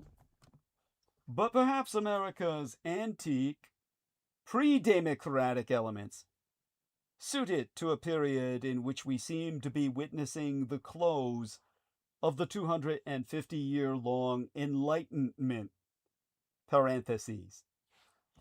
Europeans, including the Brits, have older cultures than ours, but newer political cultures.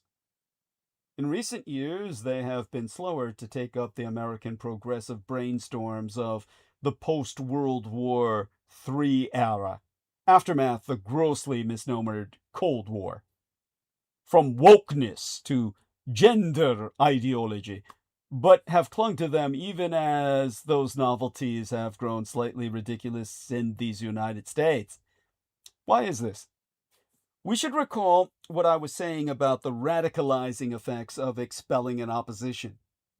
America, after the flight of the Tories, the British royal loyalists in the 1770s and 1780s, became a narrower-minded but more purposeful, more streamlined Britannica.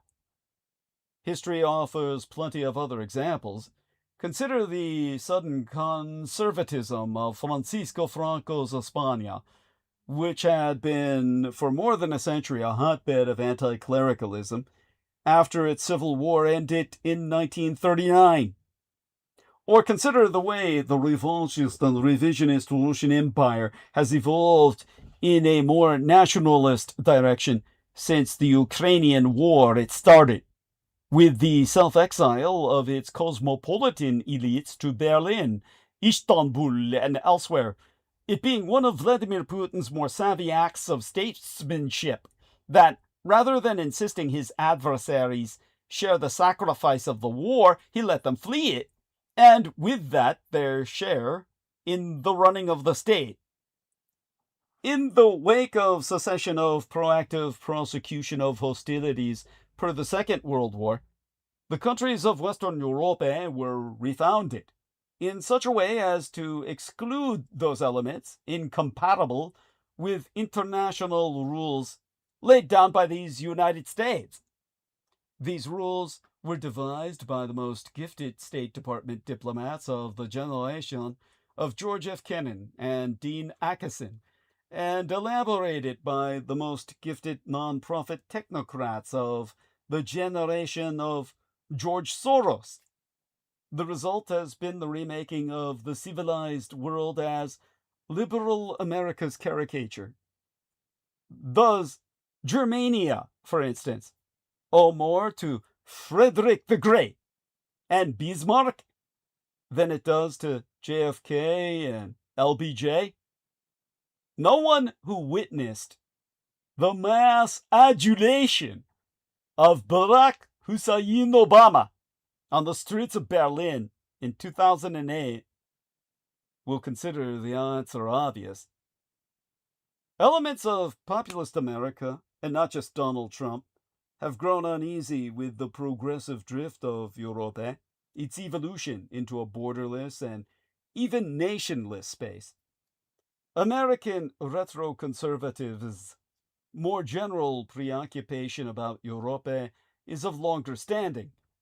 If Christopher Lasch is right that liberalism is parasitical on conservatism, relying thereupon for stability, predictability, and common sense, then the American empire depends similarly on cues from the more traditional cultures out of which it was built. Victory in the Third World War, in effect, so mistakenly misremembered as the Cold War, robbed the American empire of this resource, unleashing the character-sapping, empire-eroding power of consumerism, much as the Spanish discovery of silver in Potosi unleashed the character-sapping, empire-eroding power of inflation. Too bad, I guess. Preserving republics has been understood through most of history to mean preserving specific peoples and their specific virtues. The United States of America has, over the past 250 years, followed much the same course as the Greater British Empire, only slightly later. We, like the British, built an empire in le 19e siècle, the 19th century. We just tend not to notice it because it turned into our country. From the present perspective, the quarter millennium of American imperial history breaks down into 3 periods of roughly 80 years apiece, separated by 12 ruptures. There is the constitutional era, that was ended by the first American Civil War between the Confederate and United States for rights, Abraham Lincoln's refounding of the country. There was an industrial era, ruled over by railroad men and Wall Street financiers, that reached its culmination with the Second World War, Franklin Roosevelt's refounding of our empire. This brought on an imperial era, ruled over by technocrats and techies. As in Great Britain, a century ago, a debate seems set to begin on whether this empire, too, has run its course. Said course being the end of the future itself. Politicians no longer talk about the future. Only Silicon Valley looks ahead now. This is not a good thing. Let me give you a quote to show you how not good it is. There's always problems in life, man. You know, there's this problem. Solve that problem. Solve that problem. But, you know, there need to be things that inspire you, man. There need to be things that make you glad to wake up in the morning and say, I'm looking forward to the future. I'm super fired up for the future. It's going to be very exciting, man. Now, those are the words of Elon Musk, speaking just after the United States President Donald Trump's second inauguration. In the space of just 2.5 minutes, Musk mentioned the future 5 fucking times. His speech stood out in part for its fervor. Who speaks like this in politics today? As a source of inspiration, the future often seems dead, having been completely replaced by nostalgia and crisis management. At the same, it was a reminder of where the future lives on, among the zealots of Silicon Valley. As politicians turn away from politics of vision, they cede the radical imagination to the mega corporate sphere, where it serves agendas that resist democratic control. For 12 centuries, modern politique took its cue from the future. Across le 19e et le 20e siècle, the 19th and 20th centuries, parties and movements defined themselves by future-oriented programs of change. Short-term goals, such as improved conditions for workers, were paired with longer-term projects of transformation. For Karl Kautsky, a leading theorist of socialism and German social democracy, in the late 19e siècle, 19th century, it was all about clarity of vision, All other political parties live only in the present, from hand to mouth. The Socialist Party is the only one which has a definite aim in the future. The only one whose present policy is dictated by a general consistent purpose. What the socialists pioneered, others would copy. The party as the vehicle of a long-term cause. Winning elections meant mobilizing the masses, and a manifesto for progress was crucial. It was not just partisans, but Democrats in general, who had reason to embrace the open future. Multi-party politics meant convincing those of different views to endorse the same institutions. On what grounds might people accept the results of elections that went against them? How could there be losers' consent? One answer lay in the abundance of time. Those denied access to state power this time might reclaim it the next. From the perspective of the future, political fortunes could be seen as provisional. The defeated had reason to continue their involvement and hold back from violence when things went astray. Things look quite different today. One sees politicians peddling backward-looking stories of greatness lost and forever firefighting the latest emergency. Today, presentism. I would pronounce it presentism. The historical bias of interpreting past events or figures through the lens of modern moral standards and their perspectives. Even nihilism is the outlook of the age. To the extent that officials do lift their eyes to the future, a preoccupation with quantitative targets and manageable risks tends to displace more encompassing visions of how things could be shaped. Whether it be objectives for growth or for decarbonization, the focus is on particular policies rather than programs of change.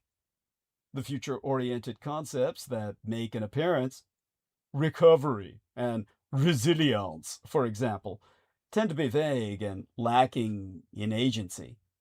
No surprise that many tune out, caught between fatalism and frustrated impatience. So, what led to the demise of the politik of the future? At one level, it is a dysfunction of turbulent times. Why make plans when the world is in flux?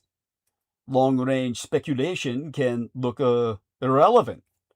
From financial crashes to pandemics and wars, it is the relatively near horizon that can look the most crucial.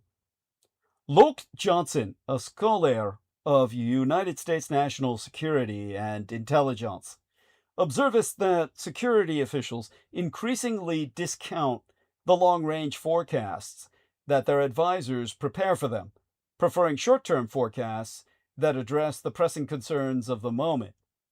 Rather than peer into the distant unknown, policymakers want to be told what happened today and yesterday and what is likely to happen tomorrow. Especially for public officials accustomed to avoiding anything that smacks of ideology, a sense of emergency inspires a focus on immediate and practical steps. As international politik becometh increasingly multipolar, this redoubles the sense of a volatile world, too unpredictable to plan in advance for. Such views find their corollary in everyday life. For individuals trapped in immediate concerns, debt, precarious jobs, and on short-term contracts, planning for the future can seem like a luxury. But this presentism, again I like to pronounce it presentism, also tracks how politik is now structured. If governments today are marked by the absence of vision, it is because power tends to be concentrated in the least ambitious. The sociologist Stephanie Mudge has traced how parties have evolved to marginalize their activists, where future-oriented commitments are typically strongest, in favor of leaders, electoral strategists, and policy advisors. Operations are run by those most focused on short-term success. Opportunism is the name of the game. The appeal of a more radical stance is evident when POLITIK falls into the hands of an activist base, as with the Zoran Mamdani campaign in New York City. But for the most part, such groups are kept far from positions of influence. Party platforms and manifestos, once the stuff of bold vision, have widely been reduced to a catalogue of small goals whose achievement or failure matters little. The British Ghanaian author Twa-and-a-Half once observed that those who neglect the future cede this terrain to others who will use it against them. To shape hopes, fears, and expectations is to exert a distinctive power. In 2003, Eshun wrote, "In the colonial era of the early to middle 20th century, avant-gardists from Walter Benjamin to Frantz Fanon revolted in the name of the future against a power structure that relied on control and representation of the historical archive. Today, this situation is reversed. The powerful employ futurists and draw power from the futures they endorse, thereby condemning the disempowered to live in the past." In other words, those who fail to develop visions for the future are condemned to live in a world shaped by the visions of others. The demise of future thinking, futuricity if you will, in contemporary politique coincides with its renewed embrace in the world of big tech. Consider the Palantir CEO Alexander Karp's 2025 book titled The Technological Republic, nothing if not grand in its ambitions, wherein Karp writes scathingly of firms that seek only a quick profit, insisting on the need for a higher purpose. To quotist therefrom, "Palantir itself is an attempt at constructing a collective enterprise, the creative output of which blends theory and action. The engineering elite of Silicon Valley has an affirmative obligation to participate in the defense of the national and the articulation of a national project. What is this country? What are our values? And for what do we stand?" Peter Thiel, of the same stable, addressed his best-selling 2014 book titled 0 to 1 to budding entrepreneurs, encouraging them to view the startup as the largest group of people you can convince of a plan to build a different future. Corporate monopoly must be the goal, as the basis on which to make the long-term plans and to finance the ambitious research projects that firms locked in competition can't dream of. Such figures cast themselves as seers with eyes on the bigger picture. Among Thiel's investments today is Praxis, a company seeking to build private cities from the Mediterranean to Greenland, packaged as libertarian utopias for the rich. Political manifestos may be largely dead, but corporate manifestos are not. Today's Kautsky's work in the private sector. A recent mission statement from Palantir was explicitly political in ambition, with an agenda including compulsory national service and long-term military spending. The text evokes history on a sweeping scale, charting the shift to a new era of deterrence, built on artificial intelligence. Another Silicon Valley tycoon, the venture capitalist Mark Andreessen, published a Techno-Optimist manifesto in 2023 that likewise extolled the need to build the future on AI. To quotist from his writ, "Technology is the glory of human ambition and achievement, the spearhead of progress, and the realization of our potential. We believe we are posed for an intelligence takeoff that will expand our capabilities to unimagined heights. We believe artificial intelligence is our alchemy, our philosopher's stone. We believe it can save lives if we let it. These mega corporate actors seek to ensure that the future is imagined to their benefit, reserving them and their projects a central place. Many are the issues of public concern where social hopes and expectations can have material significance, yet on which democratic politicians now seem so reticent. Big tech and AI are areas where public input and control may clearly be warranted, but will happen only to the extent that people believe regulation is possible and desirable. Likewise, in an increasingly tense geopolitical context, the old questions of disarmament and non-nuclear deterrence are as relevant today as to the peace movements of the 1960s, but will have purchase only insofar as we can look beyond a future of automated systems designed for war. Reordering the economy to serve equality and democracy is as relevant today as in le 19e siècle, the 19th century, but that depends on seeing trajectories of change that are not those endorsed by mega corporate elites. Democratizing the future means building new sites of imagination and collective power. As with the parties of old, POLITIK needs places where people can organize and dream, where they can look forward to the future without being a CEO. The rich and powerful are already mapping and making the future they would like to see. Their opponents, you and I, must do the same. It is in such context that the United States of America turns 250, having fabricated a near uninterrupted run of success unmatched in world history.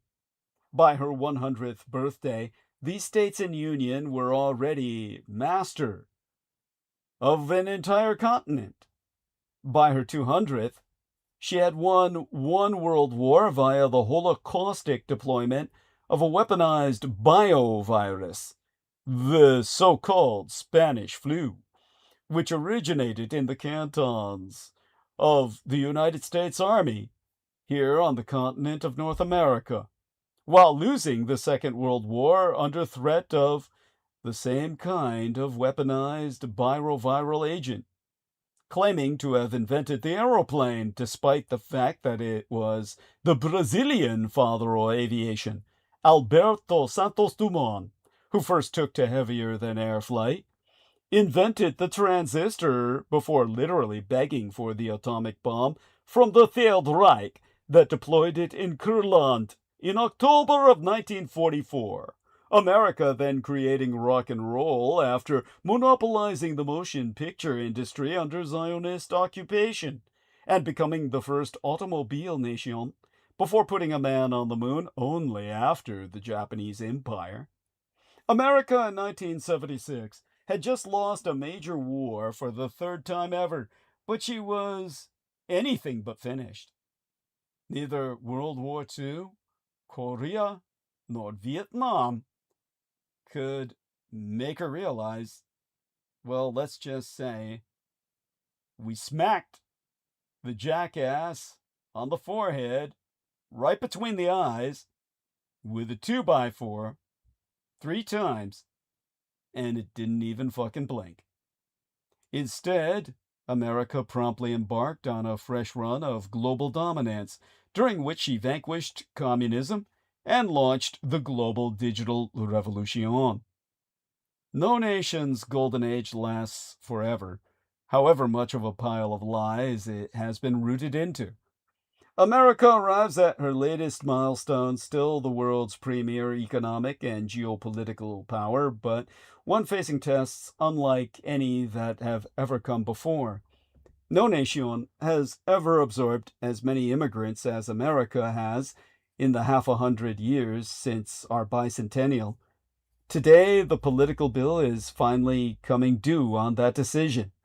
American politik is now defined by repeated battles over our empire's ethnic, religious, and ideological identity. Statues have come down. New ones have been erected in their place. A nation with too many heroes to count now finds that few of them are acceptable to everyone.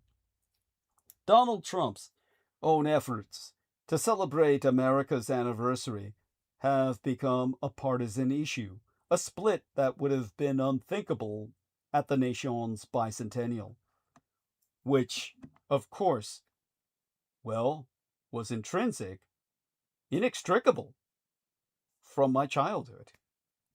500 years ago, America responded to the oil shock and the pressure of the welfare state by beginning a program of persistent deficit spending. Today, our debt stands at almost $40 trillion, 123% of gross domestic product, and political leaders seem indifferent to changing course, instead hoping they are not the ones holding the debt bomb when it finally explodes.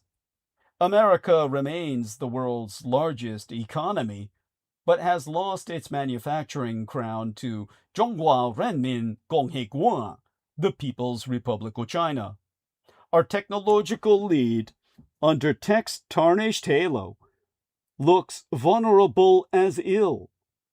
Silicon Valley's declining image is harming America's prestige and dimming America's light. Remember when Silicon Valley was America's greatest export? It wasn't so long ago, just over a decade, that Silicon Valley occupied a rarefied space in the global imagination. The founders of American technology companies were the great disruptors, the optimists, the engineers who would remake sclerotic political systems and extractive industries. While politicians dithered, big tech would engineer solutions. From Beijing to Berlin, delegations arrived in Mountain View and Palo Alto, both in my Golden State nation of California, asking the same question. How do we replicate this? The world didn't just want Apple's iPhones or Google's search engine. It wanted America's innovation culture, its garage startup mythology, its belief that smart people with code could build a better future. That faith has collapsed with stunning speed, and with it, a pillar of American soft power. Today, big tech occupies the space once reserved for big oil and big tobacco.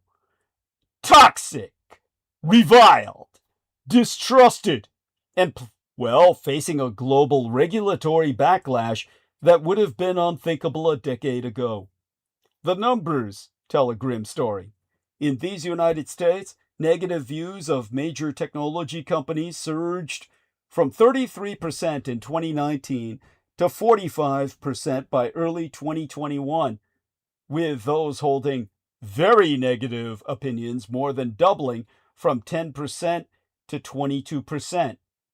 Calls for increased government regulation rose from 48% to 57%, a remarkable turnaround in a country generally skeptical of government intervention. But here's what should worry Washington. It isn't just Americans who feel this way.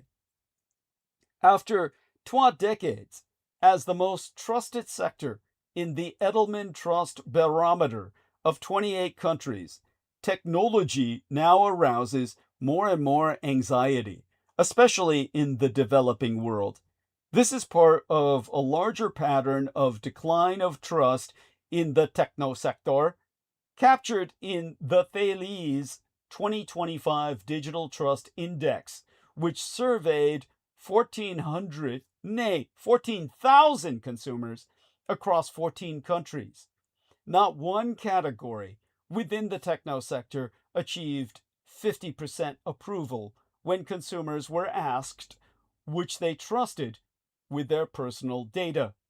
Social media, dominated by American platforms, ranked among the lowest at just 4%.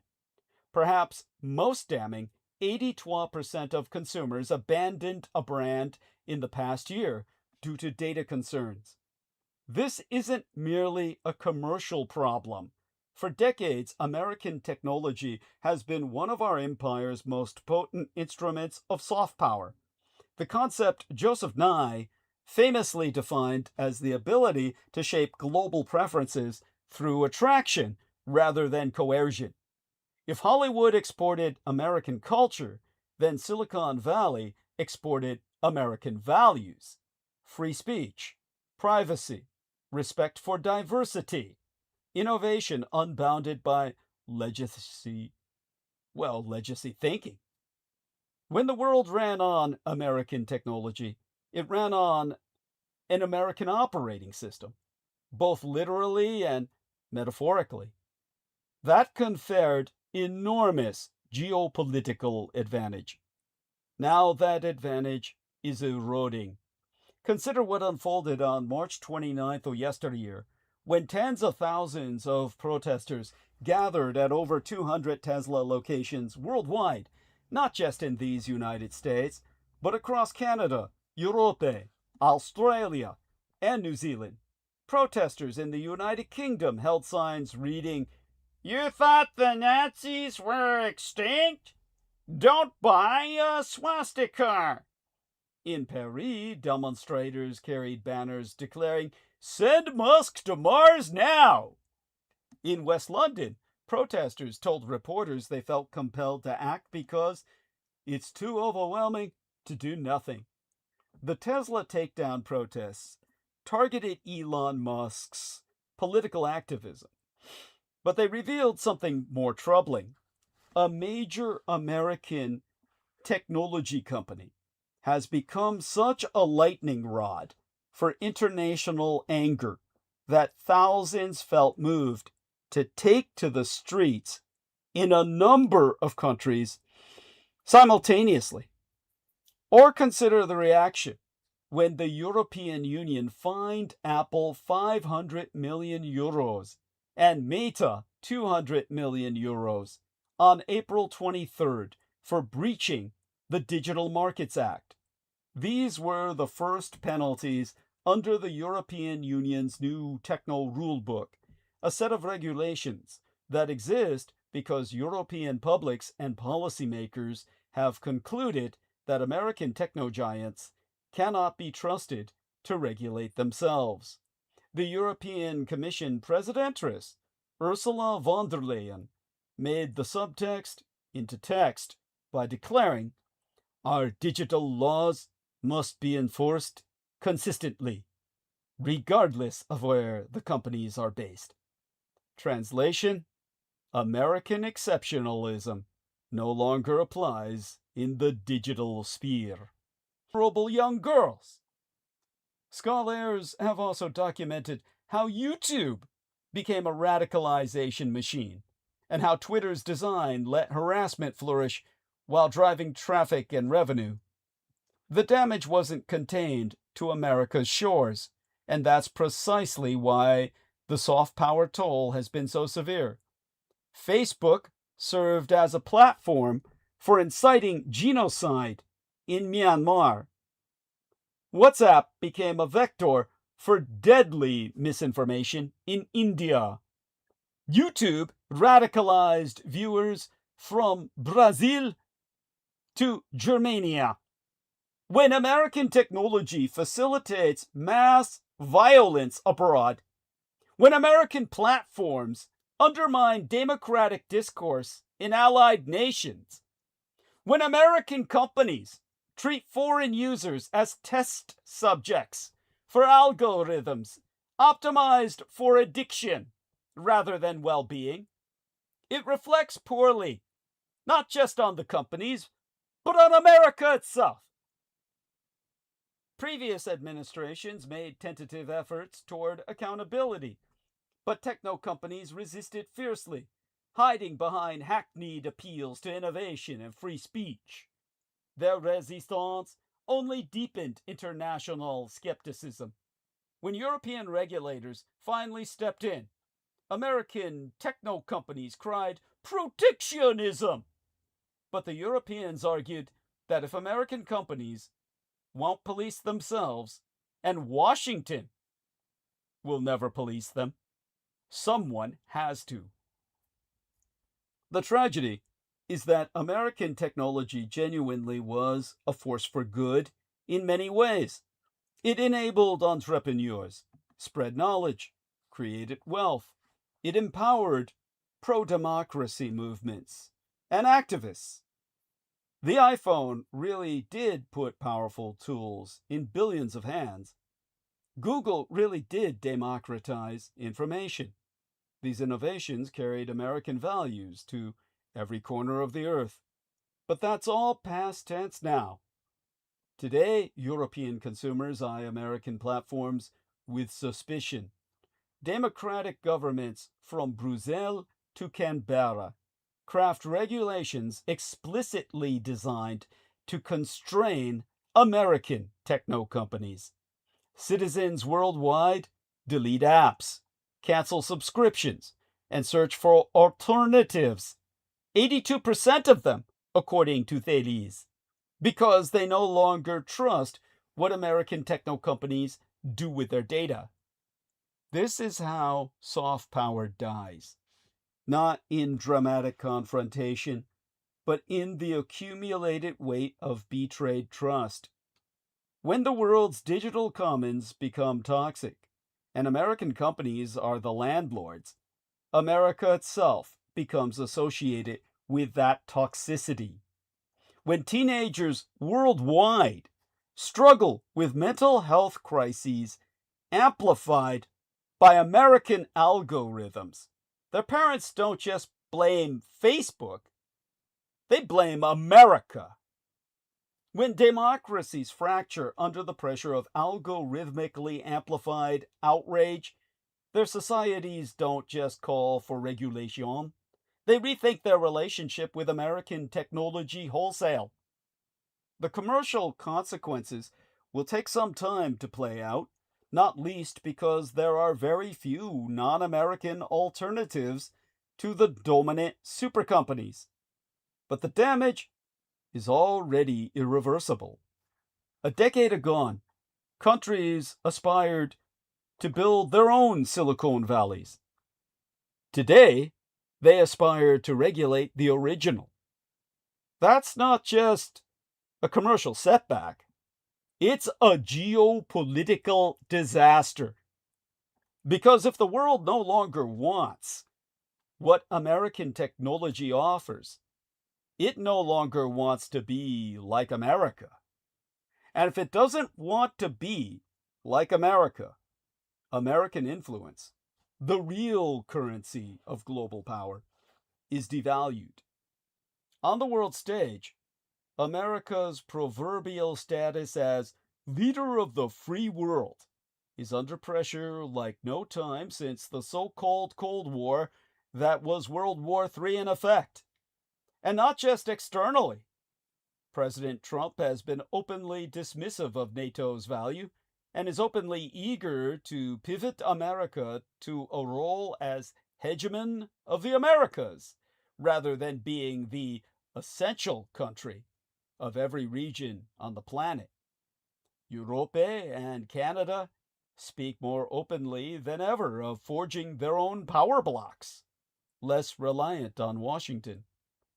Most troubling of all, America's position as a global military superpower, long beyond question or even doubt, is in peril. The war with Iran has forced a confrontation with challenging truths, for this was the first war against AI. Iran's attacks on the United Arab Emirates, Saudi Arabia, and the Turco colony of Qatar were the first war waged against AI targets. The Iran war has revealed the geopolitical miscalculations of the current techno race. And here we provide us a link for an image that should prove indelible to your eyes. Here we have Stargate.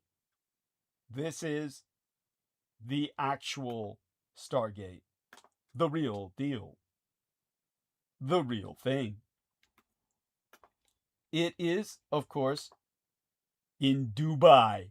The Stargate Initiative Data Center, joint venture between G42, Microsoft, and OpenAI, on-site ADIPEC, ADIPEC, the Abu Dhabi International Petroleum Exhibition and Conference, on November 23rd, November 3rd, I mean to say, of 2025.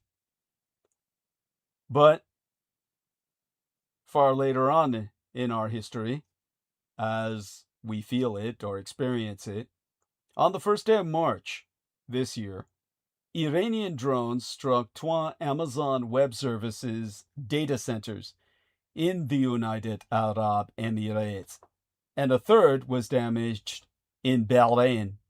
Banking apps went dark, payment platforms froze. For weeks, cloud services across the Gulf remained partially offline. The technology industry has long spoken of the cloud as though it were weightless, distributed, resilient, borderless. The Iran war corrected that metaphor with fire. The cloud has an address. That address can be hit by a drone that costs less than a used car. Until that moment, the events of the Iran war were largely framed in familiar terms, focused on the closure of the Strait of Hormuz, disruptions to energy flows, the Judeo-American Arrow campaign, and Iran's missile strikes across the region. Yet this framing missed a deeper and more consequential layer of the conflict: the battle over the region's data centers and digital infrastructure. What unfolded in the Gulf was not simply a regional conflict with collateral damage to the digital economy. It was the revelation of a strategic miscalculation that long preceded the war: the assumption that the world's most contested corridor was ever a suitable place to build the backbone of the artificial intelligence era. The belief that capital could substitute for threat analyses wasn't a misreading just of technology, but of the fundamental realities of geography. When the United States President Donald Trump concluded his Middle East tour in May of 2025, the scale of ambition was unprecedented. More than $2 trillion United States dollars in investment, pledges from Saudi Arabia, Qatar, and the United Arab Emirates, with a substantial share directed toward AI infrastructure. The Stargate UAE project, linking OpenAI, NVIDIA, Abu Dhabi's G42, and other techno giants, was envisioned as the largest AI campus outside these United States. Amazon committed more than $5 billion to Riyadh, the capital of the House of Saud on the Arabian Peninsula. Microsoft pledged $15 billion to the United Arab Emirates in the Gulf. The Gulf, it was declared, would become the third pillar of global AI infrastructure alongside the American and Communist Chinese empires. The logic had a certain coherence. Gulf states' sovereign wealth funds offered patient capital at scale, supported by abundant energy, strategic positioning as a gateway to the global south, and governments eager to integrate into the American AI ecosystem. But what appeared as economic logic was, in reality, a geopolitical bet that capital, alliances, and American imperial security guarantees could compensate for structural exposure to geopolitical risk.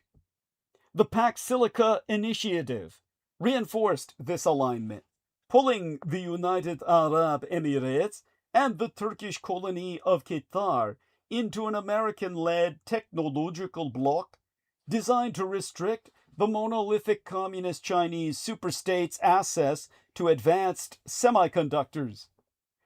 Humane, the Saudi AI vehicle, pledged not to purchase Commu Chinese equipment following G42's earlier cutting of ties with Huawei. The Gulf's AI build-out was no longer simply commercial infrastructure. It had become part of the front line in the Sino-American competition over technological supremacy. That is precisely what made it a target. In April of 2025, the former Google CEO Eric Schmidt articulated, with unusual bluntness, the emerging logic of AI conflict. If a rival cannot close the technological gap through espionage or sabotage, the alternative becomes preemption. His words? Just 3. Bomb your data center! Himself forewarning that these were not abstract scenarios, but conversations already occurring among nuclear-armed states. Schmidt was describing a future conflict between the American and communist Chinese empires, one that was already expected within a decade. Surprisingly, the Iran war revealed something more unsettling. A sanctioned regional power operating with asymmetric capabilities of drones and missiles rather than hyperscale compute demonstrated that the logic of AI infrastructure denial could be executed at a fraction of the expected cost. There is a further dimension that much Western commentary still has yet to fully grasp. Evidence proves that Iran did not act alone in achieving target precision. It had access to Hongzhonghua, or Red China's, BeiDao satellite system, whose encrypted signals offer targeting accuracy far beyond the reach of American GPS jamming. Commu capitalist Chinese satellite companies simultaneously published high-resolution imagery of United States military deployments across the region, providing Iran what analysts described as free targeting data. Beijing did not fire a single missile. Instead, it provided coordinates. What appears as a regional conflict is, at a deeper level, a proxy war over AI infrastructure dominance. Zhonghua Renmin Gongheigua, the People's Republic of China, does not need to strike United States-aligned data centers directly if a partner, or rather a proxy, like Iran, can do so at lower cost and lower attribution risk.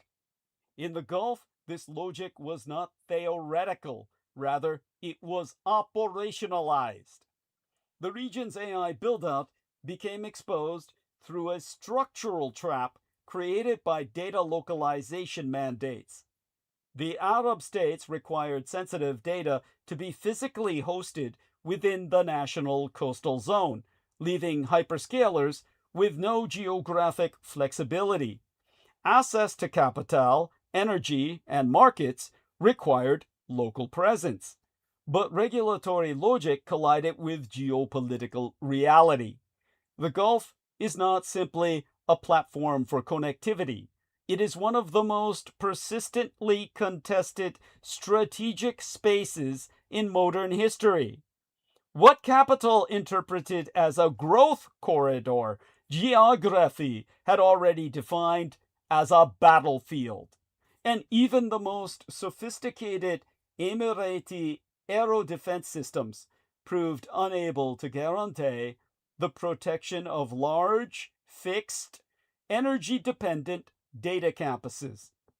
The unintended consequence of the Gulf strikes is already reshaping where the next generation of AI infrastructure gets built.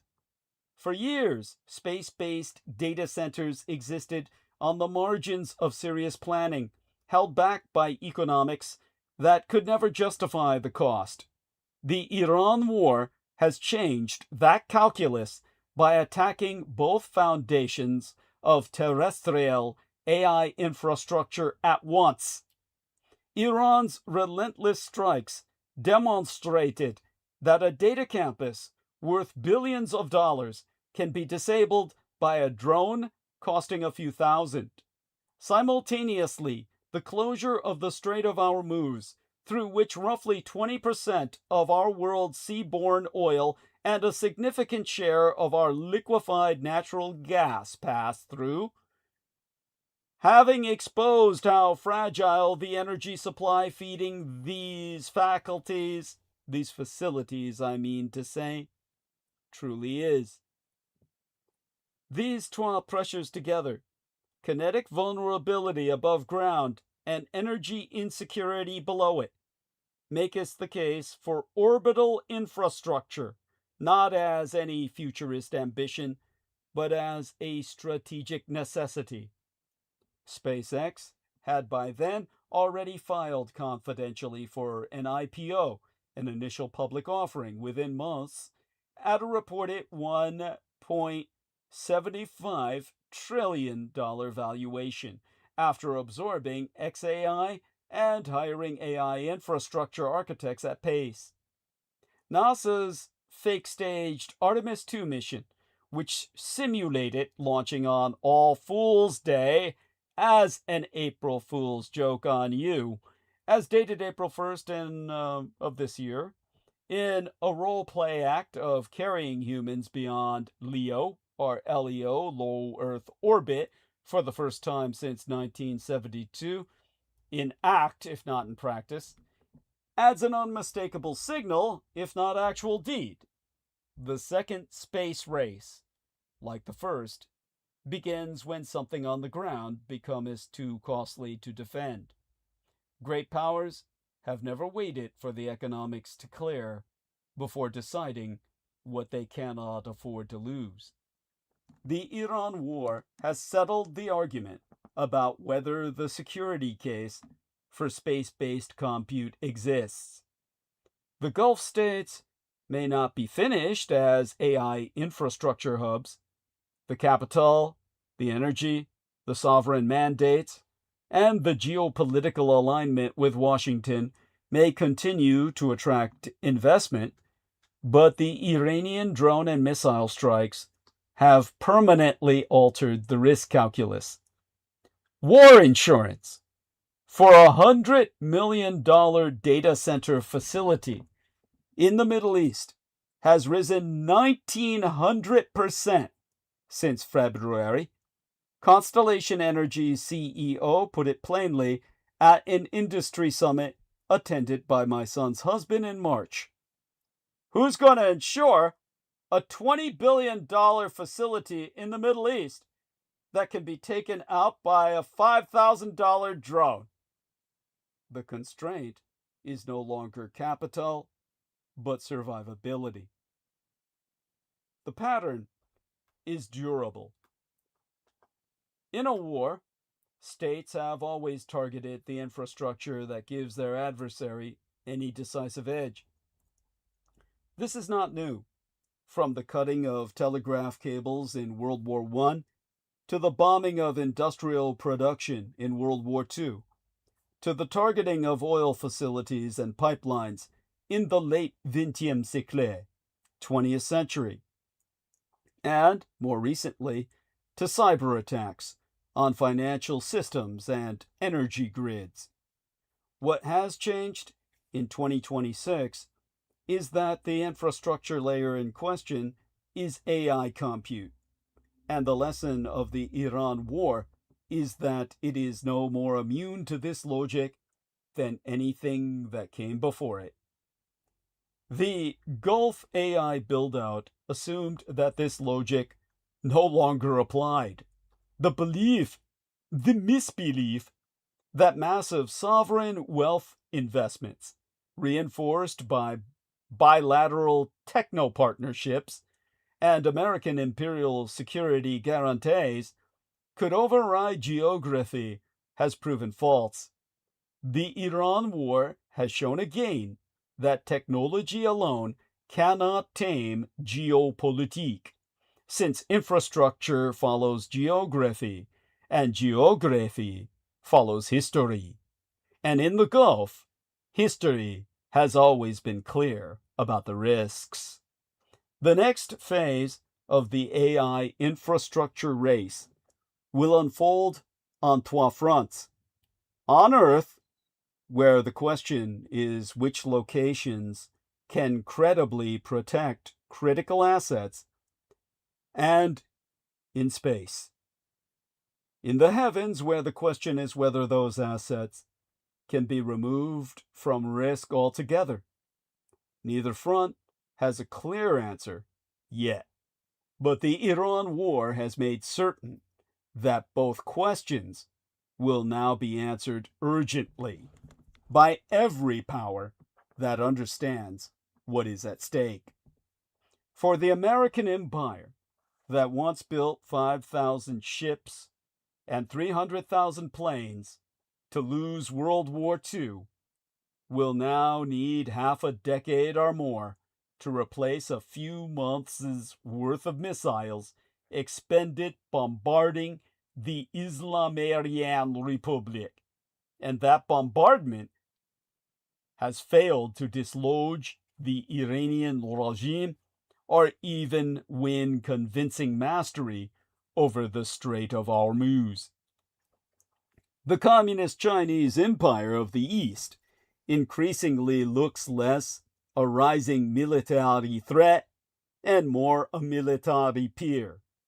And if Red China wins the Sino-American competition, Beijing's success spells doom for everyone else.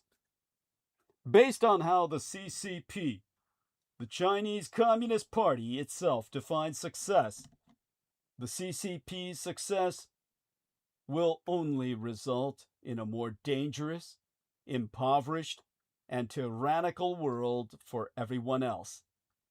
Let's begin by examining American imperial success over the past 80 years. On cessation of proactive prosecution of hostilities per the Second World War, the United States and its allies constructed a so-called liberal international order. The system was based on strong United States military alliances in Asia and Europe, the expansion of free market economic systems at home and abroad, and the ever inconsistent promotion of democracy and human rights. The system was imperfect, to be sure, but it still resulted in one of the most remarkable transformations of the human condition in world history. Since 1945, there have been 80 years of peace in wartime, a situation as paradoxical as it is factual. Will standards of living have increased fivefold globally, and the number of democratic countries has multiplied by nearly 8 times. That is quite a record. But a successful CCP will restructure the world, antithetically.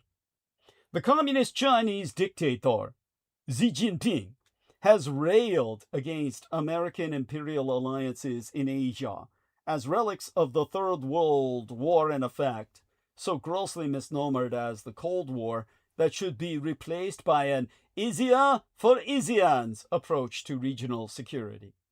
The Communist Chinese Empire's success in that regard, therefore, would mean breaking American imperial alliances in Asia, removing the United States military presence in region, and leaving regional states such as the Empire of Japan, the Commonwealth of Australia, the Republic of South Korea, and the Philippines super archipelago vulnerable to Chi-Com military coercion. Of course, my Taiwan would be the most exposed. The CCP has insisted that my Taiwan's unification with Zhonghua-Dalu, mainland China, is inevitable. Hong Zhonghua, Red China's success, therefore, would mean that, like Hong Kong before us, on the 1st of July, 29 years agone, my Taiwan would fall under Beijing's direct control. A once vibrant free market democracy would become indistinguishable from the rest of communist China on the Asian mainland. Beijing would prefer to win without fighting, but it has also said it will use force if necessary. It is impossible to imagine my natal herbs, that's Latin for my birth city, of Taiwan's capital, Taipei, ever voluntarily conceding to this bleak future of a concrete landscape, or rather, landscape concretization. So unification can only be achieved through military conquest. Market Leninist China's success, therefore, will only mean a major war in Asia. It would also mean that the United States of America failed in its decade-long effort to prevent a Chi-Com attack on my Taiwan. Either the American president decided not to intervene militarily, or even worse, Washington did intervene and lost to Beijing. The monolithic communist Chinese superstate's success, ergo, would mean a major blow to American imperial military power and credibility. Former American imperial allies would feel vulnerable and need to seek new means of security. This would be the most pronounced in the Indo-Pacific, but America's NATO allies would also look for a plan B. Some would, of necessity, seek their own independent nuclear arsenals. The centralized single-party state capitalist China's success, ergo, would mean widespread nuclear proliferation and the demise of the Nuclear Non-Proliferation Treaty. Xi has declared that Zhonghua Renmin Gonghe, the People's Republic of China, will have a world-class military by 2049.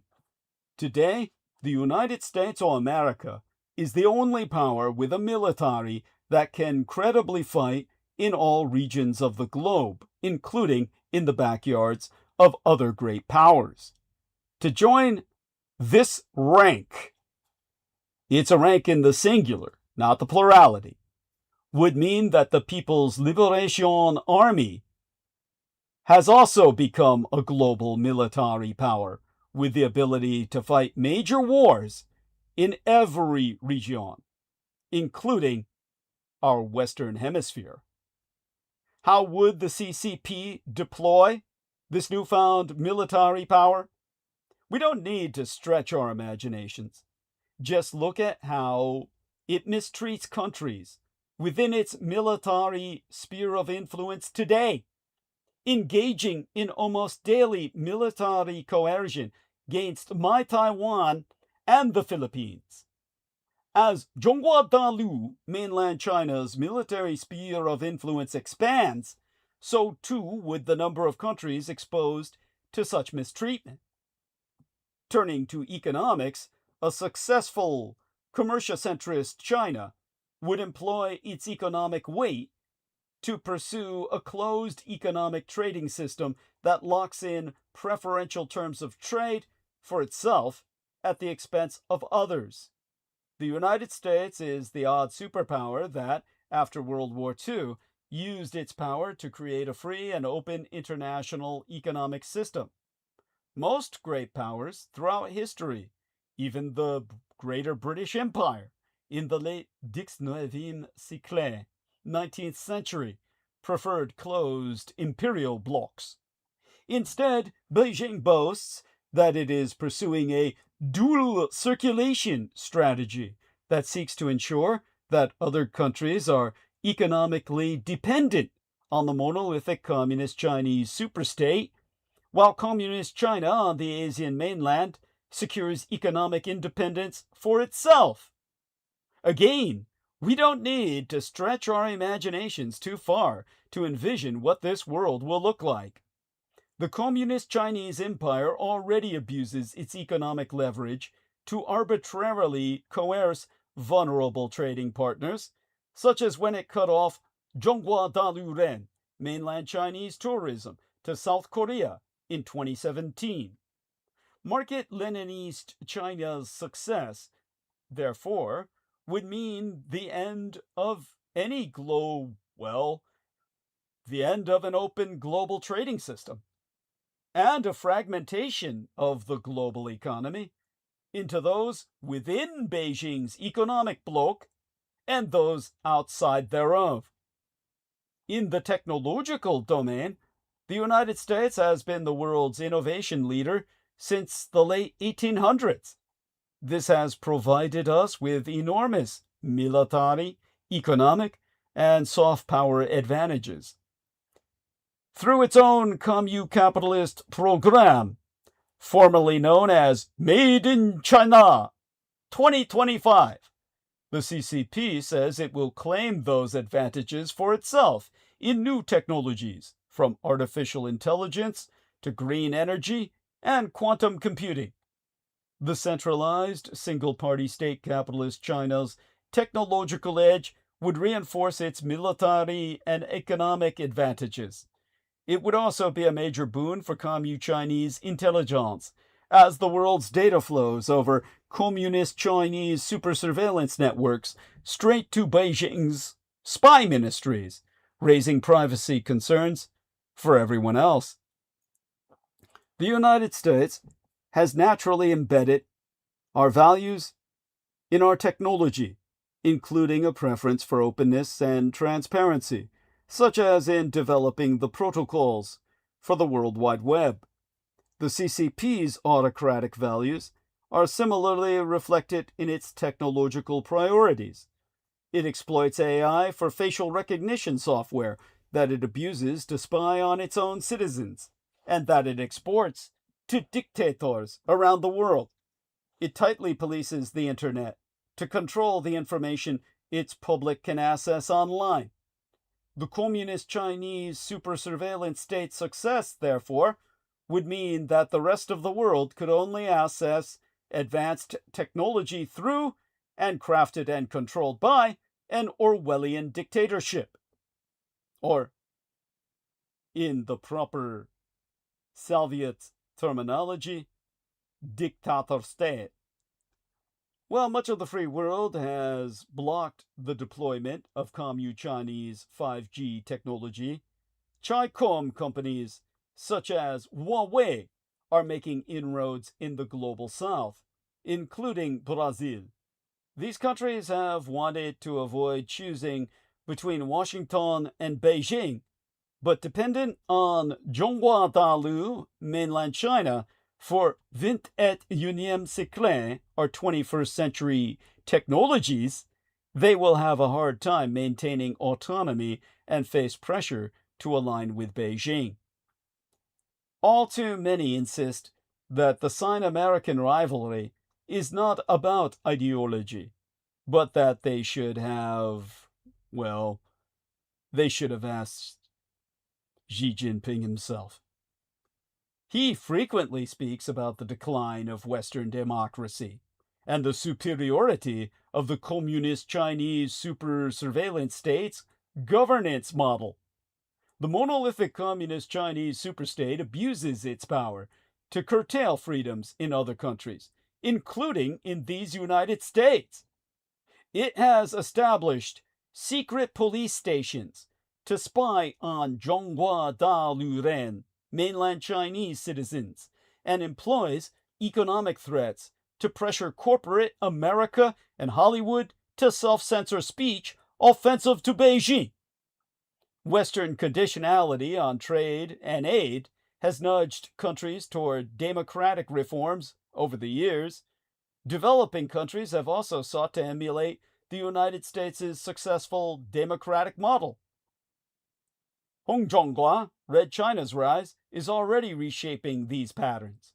Developing countries prefer aid from Beijing over lectures from Washington and Brussels. And would-be dictators are already aping Zhonghua Renmin Gonghe Gua's, the Republic of China's state-led capitalist model. This is a problem. Hong Zhonghua, Red China's rise, has contributed to the decline in global democracy over the past 20 years. The communist Chinese super surveillance state's continued success, therefore, means a more autocratic world with fewer freedoms in these United States and Western democracies. Ultimately, however, the stakes are no less than the leadership of the global system. Xi has announced that by 2049, the Communist Chinese Empire of the East will be the leading global power at the center of the international system. Like other global powers before it, Beijing will only want to reshape this order to be more consistent with its interests and values. That would be predictable and also calamitous. Some may object that Washington itself is doing more than any other country to destroy the old international order. They have a point, but twa wrongs don't make a right. Market socialist model China's success is still problematic for the rest of us. Fictional alternative histories, such as Cyril M. Kornbluth's Not This August, have imagined what a world might have looked like if the Sino-Slav synaxial powers had won World War III. Creative authors should get to work on imagining and warning the public of the dangers that await if the CCP wins the New World War. Envisioning this frightening future may be what it takes to motivate Western policymakers to adopt the strategies and policies necessary to ensure that the CCP fails, that the rest of us may succeed. Irregardless, global observers and more than a few world leaders, irritated at the current maladministration's thuggish, often clownish arrogance, appear eager on this anniversary to observe that America's best days are behind her and her fall from grace is at hand. Yet, for all her vulnerabilities and all her struggles, America at 250 remains an exceptional country, and by far the greatest fount of vitality and dynamism in an ailing West. In 2008, incomes in Western Europe were nearly on a par with America. 18 years after the global financial crisis, America now trounces the old super-peninsular subcontinent, boasting average incomes otherwise only seen in microstates or oil monarchies. The ongoing World Cup, hosted across 11 American cities, has given Europeans a rude awakening, an awakening about the scale of the wealth distributed across the American heartland. However sclerotic Washington becomes, America's fiercely competitive state governments find ways to build, grow, and generate a broad-based prosperity that remains the envy of the planet. Of the world's unicorn startups, valued at more than $1 billion, America has as many as the rest of the world combined.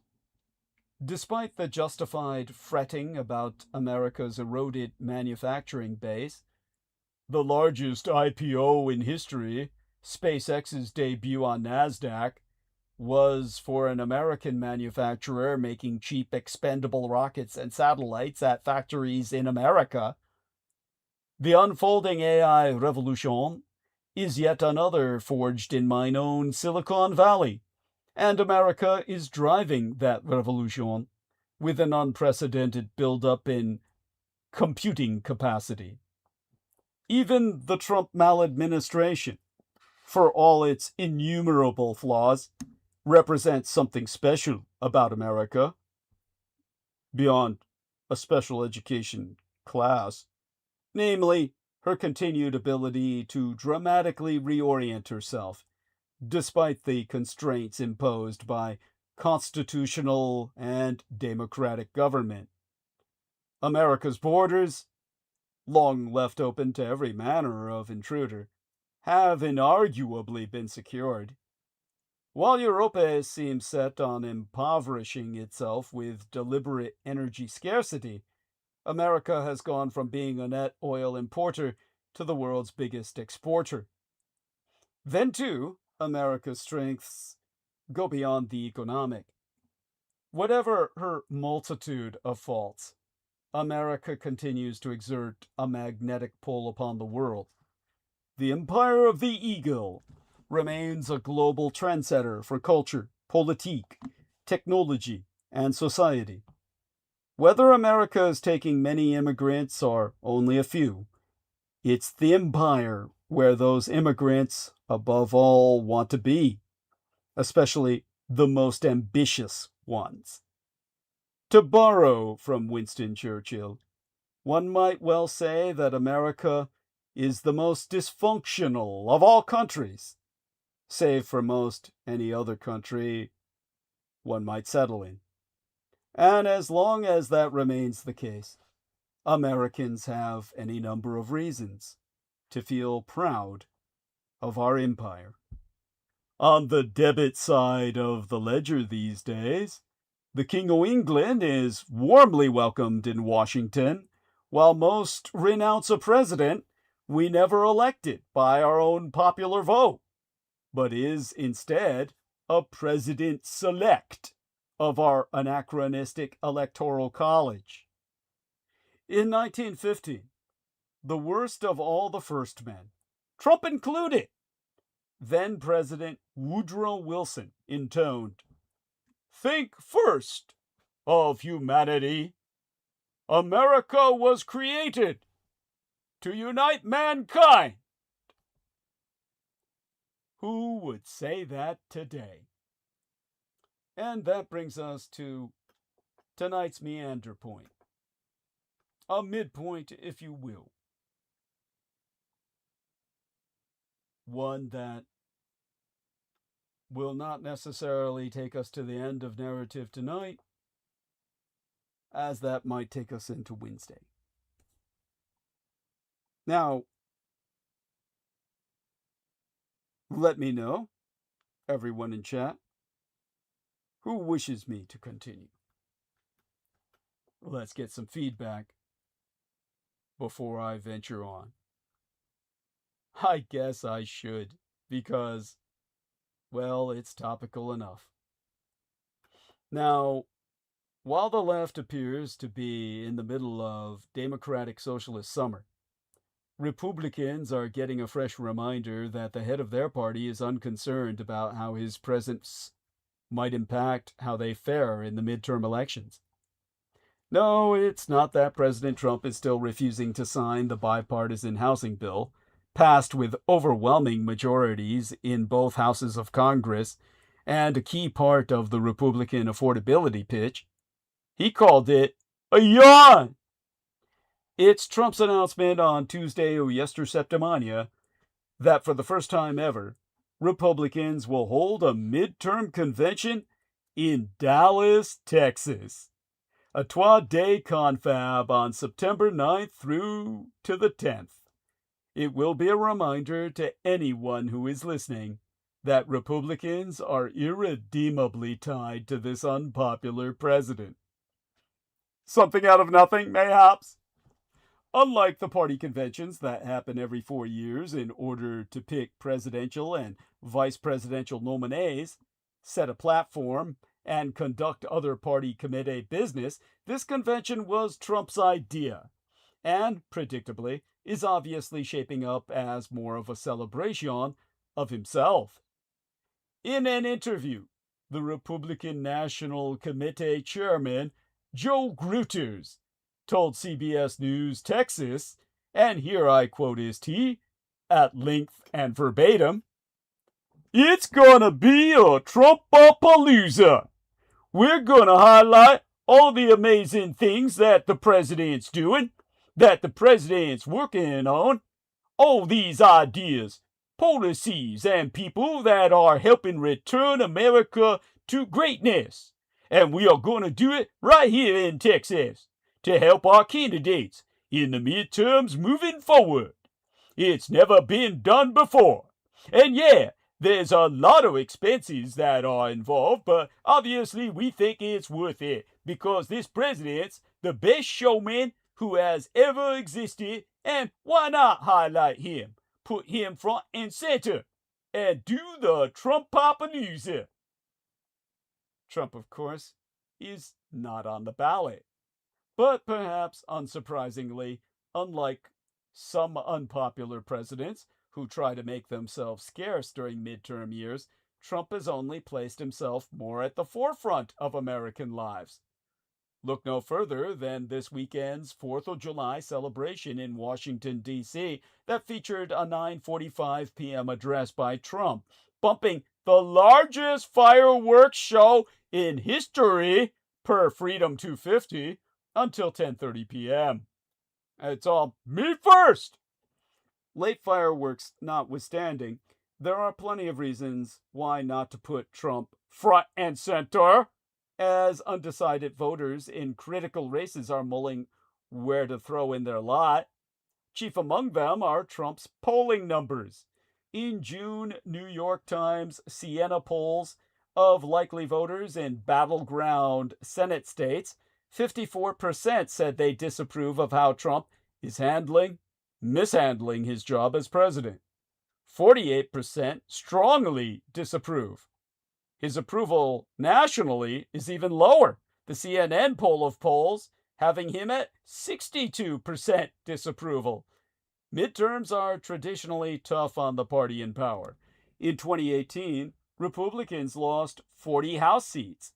However, it wasn't a total wipeout as the Russo collaborationist Red Republican Insurgent Party gained 12 seats in the Senate.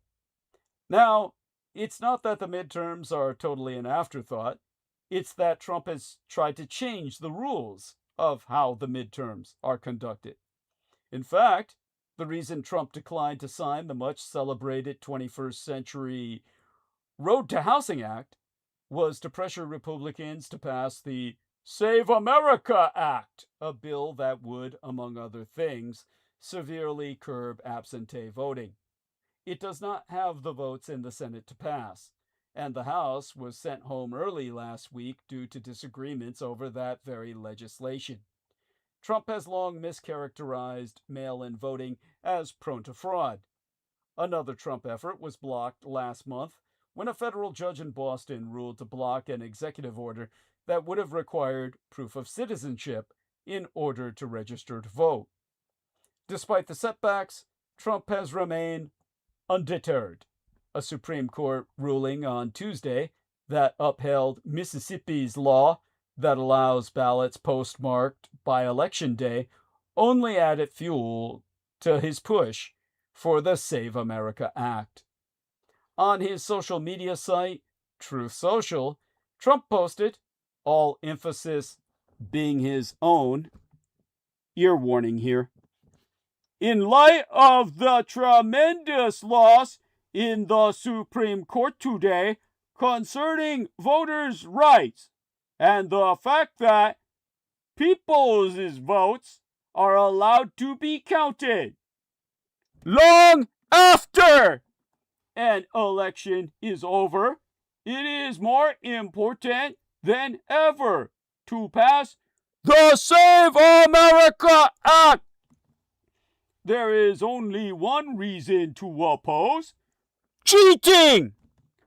The House of Representatives has approved this vital act 3 times.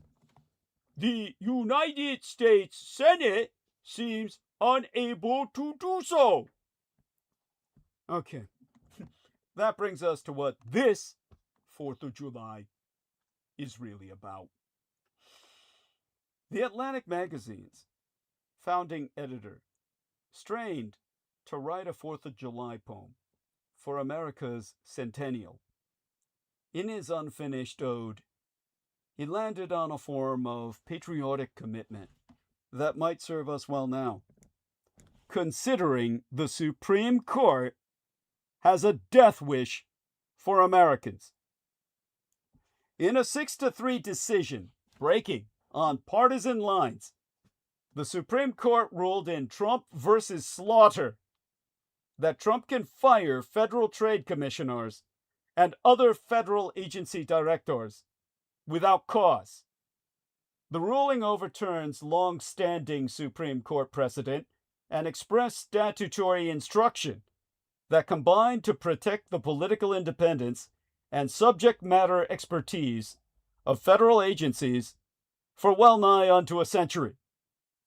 The ruling presents a novel misreading of a president's constitutional duty to take care that the laws be faithfully executed, expanding that power for a rogue president hell-bent on breaking laws instead of executing them. As the Justices Sotomayor put it, the court is elevating Trump above his once co-equal branches by transforming a duty to take care that the laws be faithfully executed into a license to act in defiance of those very laws. An activist Roberts Court has now written into existence an all-powerful unitary executive despite elaborate instructions in Articles 1, 2, and 3 to keep the three branches of government separate and equal, rejecting federal laws that restrict a president's removal of agency directors to for-cause removal. SCOTUS, the SCOTUS,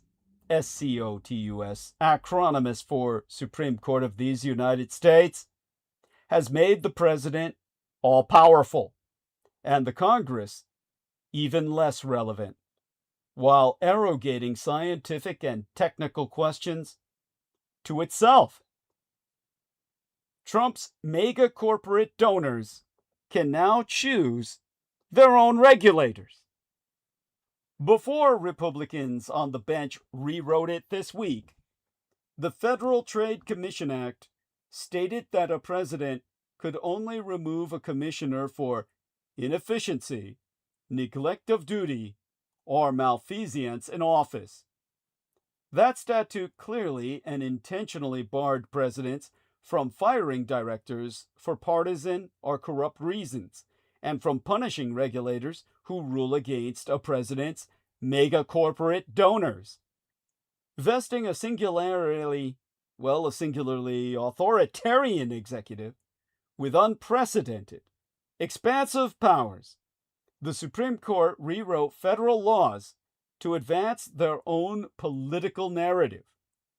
Over 24 federal agencies will be affected, covering everything from the financial markets, the commodities markets, and nuclear power. Agencies like the Federal Trade Commission, Federal Communications Commission, and the Securities and Exchange Commission were all congressionally designed to be independent watchdogs, enforcers insulated from partisan whims. Now Trump can remove any commissioners who threaten to rule against his allies, assuring that his political supporters will be afforded preferential review, licensing, merger approvals, and other rulings. With Trump's new latitude to fire any agency head who threatens meaningful regulation, his mega corporate donors have been effectively empowered to choose their own regulators. Federal laws,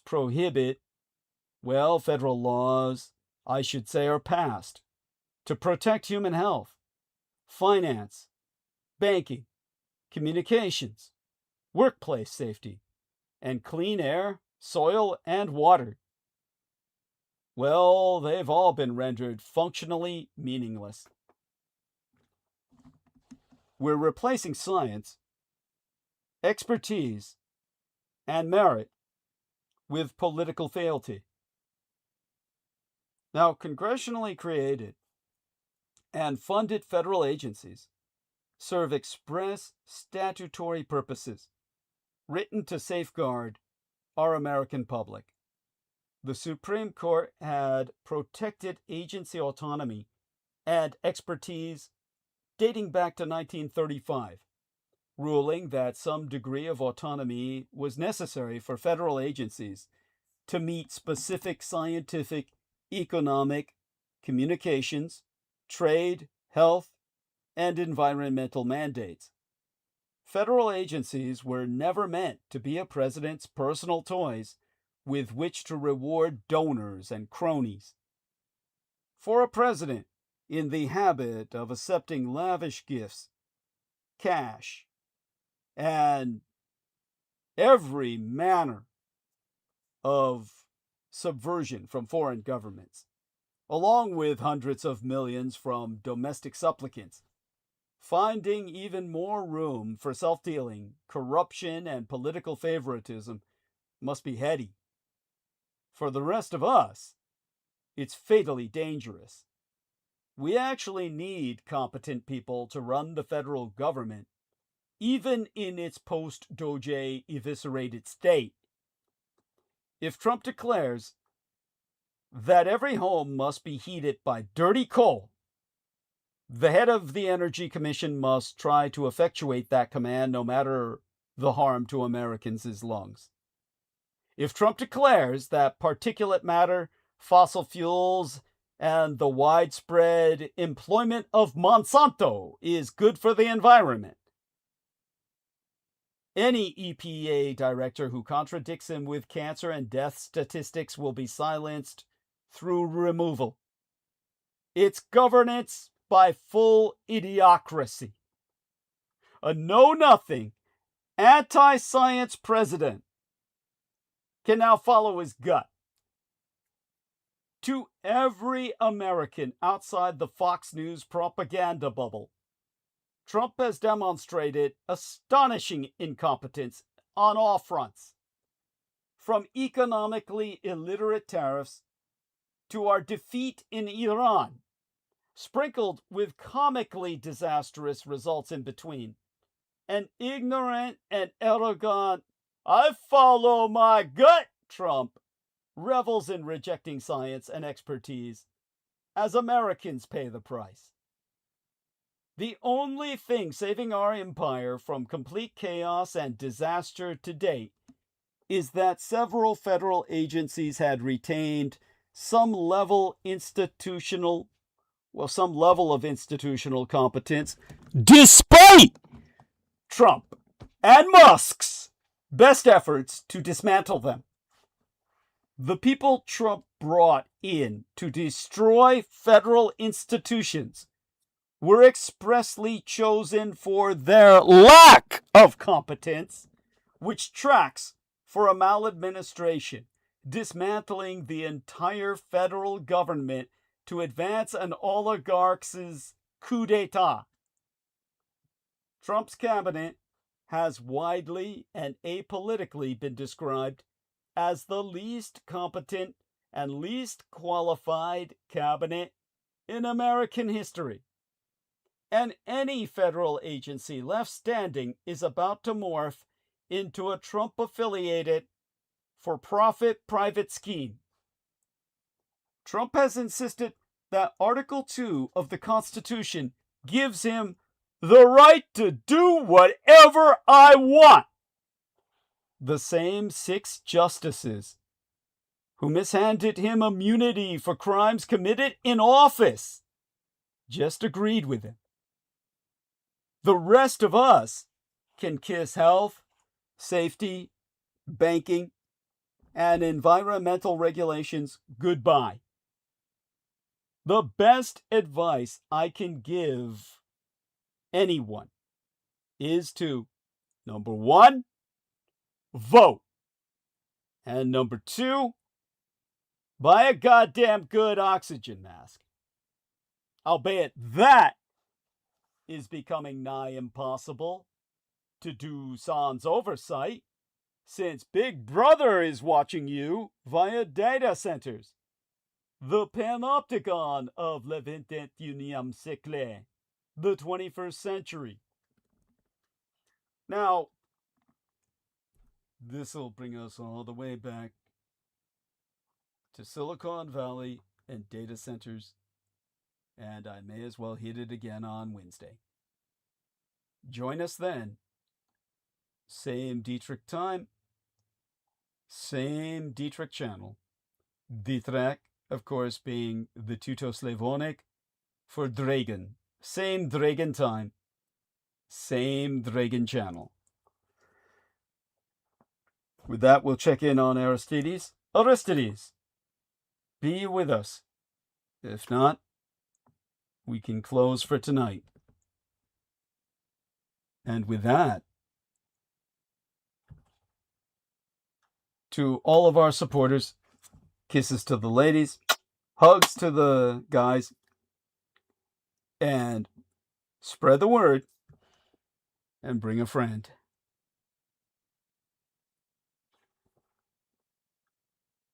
We shall be ending stream.